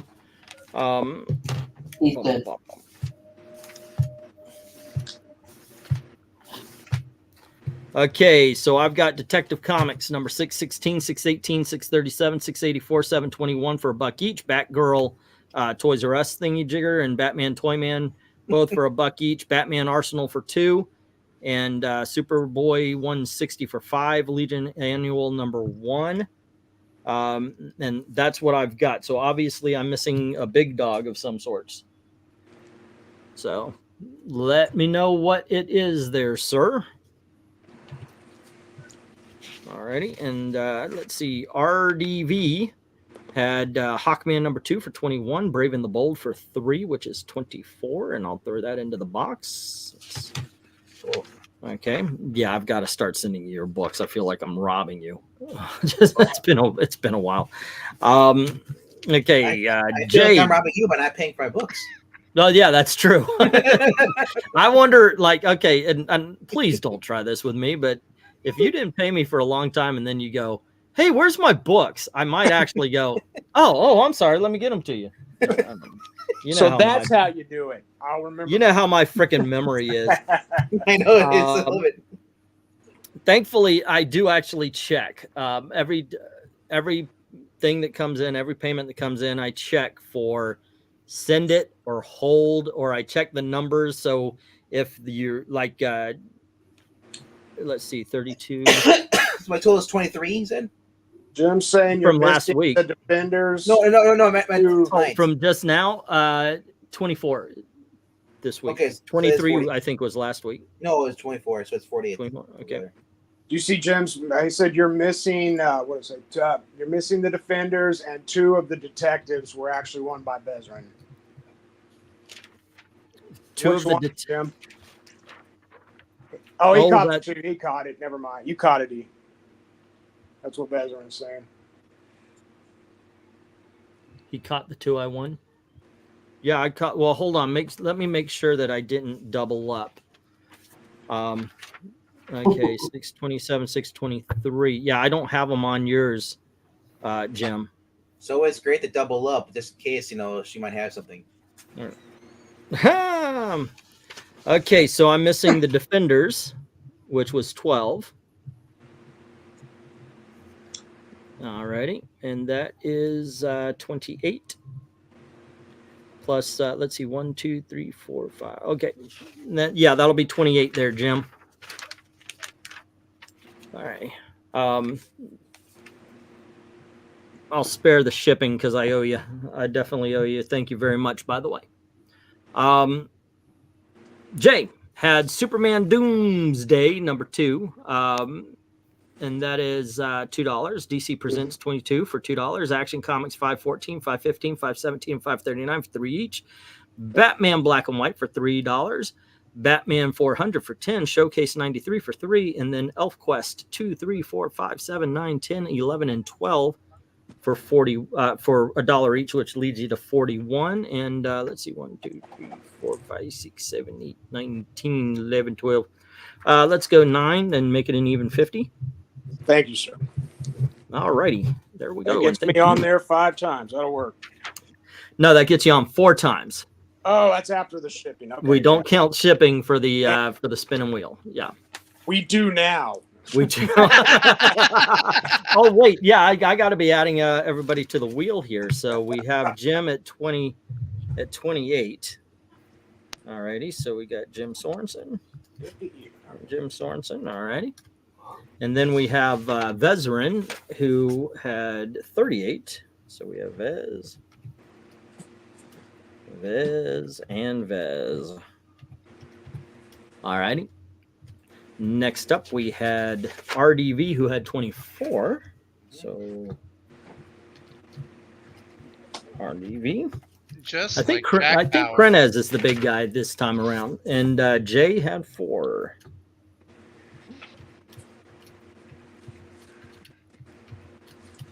Alrighty.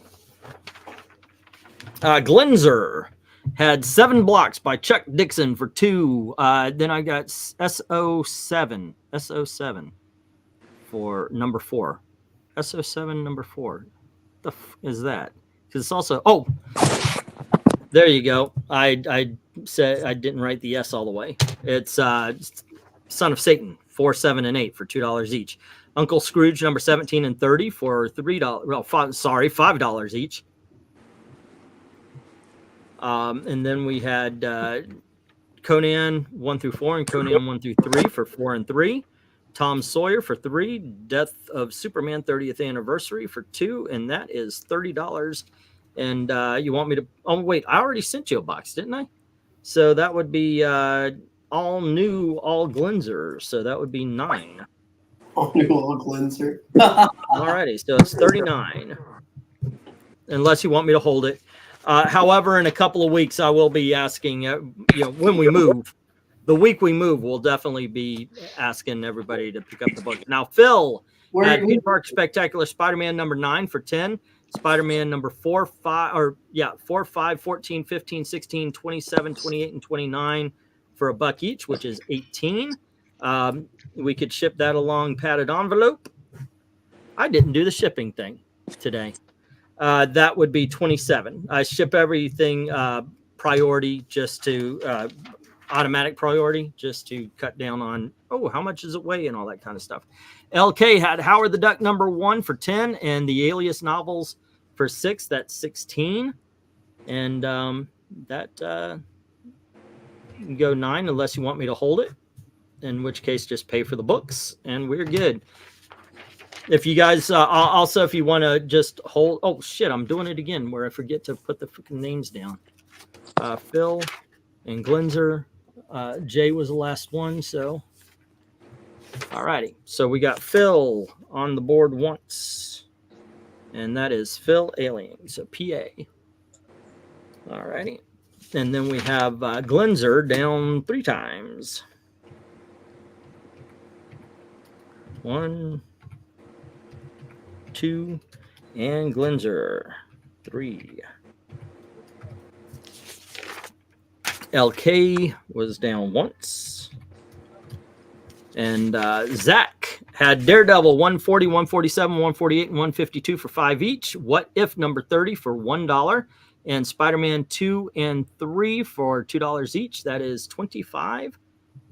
And if you want me to hold them for you, just 25. If you want me to send them along, it would be 34, sir.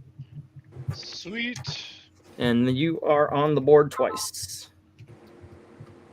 So you're saying there's a chance. I am saying there's a chance. Actually, somebody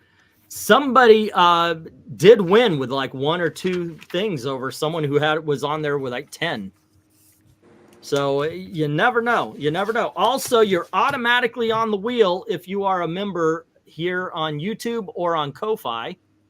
I always prefer Ko-Fi because YouTube says, yeah, we're going to take half of your shit.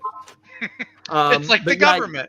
Yeah, you're automatically on the wheel with a $5 membership over on Ko-Fi. Also, we're starting to put stuff there that you're not seeing here, like unedited videos. Maybe I'm going to get into some new stuff I've been wanting to do. The If I Wrote again. Okay, so KRENIZ had Orchid Volume 1 through 3 for 10, Neutro number 1 for 15. Then we had Superman 1 and 2 for 10, Guardians Omnibus for 40, Barbed Wire 1 and 2 for 6, Infinite Crisis number 3 for 8, and Strawberry Panic for 5. That's 25, 35, 75, 80, and 94. Okay, 94. And let's see, that would be... Oh, and by the way, KRENIZ, I actually believe I could throw everything into a short box, including the omnibus. So I'll just put the 20 down. And that would be 114 for Mr. KRENIZ. All righty. And he goes onto the wheel 9 times. 9 times? 9 times. 18. Right. Let's see. Well, I was doing Ferris Bueller. That's for a long time, but then that bitch stopped paying me. All right, that's 4, 5, 6, 7, 8, and 9. Alrighty, do I have that right? 1, 2, 3, 4, 5, 6, 7, 8, 9. Okay, so I do believe everybody is represented. Okay, can y'all see the wheel, or have I just been blowing smoke? We can see. Okay, cool. All right. Speaking of checking book D, you can update me about finding those books on Twitter message. Sure, I will do that, Austin. I'm going to go through everything and look. I just noticed a box that should be empty has something in it. So I want to find out. It could be one of those cases where I set something aside and then lost it, basically. Let's see. Wow, give Jay the stop and go power, and it goes to his head. Hey, Maranya gave it up tonight. Maranya, you know, that is up to her. And by the way, there is no, you know, I can take a lot of teens. Penguin teen, that was a good one. That was good. I I forgot. like Oval. I used to call you Ovaltine. Ovaltine, yeah, I could take a lot, but Biden teen, go yourself, okay? That's where we're ending it. All right. Yeah, Biden takes the team. Yeah. All right. Okay. Yep. Let's see. Oars could be dead in that box. Okay, I'm just keeping shuffling. Let's go. Oh, wait. I forgot to... How many people did we have on the... God dang it. What about Ben? Okay. Austin P does not count. So we have 1, 2, 3. I mean, he does, but for this, because he's an automatic. 1, 2, 3, 4, 5, 6, 7, 8, 9. We only had 9 this week.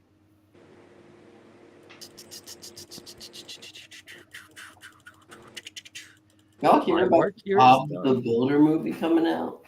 Yeah, I heard about that. Roberto. Oh, by the way, I was asked about Roadhouse. Are you excited about seeing Roadhouse? Did y'all see the trailer? I've never even seen the original. Yeah, damn, that looks like it's going to be horrible. Now, look, Roadhouse is a bad movie, but it's a great bad movie. Oh, there's an Amy Lester still here. Oh, she no. says, "Did we need to get our book shipped?" No, we're good for a few weeks now, there, Amy. I'm just giving a heads up. Like on the last week before we move, that is definitely shipping day. Amy, why would you even pay for shipping? You can go like meet them down the street. Which, by the way, we do have to make. We do have to create a meetup spot, so I could get you your books. Preferably on a Wednesday or wait, no, Monday, Tuesday, right, Gail? You're off Monday, Tuesday, right? Yeah, so if you want to meet somewhere Monday or Tuesday, yeah. On a Monday? I mean, no offense, but if I'm going to meet a couple of sisters, I'd rather do it with my wife. So there's right. That's just the safe way. Smart move. Yep. Yeah. All righty, so let's go and see who wins the spins.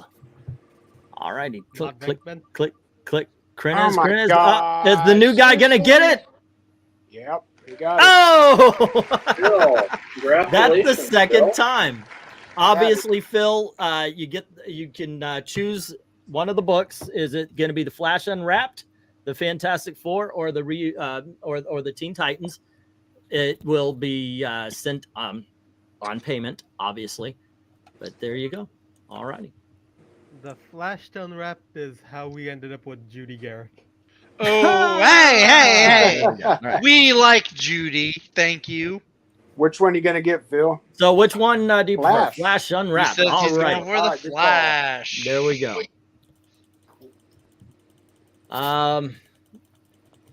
Okay. If we're gonna do this, we're gonna do this right.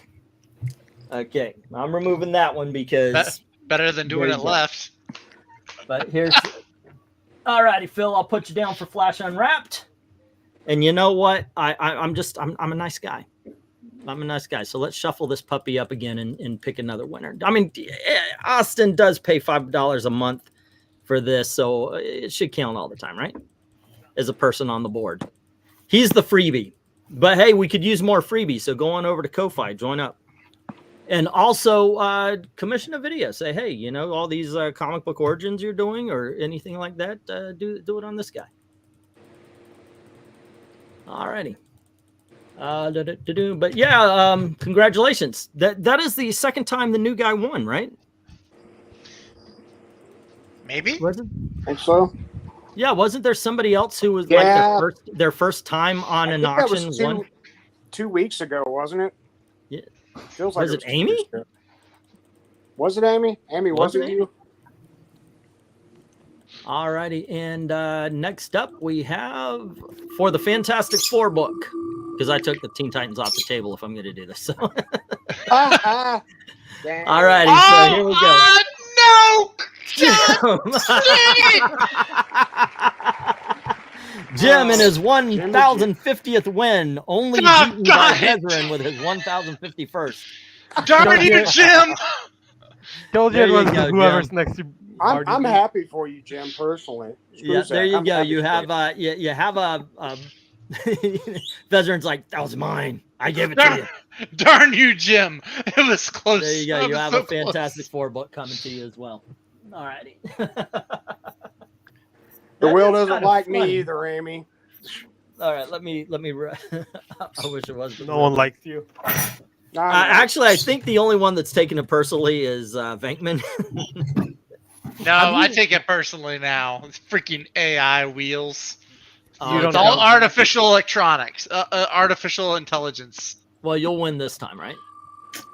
Yeah, Not sure. that there's anything on the board. It's just absolutely no KRENIZ. All right, there we go. All right. That's fine. And now the end is near. And still I face the final curtain. My friends, say it clear. State my case. I agree with For Austin. which I'm certain. Austin says we need a physical wheel. I agree. That would be awesome. I could put the burn on it. Wing! Yeah. You could do it the other way. Do it like what is yeah. it? The Price is Right, where it's facing out. You know what? That's a good. Phil, I had just dropped the freaking ball on everything, didn't I? I forgot to talk about the shipping and everything today. MediaMadmen1 at gmail.com. Okay, let me say that. PayPal address, MediaMadmen1 at gmail.com. That's the PayPal address. Scrolling across the bottom right now. Yep. You can also go through Ko-Fi. The link is in the description below. That sends it to PayPal as well. So whichever one is easiest for you. Our shipping 1 through 8 goes $6 media. 9 through 18 is a padded envelope, and I make sure it's all safe. Then what is it? 19 to 50 books goes into a medium-sized shipping. What am I trying to say? Box. No, yeah, but the thing priority box, and then 51 and up is $20. And basically, I find whatever. Usually, it's a short box. that I send your books away in or something, but I try to find something because they stopped with the awesome boxes, man. They had these game boxes that were like this freaking big. You could fit damn near 100 books into them. But yeah, it's the way it goes. What you laughing at? One is a cleanser. A physical wheel might break free and run over to you. Yeah. The donkeys win. The donkeys win. I was also going to make the joke: if you pay a penny, he'll wipe it with his ass and throw it in your general direction.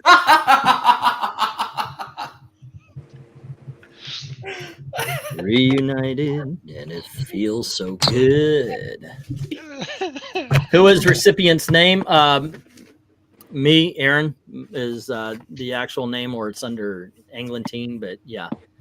I actually have never paid on PayPal, so I don't know exactly how it works. I know how to receive it. I've just never paid. So he's supposed to send it as friends or family. Yeah, Yes. preferably friends and family. They don't take as big a cut if you send to friends and family.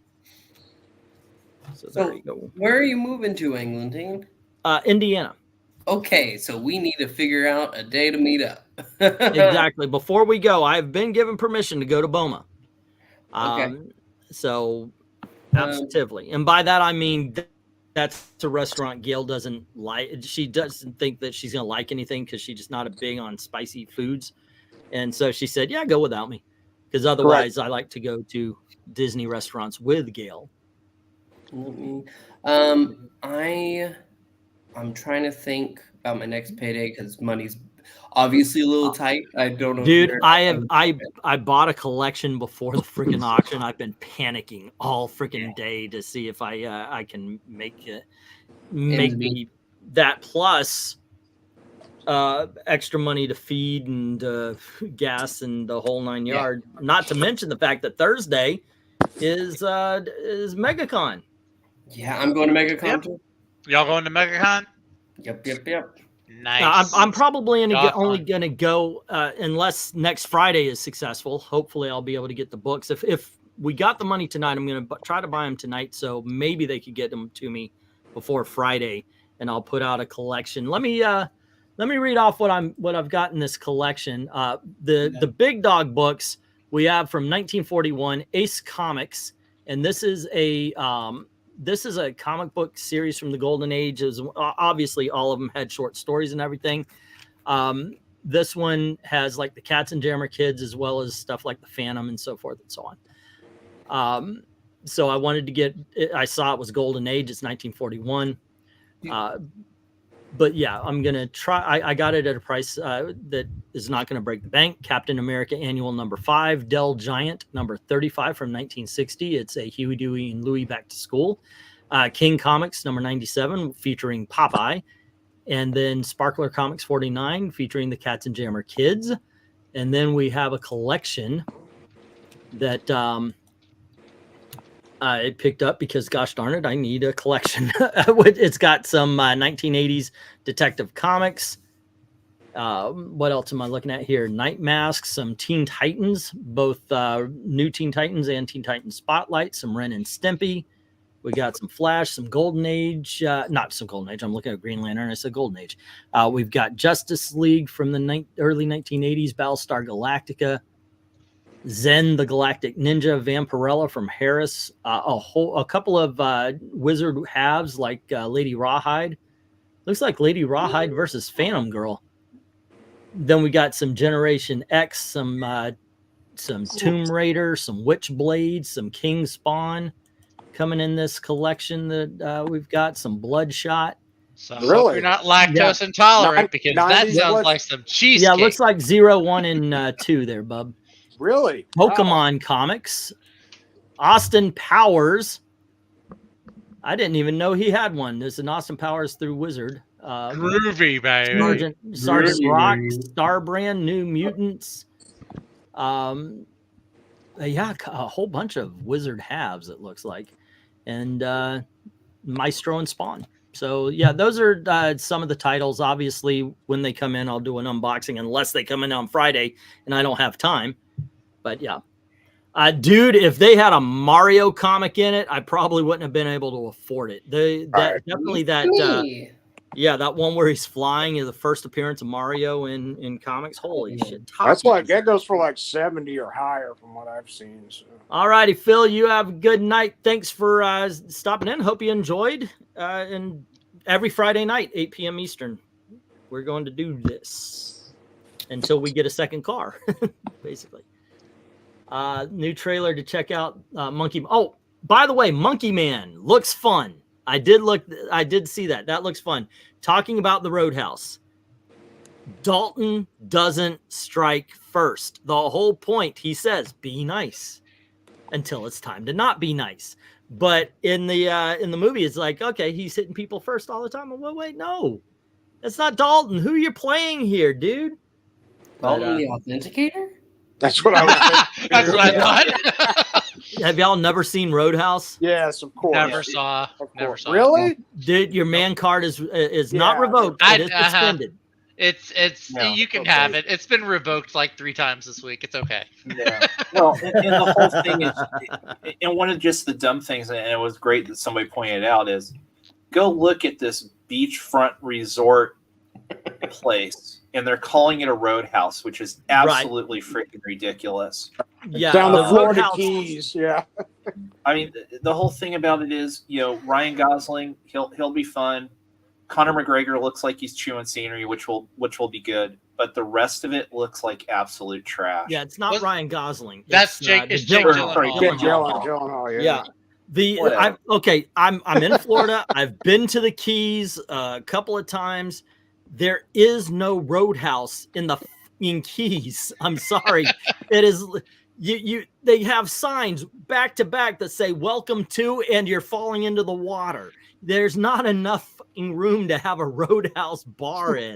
What you do have is a strip of bars, and they're in the same area. They're all on the fucking coast because they want people to come. Either you got like hotels and bars. That's what's in the freaking Keys near the water. It's ridiculous. It is freaking ridiculous. In the original movie Roadhouse, it was a fucking dive. That's the whole point. Yeah, like in the Midwest too, right? It was landlocked. Now the bars in Key West, they're kind of open air. That way you could get the sea breeze and all that kind of stuff. Of course, they've got things like fans and such for summer, but yeah, the only other thing I'll credit it for is at least it's going back to a good old fashioned 80s villain trope. I hope so.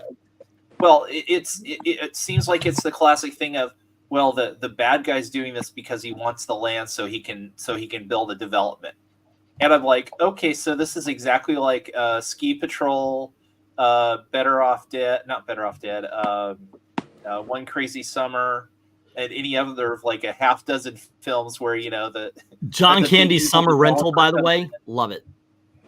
Yeah, where the big evil developer comes in and wants to take the land from the good guys, and I'm like, okay, that part's okay, but the rest of it, I'm like, no, don't do this. Yeah, but I was saying, I mean, if nothing else, I mean, what I'd love to see is return to the old 80s C-level, D-level comedies. I was watching some video this past week. What was it? Good Bad Flicks or something like that, where they did a review of the 80s movie School Spirit. I remember that. And it was like, oh yeah, it was just a dumb, stupid movie. But God, we need movies like that. We so need movies like that again. 1980s questionable movies. Yep. And for people who don't know, School Spirit from the 80s is this dumb movie where this college kid basically is on a quest to try and get laid. Then he dies. That's every 80s movie. Yeah, he dies. He wakes up in the hospital. His uncle is there to take him take him to heaven. But his uncle sees a hot nurse and does this little thing on the top of his head and becomes visible. And he's like, oh, so I can do that too. And so the rest of the movie is him basically going back to the college and trying to getting into a party all to get laid before he has to go to heaven.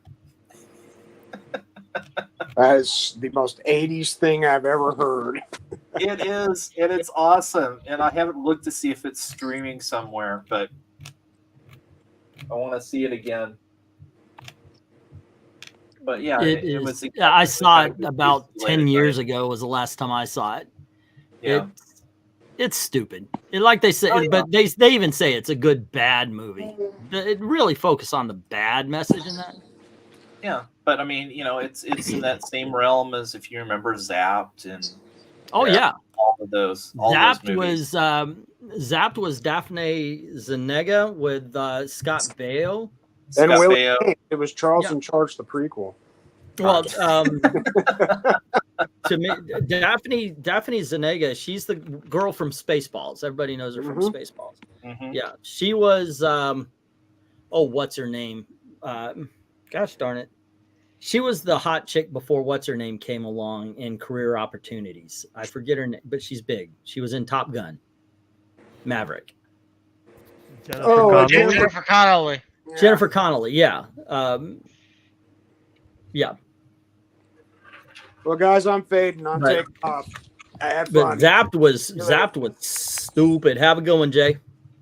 Later, Jay. Yeah. Farewell, Jay. But there were a whole bunch of movies. Like I remember Zapped. Zapped was bad. I didn't like Zapped very much. Oh, Zapped was just good, goofy fun. Yeah. The kid who developed psychic powers from a lab accident. I mean, it's got DC comic written all over. Have a good night, Amy. You know, who the frotha whata? Tracers versus Tremors 2. I didn't. Okay, Tracers. Wait, is that one of those full moon movies that, like the Doll Man guy? Okay. Yeah, Tracers. Oh shoot, I remember I might have rented it. I don't remember anything about it. Yeah, Tim Thomason was Tracers. Glenzer is saying Jamie Gertz was the hot brunette before Jennifer Connelly. I guess they lined themselves up. I don't know. Let's see. Jennifer Connelly was in Labyrinth. Jamie Gertz was in Square Pegs. I think that was 1983. Yeah. Yeah. It was Sarah Jessica Parker and some other girl. I can't remember her name. Were the nerds. Jamie Gertz was actually the stuck-up cheerleader in Square Pegs. I watched that, by the way. It was streaming somewhere, and I watched it. I was like, oh my gosh, I used to laugh my ass off at this, and it was so boring. The one I'm trying to find, though, is Tales of the Gold Monkey. You remember that? Yeah. That I thought it was streaming somewhere. Nope. Hell, Venkman might know. The DVD is on Amazon, and so I was like, "Oh my gosh, I'm gonna get it!" And then I read the reviews, and people are talking like, "Yeah, these discs don't work, dude. Don't get it. Don't get it, Englentine." Yeah, I was weirded out because they called me by name. Rhaegar.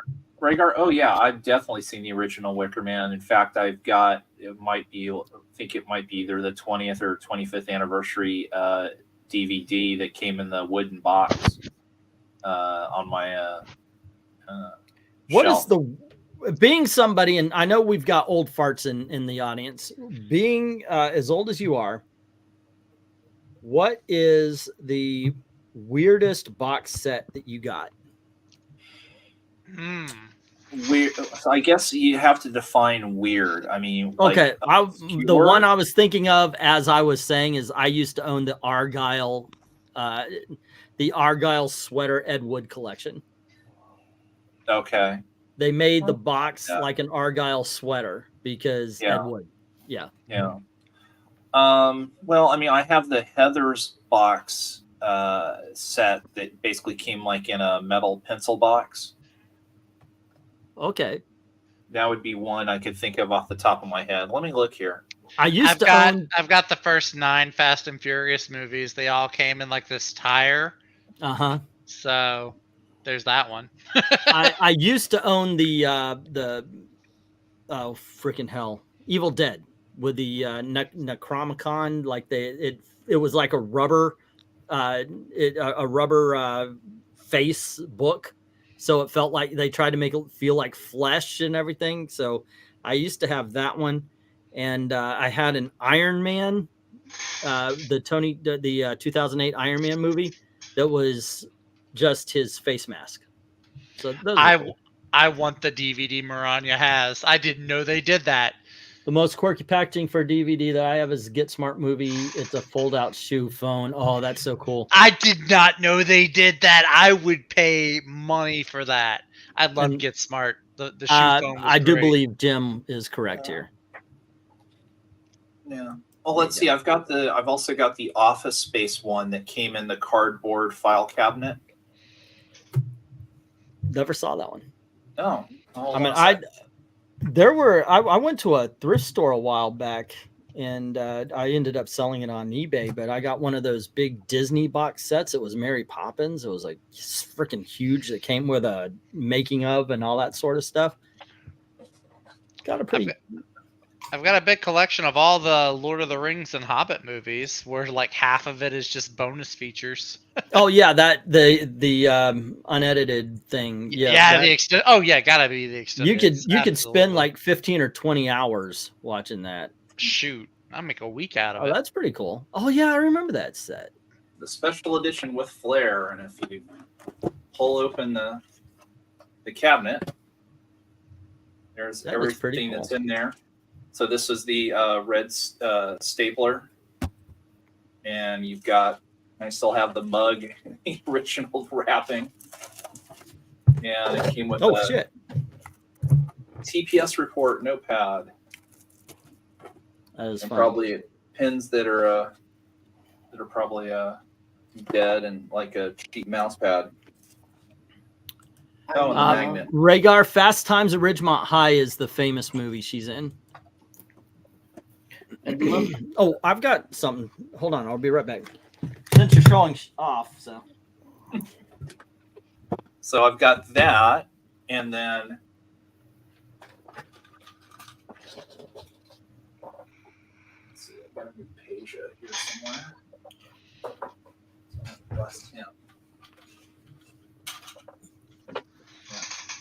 This one might be the weirdest one.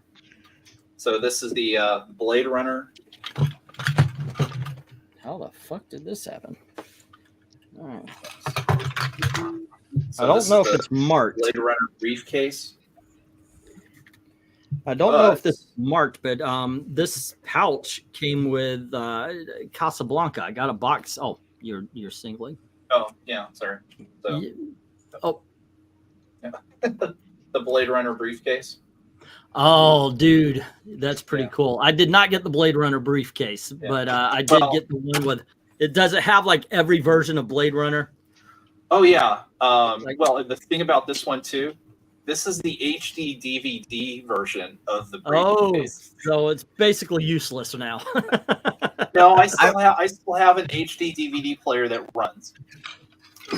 I need the ramen noodles cup.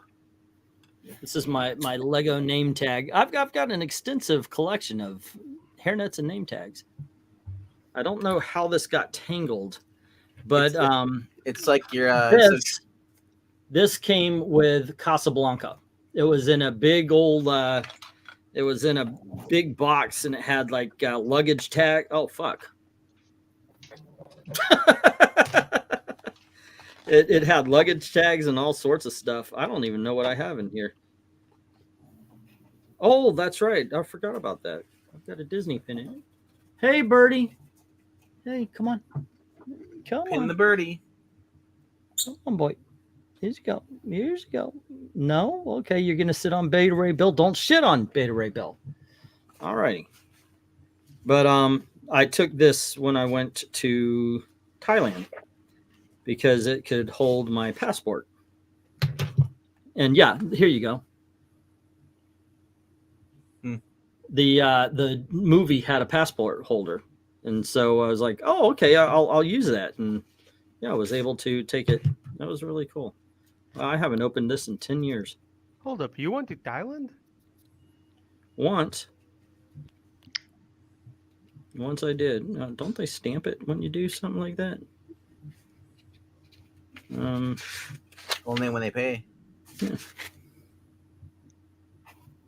There's the stamps.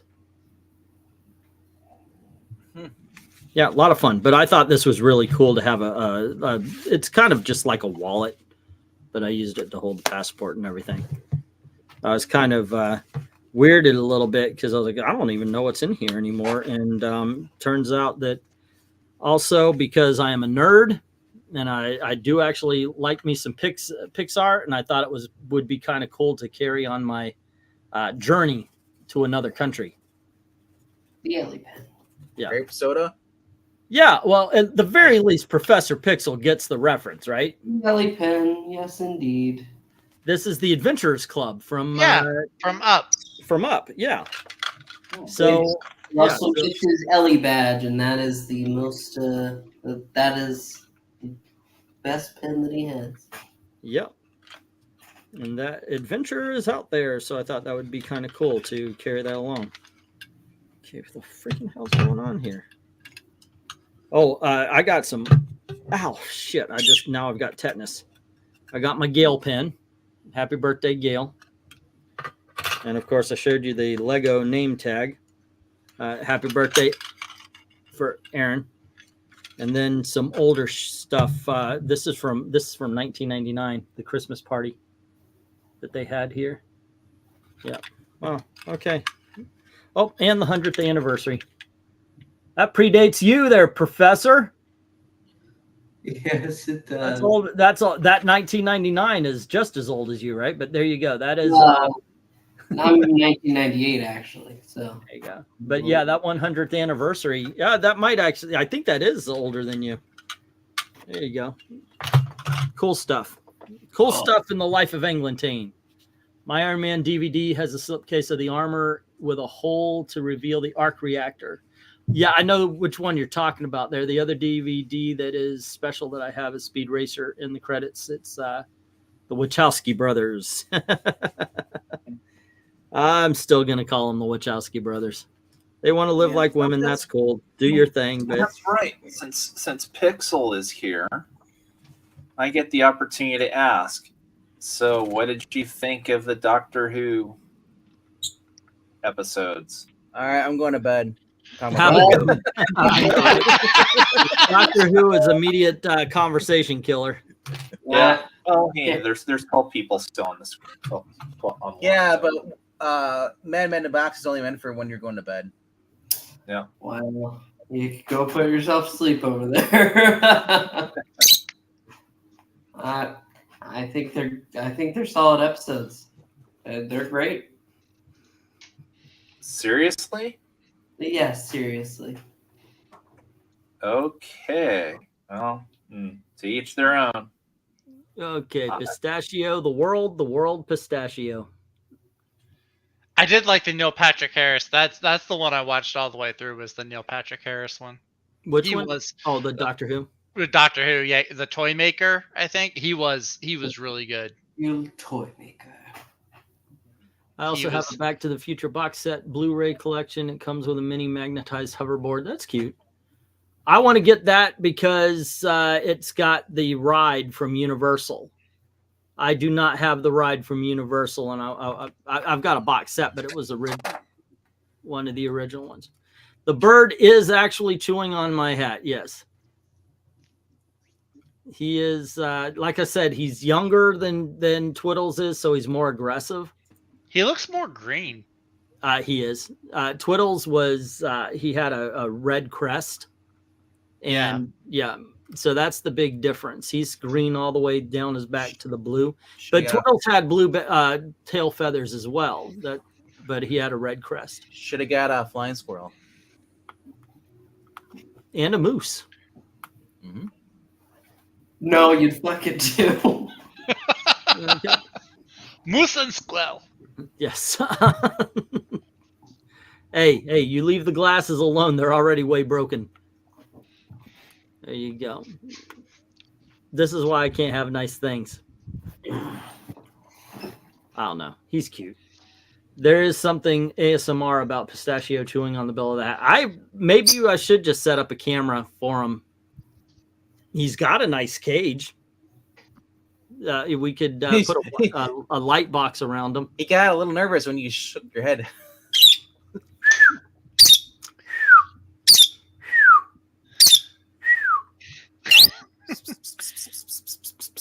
It's not a cat. He does that. He poops at the same time. They poop every what? Is it 15 minutes, Gail? Every 15 minutes, birds poop. You're just not going about it right. You're just So now think of the time when I let Twiddle stay out for 8 hours. Yeah, he's definitely letting me know he's there. He's more demanding too. He's a bit of an asshole.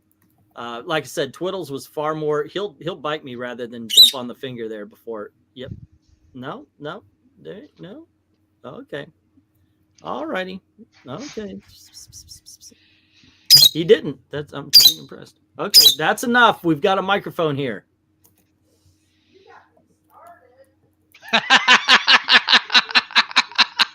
There we go. Why am I solo here? Where's like, he little black cats? Yeah. There is one just animal came on back. our channel that has a tortoise, guinea pigs, hamsters, and a dog eating food with a mic near its face. We've got the guinea pigs, and we've got a rabbit and the bird. And I wouldn't mind. I wouldn't mind putting a camera. Do not shit on my. Do not. You turn that ass around. Okay. There you go. Nope. Come on. You move. Okay. No, because I can see. I know what's gonna happen. He's gonna back up. Boom. The fun thing is in the credits, and the Blues Brothers when in Hollywood visit Universal Studios asked for Babs. That's funny. The guinea pigs and rabbits are for the hard times for food. Yeah, right. My thing is, what is he trying to do? What? Like what? No, I mean, like, is he nesting? Is he trying to pull a piece apart to bring back to his nest? He doesn't know what he's looking at. So but yeah, probably with the hat, he's just picking at it, and then he finds something loose and he tears it apart. He's not nesting yet. I found that out because usually you could feed a piece of paper to him. To like with Twiddles, you could put a piece of paper in front of him and he would just chew it right up. What is this? Movies? Okay. With him, he's not there yet. Which side is? Okay, there you go. And they nest, so he would go and he would tear a piece of paper off, and this guy's just attacking it. See, there's no rhyme to it, because otherwise he would tear it like in little sheets, and then he would put it in his back feathers and he would carry it to his nest. In lovebirds, the males do the nesting. No. Hendrix, that is pistachio. Oh, yep. This is pistachio. Even before Twiddles was taken from us, my niece was going to contact us, and she actually told us the day of that that she's got this bird her friend can't keep, and we were wondering if we were like, we don't want another bird so soon, but then Gail saw a picture and it was all over. Right? Isn't that the way it worked? Am I going to chase you away? Where are you? There you go. Yeah, it's a good boy. All right, jump on. There you go. Jump on. No? Okay, just don't shit in my head. Pistachio, I prefer almond. Me too. Trivia, what is the reference to Babs at Universal Studios from? Babs. Ask for Babs. I do not know. I don't know. Do you know the Muffin Man? The Muffin Man? No, hell no. Well, yes, I know the Muffin Man. He's down on Drury Lane. Oh crap! I forgot the rest of it. She's married to the Muffin Man. Hey, did you ever work at Universal Studios Pixel? No, I've only worked at pretty much other than the babysitting job. Public. Shopping is a pleasure. I worked and rescued at Shrek, the show and all that. If you have the Shrek DVD, I think the show is on it. And the costume that they made people wear was a freaking potato sack. That was you do not whoever designed this or was not a Florida resident. That's all I know. Because it was harsh in the summertime. Babs from Animal House, what happened to, oh, that's right. Was she went to work at Universal Studios. That's right. Yeah, I remember that now. Anyone have any thoughts on the upcoming Crisis on Infinite Earths cartoon? Part 1 was good. I liked it. It's very different from the book. I'm okay with that because I've got the book. Let's see. In 2024, Muffin Man is Muffin Lady. And then let's see. Pixel, is that a name of place you work? Poppy is a pleasure. Publix. Publix. Where Publix is a pleasure. A lot of people like Publix because of the subs. The public is never a pleasure. Let's be real. No, not the public. Publix. Yeah. It's hard to find a grocery store that sells submarines. That's right. You know what? We're offering a new one that goes straight down to the Titanic. No, sorry. Exactly. Yeah, it's about this big. Man, that is harsh. What gets me is the dad talked the son into going. Oh God, that's no. I wouldn't either. You know, I mean, I would love to go, but gosh darn it, I need a little bit more structure before I go down that far. Nope, I have no desire. No desire. I would love you put me in an actual submarine. Sure, I would love to go. Yeah, just go to the Titanic experience. That's all you need. Yeah. All right. Anyway, kids, what do we have going on tomorrow? Sleep. So I work in Publix where shopping is a pleasure. All right. Tomorrow night at 8 p.m. Central on Geeky Puppet Show. You got 2 readings back to back. And you're going to be competing with us because we want to talk about more skeeters and such. So 8 p.m. Eastern tomorrow here at the Geeky Puppet Show. Sundays probably all year. Actually, if I'm being honest, Saturday's become my new Sunday where I'm like, oh, I'm going to do this. And yeah. But yeah, we want to get to the skeeters. Power Girl number 5. There's so many bad books. E, have you ever considered submarine insurance? I have not, sir. I have not. However, one time, there's a place over here, Wekiva Springs, and one time I was talked into go swimming into a cave. I was a very small kid when I was growing up, and you could actually see to the other side. It was just like trees kind of made. It wasn't really a cave, more like a tunnel. Did you break down through? These yes, that these tree limbs kind of made a tunnel, and I was double dog dared basically into swimming through that. I would not do that as an adult, not just because of change of size, but you know, when you're a kid, you're immortal. But it was a very tight fit, even for somebody as small as I was. And that water is. Have you ever been in Wekiva, Pixel? No.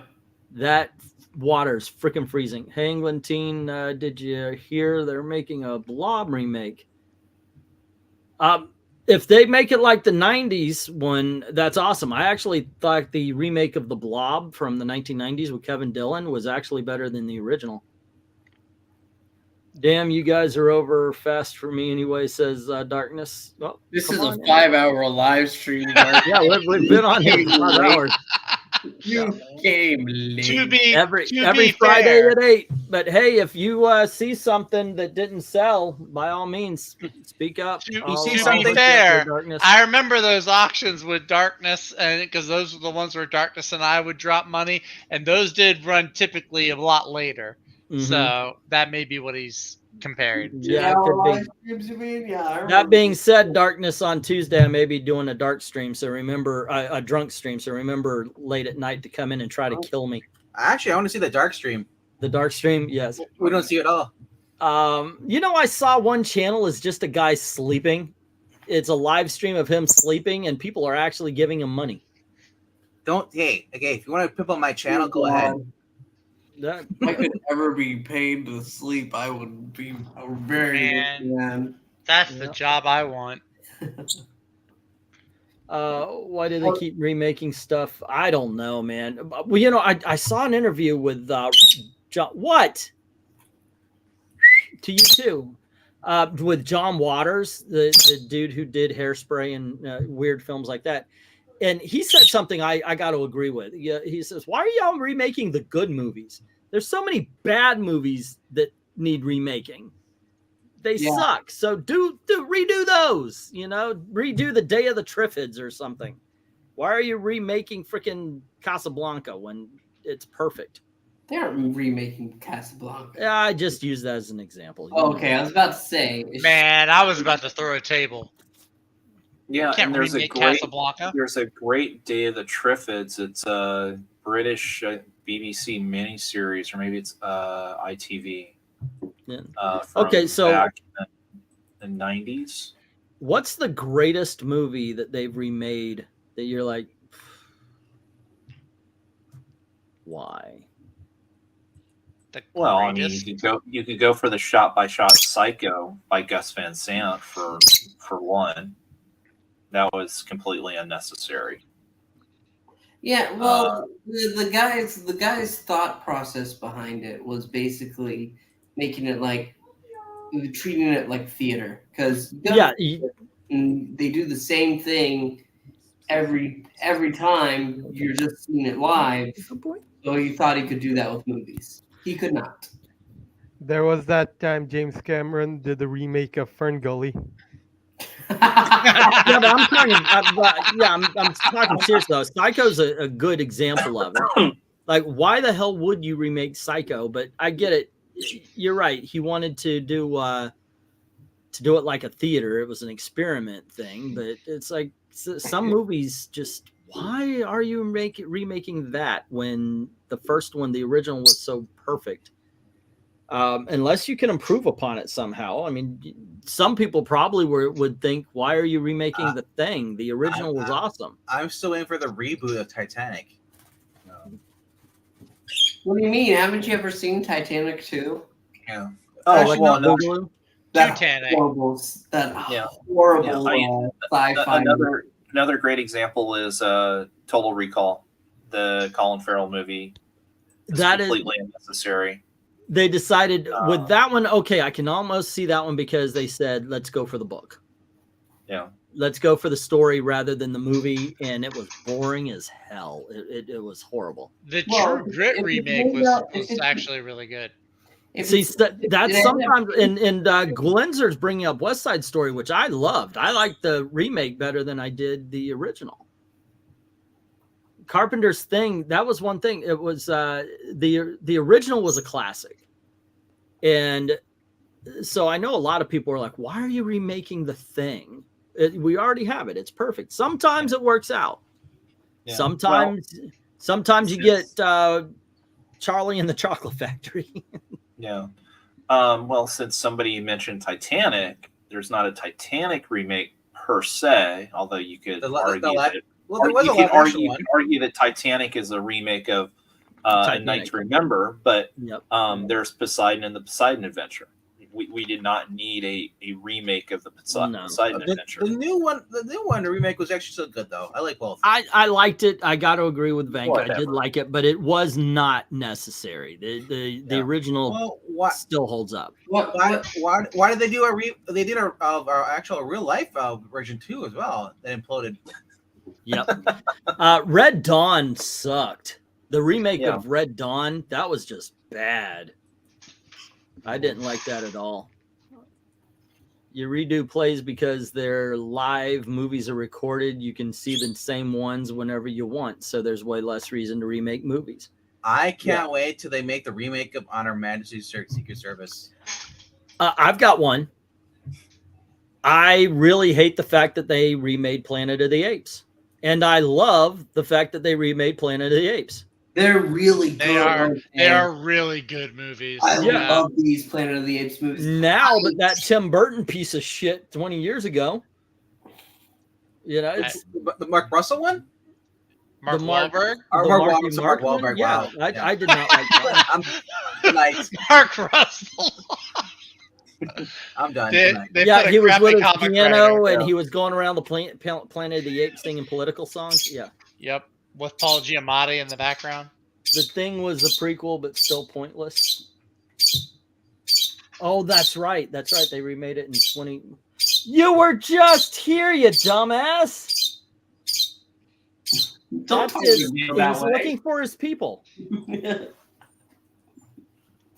Oh my gosh. We are his people. Go away. Yep. Hey, since you brought up the theater, and it was something actually that I had as one of my top movies of the year, that's been remade multiple times because it's a stage play to start with, is the Community Court Martial. But typically the way that it's remade is that it's, you know, set, you know, they update it and to put it into contemporary time. So the original Community Court Martials from around World War II, the most recent one that was on Showtime, or I guess was it Paramount Plus with Showtime, is, you know, basically set in modern day, and was quite good with Kiefer Sutherland as Captain Queeg. Captain Queeg. Well, show up tomorrow, 8 p.m. Eastern. We're going to be doing some Bad Comic Beatdown, or over at Puppet Show thingy. Puppet Show, Geeky Jeff something. Johns, issues 3 and 4 of Hawkman. Of Hawkman. Okay. So you get this is your personality. You come to the bad books, you go to the good books. It's up to you. But So for now, Marani is suggesting that if you're going to do a drunk stream, to do it on Monday. the problem with that is I drive on Monday. Tuesday is a day I don't drive. That's why I would have to do it then. That's the only reason. I know she's got the RPG usually on Tuesday. Oh yeah. Yeah. One movie I'd love to see remade is The Wraith. One movie I would love to see remade is Something Wicked This Way Comes. I loved it as a kid. Movie. Say again. I would love to. I want to see it. But the problem is of course, be very careful what you ask for. Yeah. It's just a good movie. I think I would like to see it remade, but I don't think Disney would, because I don't think Disney's got the balls to scare the out of kids. They used to. That's why the original had. They do. Have you seen the drag shows at Disney? Yeah, right. All right. Yeah, may I politely suggest that it be held? Okay. But that's why, Maranya. That's why. Hey, look, you guys. Okay. I'll sit there with the game, and I'll still accept drinks and talk on it. That's MK, you're getting a timeout. Screw you. Space Odyssey to the original was boring. I agree with him. I think 2001 was a boring movie. You cannot possibly remake 2001: A Space Odyssey. Yeah, the first one was boring enough. We don't need another one. You Philistines. You don't know cinema. You don't know pacing. Yep. I know pacing, Alrighty. and my pacemaker can't stand that movie. All righty. And so, guys, thank you very much for hanging out. I need to cut this off before it becomes I can't trim the I can't edit it. 5-hour live stream. Wow. But then again, these are the most popular videos. I look on every week. I look on the analytics. This is the most popular. This one and the Jack Kirby video, always. Yeah, but anyway, thank you. Say again. I was just saying, you should always check the analytics. I do check the analytics. Yes.